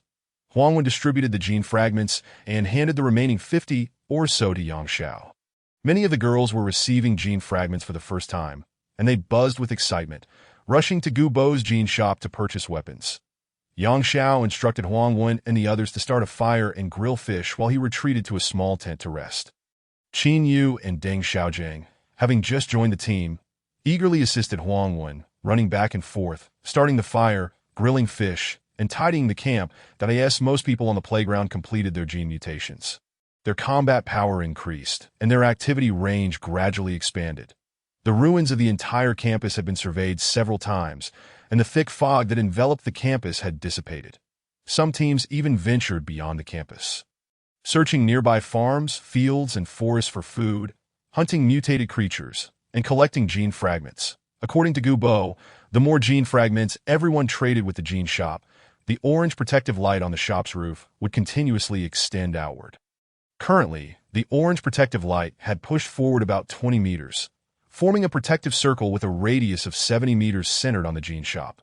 Yang Xiao slept for 2 hours, awakened by the enticing aroma of grilled fish. His stomach rumbling, he stepped out of the tent. "Boss, you're awake. The fish is ready," Huangwen said. Many girls were grilling fish while excitedly playing with their newly purchased weapons, all thrilled to possess special arms from the jean shop for the first time. Huangwen handed Yang Xiao a large piece of grilled fish smeared with chili sauce, and he accepted it gratefully, devouring it ravenously. "Don't rush. Knowing how much you can eat, I made sure to grill plenty. This several hundred pounds of fish will last us for several days," Huangwen explained, handing Yang Xiao a bottle of water. Fei chimed in. "It's a pity about the other fish in the pond. Those mutated tilapia probably weigh several thousand pounds. If we could bring them back, we wouldn't have to worry about food for the entire second half of the year. Boss, can we go back up the mountain to catch those fish? I'm afraid of dying." "If you're not afraid, you can go," Yang Xiao replied. "Then I won't go. Wherever the boss goes, I will follow, and I'll heed your every command." Fei joked. Dai interjected. "Everyone says it's the apocalypse, and food is scarce. Would it be feasible to catch those fish from the pond and sell them?" Yang Xiao felt a jolt in his heart at Dai Yun's words and glanced at him. In this apocalyptic era, everything was being rebuilt from the ground up. Aside from the jean shop, there were no service industries or commerce, and everyone was struggling for survival. Many could slay some lesser mutated creatures to obtain a few gene fragments. But gathering 10 gene fragments was no easy feat. If food could be used to consolidate the scattered gene fragments in everyone's hands, it would be a commendable strategy, with the apocalypse just beginning. Those who develop quickly will hold an advantageous position in the ensuing competition, gaining an edge at the starting line. Yang Xiao had a few more pieces of grilled fish before standing up and heading towards the jean shop. The shop was bustling with activity. The hall contained 4 tables, and Yang Xiao casually chose a spot to sit. Aside from the 2 intimidating warriors outside, Gu Bo had seemingly enlisted a young assistant, who stood behind the counter to help manage the daily transactions. After about 10 minutes, with fewer people in the jean shop, Gu Bo noticed Yang Xiao sitting in the corner of the hall and approached him with a smile, saying, "Oh, Yang Xiao, it's been a few days. You must have struck it rich. We merely caught a few small fish and shrimp at the pond's foot. What wealth can be gained from that?" "It cannot compare to your jean shop, which seems to be thriving," Yang Xiao replied. Since nearly everyone has completed their gene mutations and possesses a certain level of survival ability, the number of mutated creatures being hunted has increased. And naturally, my business has picked up," Gu Bo replied. "Old man, may I ask you a question?" "Go ahead." "You acquire all gene fragments at a rate of 1 crystal coin each, and 12 crystal coins can be used to purchase a gene potion. My question is there a difference in effectiveness between the gene potions synthesized from tilapia gene fragments and those from wasp gene fragments? Also, how do you obtain the gene potions you sell us?" Upon hearing Yang Xiao's inquiry, Gu Bo looked at him, a glimmer of cunning in his eyes, and with a slight smile, he said, "You are quite perceptive. Let me be frank with you. The gene potions synthesized from different mutated creatures' gene fragments do indeed vary, with some differences being quite significant. Therefore, if you can gather 10 gene fragments of the same type and present them to me for synthesis, the results will be superior. As for how I obtain the gene potions I sell you, that remains my secret. I cannot disclose it to you." Yang Xiao did not press further on the matter. After a bit of casual conversation, he purchased 3 small blood pills and 2 detoxification pills before departing the shop. As Yang Xiao exited the jean shop, he deliberately glanced at the 2 warriors standing nearby. Their cold demeanor and the aura of lethal intent they exuded were enough to deter any thoughts of provocation. The sudden cataclysm that befell Earth, along with the abrupt mutations of its creatures, must have something to do with these individuals, right? Where did Gu Bo and his jean shop originate from? What are their intentions? Upon returning to the tent, Yang Xiao noticed a crowd gathered on the playground, their voices loud and animated. "Huangwen, what are they doing?" I inquired a moment ago. A team ventured outside the campus, heading towards the nearby Jinwan town along the former main road. Unfortunately, they clashed with others over food and several were killed. Chapter 63, Summer South University Jinwan Town. Yang Xiao, as a newcomer, you may not be familiar with the surroundings. There are several universities near Mount Yu, aside from our Xiangnan University. The largest is Summer South University, that we are all part of the national 985 universities, along with about 10 other second-tier and third-tier institutions. Jinwan Town is the most prosperous area nearby, featuring large shopping malls, supermarkets, hotels, and more, Chen-Lu explained to Yang Xiao. Our school is situated to the north of Yu Mountain, while all the other schools are located to the south. Jinwan Town also lies to the south of Yu Mountain. Our team is preparing to venture into Jinwan Town in search of supplies. However, we were taken aback to discover that the large shopping malls and supermarkets there have already been occupied by students from Xianan University. After much effort, they managed to locate a small shop within the dense fog, scavenging a meager amount of food from the ruins, only to be injured by the students from Xianan University. From their descriptions, it seems that the students from Xianan University have undergone mutations at an astonishing rate, with each individual's combat prowess far surpassing that of our own. Yang Xiao was momentarily stunned, quickly grasping the situation. The students from Xianan University had long since taken control of the nearby large supermarkets, restaurants, and hotels, amassing ample food to fuel their mutations, thus naturally accelerating their transformation. Yang Xiao, having never lacked for food, had never considered seeking provisions outside the academy, nor had he inquired about the surrounding environment. Which team are they from? Do you know them? Boss, they belong to the School of Finance and Accounting, and their leader is named Zhao Gang. His team consists of over 100 members. All right, take me to meet Zhao Gang. I have some questions for him. Huang Wen smiled and said, let us bring Qin Yu along. Zhao Gang is quite familiar with her. Oh, really? Yang Xiao turned to glance at Qin Yu. Her expression was somewhat awkward, as she shot Huang Wen a glare. You're just talking nonsense. I've only met Zhao Gang a few times. We're not close. Zhao Gang was also one of Qin Yu's admirers, having invited her to dinner on several occasions. However, at that time, Qin Yu, being the campus belle, had maintained an aloof demeanor, merely engaging in polite exchanges before ultimately rejecting Zhao Gang. The trio arrived at Zhao Gang's camp. Zhao Gang stood at around 6 feet tall, possessing a handsome appearance, but he appeared to be injured, with a bloodstain on his chest and a severe wound on his left arm. Yang Zhao's reputation had long spread across the entire playground, and Zhao Gang immediately recognized him. Upon seeing Yang Xiao enter, he promptly stood up and nodded. Yang Xiao, what brings you here? How is your injury? This wound is quite troublesome. It has affected the bone, and with no medicine available, I fear it may become infected. Zhao Gang candidly expressed his concerns. The Gene Shop has a medicine called Little Blood Pill, which is particularly effective for such flesh wounds. It costs 10 crystal coins each. You should send someone to purchase it. Zhao Gang's face brightened at this suggestion, but then he awkwardly admitted, our team doesn't have many crystal coins. We've been searching for food in Jinwan Town these past few days and haven't hunted any mutated creatures. Even when we did manage to kill a few, we hardly collected any gene fragments. Li Min, see how many gene fragments we have left. Zhao Gang instructed a companion beside him. The youth named Li Min stepped out of the tent and inquired among the others outside, eventually returning with 7 gene fragments. Zhao Ge, is it only 7?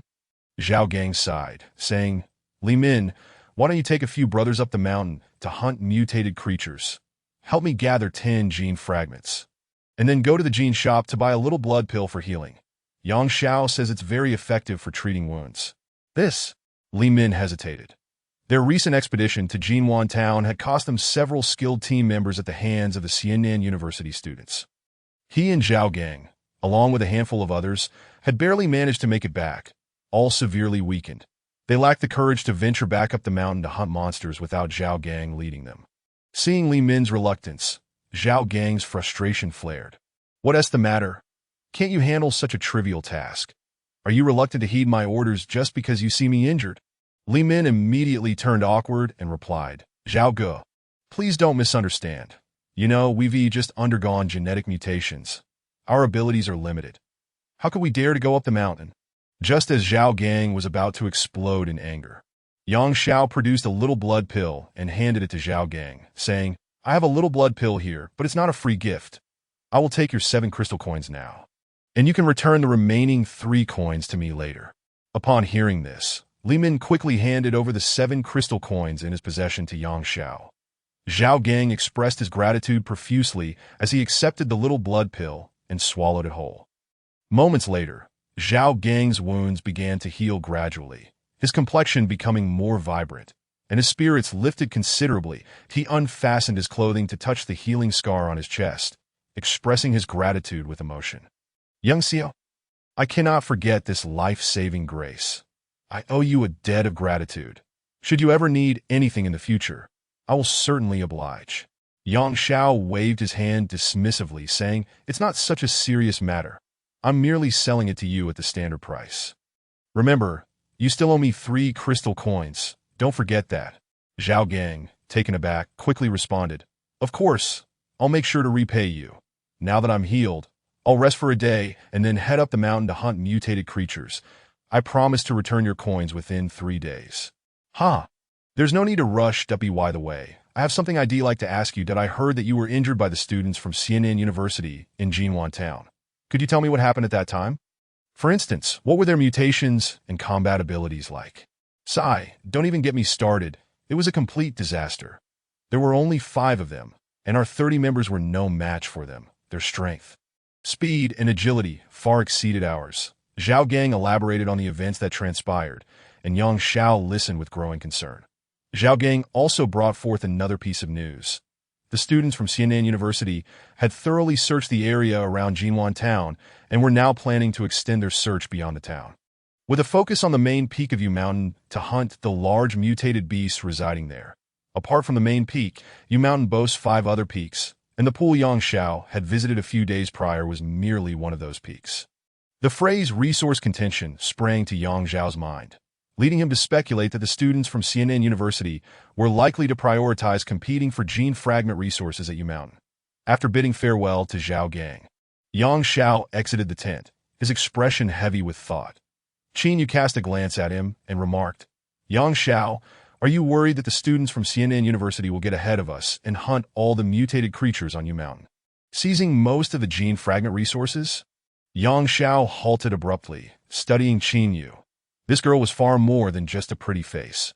Her insight was commendable. That he nodded, his tone filled with concern. If it were merely a matter of competing for gene fragment resources, that would be one thing. What troubles me most is the prospect of the students from Xianan University advancing in their evolution ahead of us, potentially establishing control over us in the future. That seems unlikely, right? Huang Wen said with a hint of fear, though even she sensed the possibility lurking beneath her words. This is an apocalyptic world. It's a survival of the fittest. Whoever has the strongest fist reigns supreme.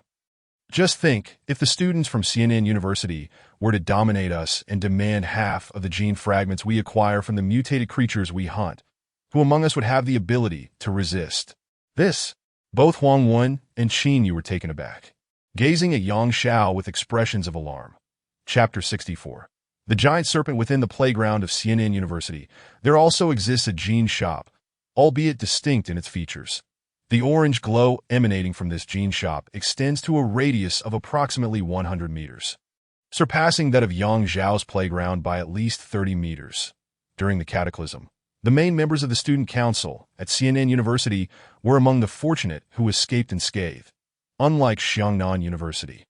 They promptly established an organization centered around the student council to coordinate disaster relief efforts. As the process of genetic mutation and evolution unfolded, the student council gradually became the core institution for the surviving students.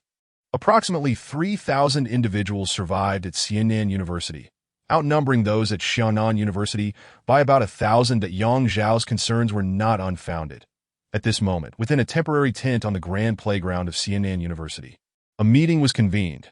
The leader, named Xiao Luo, was the president of the student council at Xianan University. The purpose of today's meeting is to discuss our next course of action.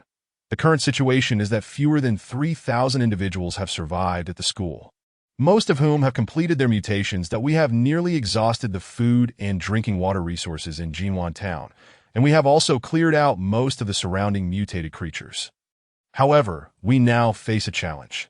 After completing their genetic mutations, ordinary food can only satisfy our hunger, and even the meat of mutated creatures is insufficient to continue enhancing our genes. We must acquire sufficient gene fragments. which can only be obtained from mutated creatures. Furthermore, if we hunt some of the elite mutated creatures, we may acquire special magical weapons and skill manuals, which are crucial for us. Therefore, I believe our next priority should be to launch an offensive against Mountain, sweeping through the mutated creatures there to gather ample gene fragment resources. Let us discuss and share any suggestions or ideas. After Xiao Luo's statement, a robust young man named Xiao stood up.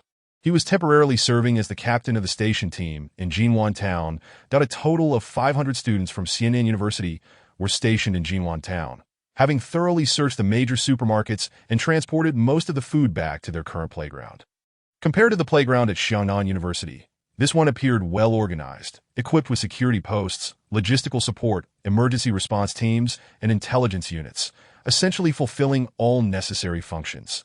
Zhao Gang and his team had suffered casualties at the hands of Zhou Chang's subordinates. Boss, I have a new situation to report. What situation? Recently, individuals from Xianan University have intruded into Jinwan Town, and today they clashed with our people, resulting in several fatalities on their side and a few injuries among ours. While the remainder fled, all attendees of the meeting turned their gaze towards Zhou Qiang. Xiao Luo furrowed her brow slightly and inquired, how could those from Xianan University possibly reach Jinwan Town? Indeed, I dispatched scouts, and they reported that the individuals from Xianan University navigated the main road outside, gradually dispersing the thick fog until they reached Jinwan Town. It appears that this thoroughfare has not been disturbed by any large mutated creatures. I see. How is the mutation situation among the students of Xianan University? They are utterly feeble. Our 5 managed to rout over 30 of their number, even claiming a few lives, judging by the circumstances. Their genetic evolution seems to lag significantly behind ours. They have come to Jinwan Town merely in search of sustenance. Upon hearing this, Xiao Luo pondered for a moment before stating, it is hardly surprising.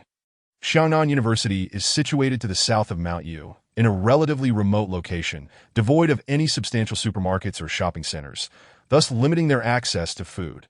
Without sufficient sustenance, they naturally cannot achieve genetic mutation. Boss, I captured one of their injured members and inquired about the situation. Xianan University has only a little over 1,000 students, most of whom have only recently undergone genetic mutation, and their organization is scattered and disunited, rendering them weak. Zhou Qiang, will the supplies in Jinwan Town be exhausted in the coming days? Almost. Very well. Once you have completed the transport of supplies from Jinwan Town, take 200 individuals to Xianan University to assess the situation and, incidentally, help me locate someone. Boss, you mean your cousin Deng Xiao, right? Yes, communication is currently obstructed, and I have no idea whether she is still alive. That if she is, please bring her back. Additionally, there is another person named Qin Yu. Do look for her as well. She's your first crush from high school, right? All right, I will head to Xianan University in 2 days. Just then, a young man rushed into the tent, bloodied and in a disheveled state. Boss, it's bad. Our team dispatched to the city center encountered a monster at the Xiang'e Bridge, and nearly everyone was killed. Buzz! The atmosphere in the room resonated with a dreadful hum, and everyone felt a surge of fear. What on earth happened? Chunhai, take your time and explain. The young man, named Chunhai, accepted a water bottle handed to him by a companion, gulped it down, wiped the blood from his forehead, and continued. I led the team along the road, advancing slowly amidst the thick fog. Our progress was hampered, as we occasionally had to battle mutated creatures that suddenly appeared. After 6 hours of exploration, we finally approached the Xiang'e Bridge. Just as we stepped onto the bridge, we heard a furious roar. A massive snake, as thick as a barrel and dozens of meters long, burst forth from the fog. Its tail swept through our ranks, knocking us down as if we were nothing. That we fought against the giant snake, but it was ferocious beyond measure. We were no match for it. Its skin was remarkably tough, and our swords could hardly inflict any damage. Even elemental attacks such as fireballs, lightning, ice orbs, and wind blades failed to harm it significantly. Most of our group was devoured by the giant snake. If I hadn't relied on the beast spirit of the heron to escape by flying, I would likely have met the same fate. Chunhai seemed thoroughly shaken by the encounter with the giant snake, his expression one of terror. and his body trembled uncontrollably. Give Chenhai a small blood pill. Chenhai, you should rest well, he was instructed. Chenhai took the small blood pill and swallowed it, leaving the tent accompanied by a companion. After a moment of thought, Xiao Luo commanded, Zhou Qiang, you must immediately fortify Jinwan town, that if that giant snake pursues us, promptly inform us that if we cannot defeat it, retreat and take refuge within the protective barrier of the Jin shop. Zhou Qiang hesitated for a moment before asking, Boss, what if the giant snake does not pursue us? Xiao Luo chuckled and scolded him. Do you wish for the giant snake to chase us? It would be best if it does not. That giant snake is likely of a higher level, and if we are to defeat it, we must swiftly enhance our own genetic evolution. Alas, it seems we cannot enter the city for the time being, nor establish contact with those inside. That I wonder what the current situation in the city is like. That it appears that the state of this apocalypse is far worse than we had anticipated. Very well. We shall mobilize our core forces to mount you, to hunt monsters, and everyone must strive to enhance their genetic potential. Chapter 65. The giant eagle Yang Xiao gathered Huangwen, Qin Yu, Deng Xiao, Chen Fei, Chen Lu, Dai Yun, and Fei Fei together. I intend to investigate the water pool. Yang Zhao's words startled Huangwen and the others. Boss, with so many mutated sparrows, wouldn't we be courting death? Fei Fei asked. That is uncertain. With Huangwen, Qin Yu, and Deng Xiao among us, they can harness their beast spirits to fly and observe the situation from above, that if conditions permit, we still have a chance. Our goal is not to engage the sparrows in battle, but to collect treasures dropped by the Sparrow King. If Xiao has not deceived me, those treasures should still be on the sandy banks of the water pool. Huangwen, Qin Yu, and Deng Xiao exchanged glances. Qin Yu remarked, Yang Xiao, thank you for taking me, and I am willing to take the risk. Deng Xiao also expressed her agreement. Yang Xiao smiled and said, Do not be anxious. I do not intend to charge in recklessly. Nor do I wish for you to risk your lives, that I merely wish for you to scout the situation. If an opportunity arises, we shall gather the treasures. That if danger presents itself, everyone must retreat immediately. You three will fly at low altitude, while we defend the ground, that we should be able to manage a limited number of sparrows. After deliberation, they resolved to ascend the mountain early the next day. That day, Yang Xiao consumed a considerable amount of grilled fish, the flesh of the mutated fish generating electrical currents within him. He continued to eat voraciously, consuming 30 to 40 pounds alone. Had he not worried about depleting the group's food supply, he would have devoured it all in one go. Fei Fei observed Yang Zhao's gluttonous demeanor with wide eyes. Boss, your appetite is truly impressive. But how come you can eat so much without gaining weight? Are you envious of my physique? Come on, you are a junior. Stop pretending to be an elder brother. Fei Fei retorted, rolling her eyes at Yang Xiao. The group erupted into laughter.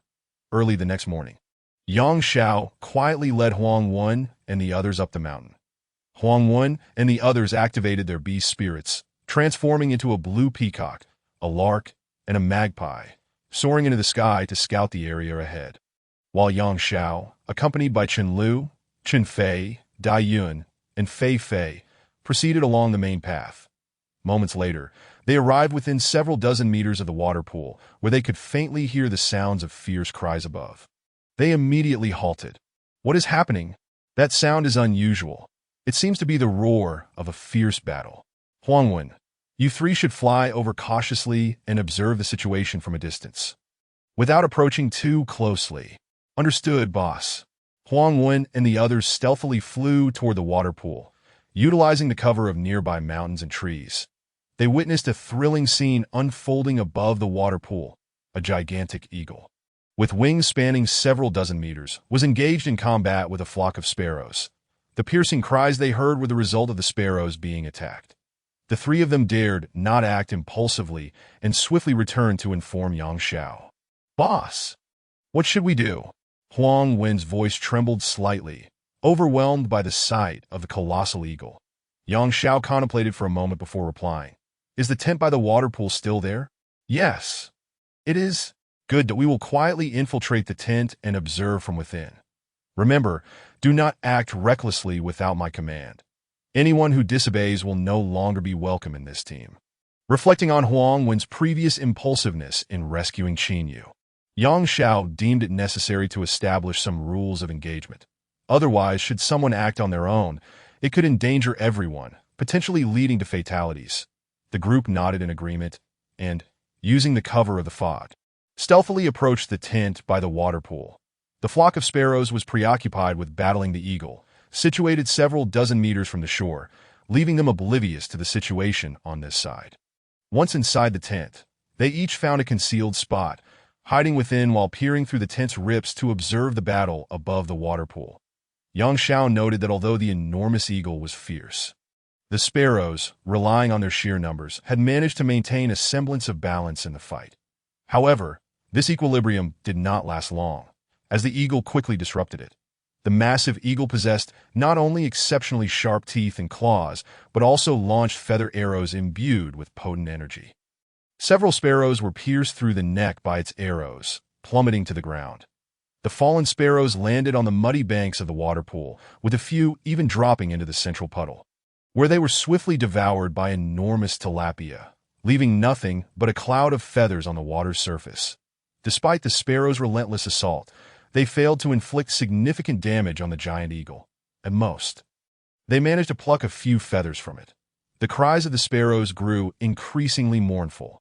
Although they bravely charged at the eagle, it was simply too ferocious. Within 10 minutes, dozens more sparrows had met their demise. The sparrows, aware of their inferiority to the eagle, soon took flight amidst a flurry of urgent calls, vanishing into the thick fog in an instant. Observing the retreat of the sparrows, the eagle did not pursue them, but let out a triumphant cry.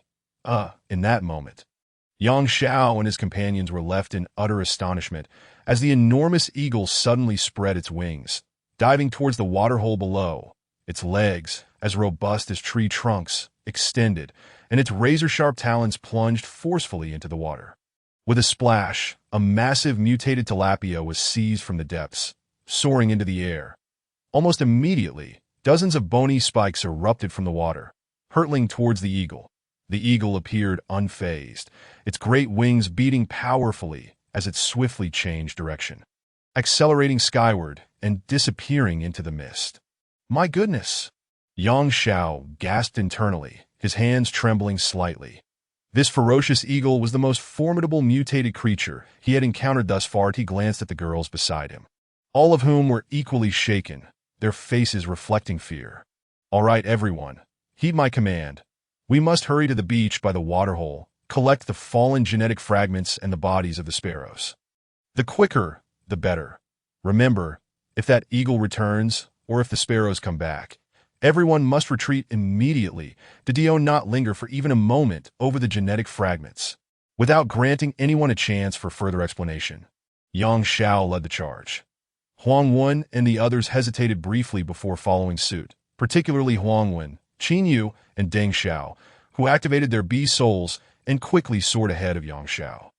Chapter 66. Selling food. The genetic fragments glimmered faintly, standing out prominently against the dark mud, making them easy to locate. As Huang Wen and her companions flew high above, their broader perspective allowed them to spot dozens of glowing genetic fragments scattered below.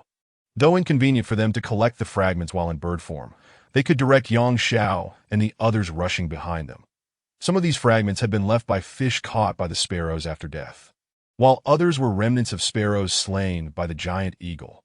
From a distance, Huang Wen spotted 3 golden, luminous objects on the ground and felt a surge of excitement, quickly descending to revert to her human form. On the beach lay a golden bow, a golden page, and a circular golden genetic original fragment. Boss, I found it over here, Huang Wen exclaimed joyfully, brandishing the golden bow at Yang Xiao. Stop shouting and quickly gather it up. Once everyone has collected the genetic fragments, each of you should carry a few sparrows back. Move swiftly, Yang Xiao instructed. Each mutated sparrow weighed over 50 pounds, and the Sparrow King had died 2 days prior, its body beginning to decay and unsuitable for consumption. However, the other sparrows freshly killed by the eagle were still quite fresh, some even retaining a faint warmth. Moments later, Yang Xiao hefted 3 sparrows in each hand and led the group down the mountain.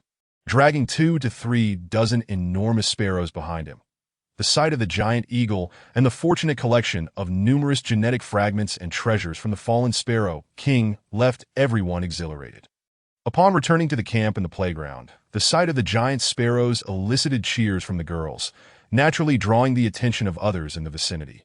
Yang Xiao gathered Huang Wen and the others, stating, "I have an idea that we currently have enough food, such as these sparrows and the fish we previously caught, that we will continue to hunt more mutated creatures, and with such an abundance of food, we cannot consume it all ourselves. However, many others are in dire need of food. Therefore, I propose we sell some of our provisions. What do you think?" "Boss, it's your call that we can't eat it all, and if left too long, it will spoil. That if we can make some money, that would be great. But what will we exchange for? This is the apocalypse. Even gold holds little value now." Yang Xiao smiled and replied, "We can sell crystal coins. 1 crystal coin for a sparrow or a fish." "Crystal coins?" The group looked at Yang Xiao, sensing the challenge, as crystal coins were exceedingly precious. "I've done my research. Many teams or individuals occasionally kill mutated creatures and obtain some genetic fragments, but they lack sufficient quantities to exchange for genetic potions. Moreover, their food supplies are scarce, and many are only half full. Holding on to 1 or 2 crystal coins means little to them, that I believe there will be buyers. In fact, crystal coins are rarer than food. For example, 20 sparrows yield only 7 or 8 genetic fragments. Even if we sell 2 sparrows for 1 crystal coin, we still profit." Qin Yu suggested. Yang Xiao nodded in agreement. Qin Yu is correct. Even if we sell 2 sparrows for 1 crystal coin, we still gain. All right, I will assign the task of selling food to Qin Yu. Qin Yu, Deng Xiao, and Fei Fei, take a few others and go sell the sparrows and fish now. "Boss, should we sell everything?" Fei Fei couldn't help but ask. Yang Xiao chuckled. "Sell it all. Shall we survive on the wind? Keep 1/3 of the food, and the rest can be sold." Qin Yu was taken aback that Yang Xiao entrusted her with such an important task. Feeling a rush of excitement, "Yang Xiao, I'm afraid I might not do it well. How could a third-year student from Xiaonan University not handle such a small business? I believe in you. Yang Xiao enjoy get here." With Yang Xiao's trust in her, Qin Yu no longer hesitated and promptly replied, "All right." Qin Yu, Deng Xiao, and Fei Fei, accompanied by 5 or 6 girls, carried some grilled fish and about 10 sparrows outside the tent. Clearing her throat, Qin Yu called out, "Hey, we're selling food.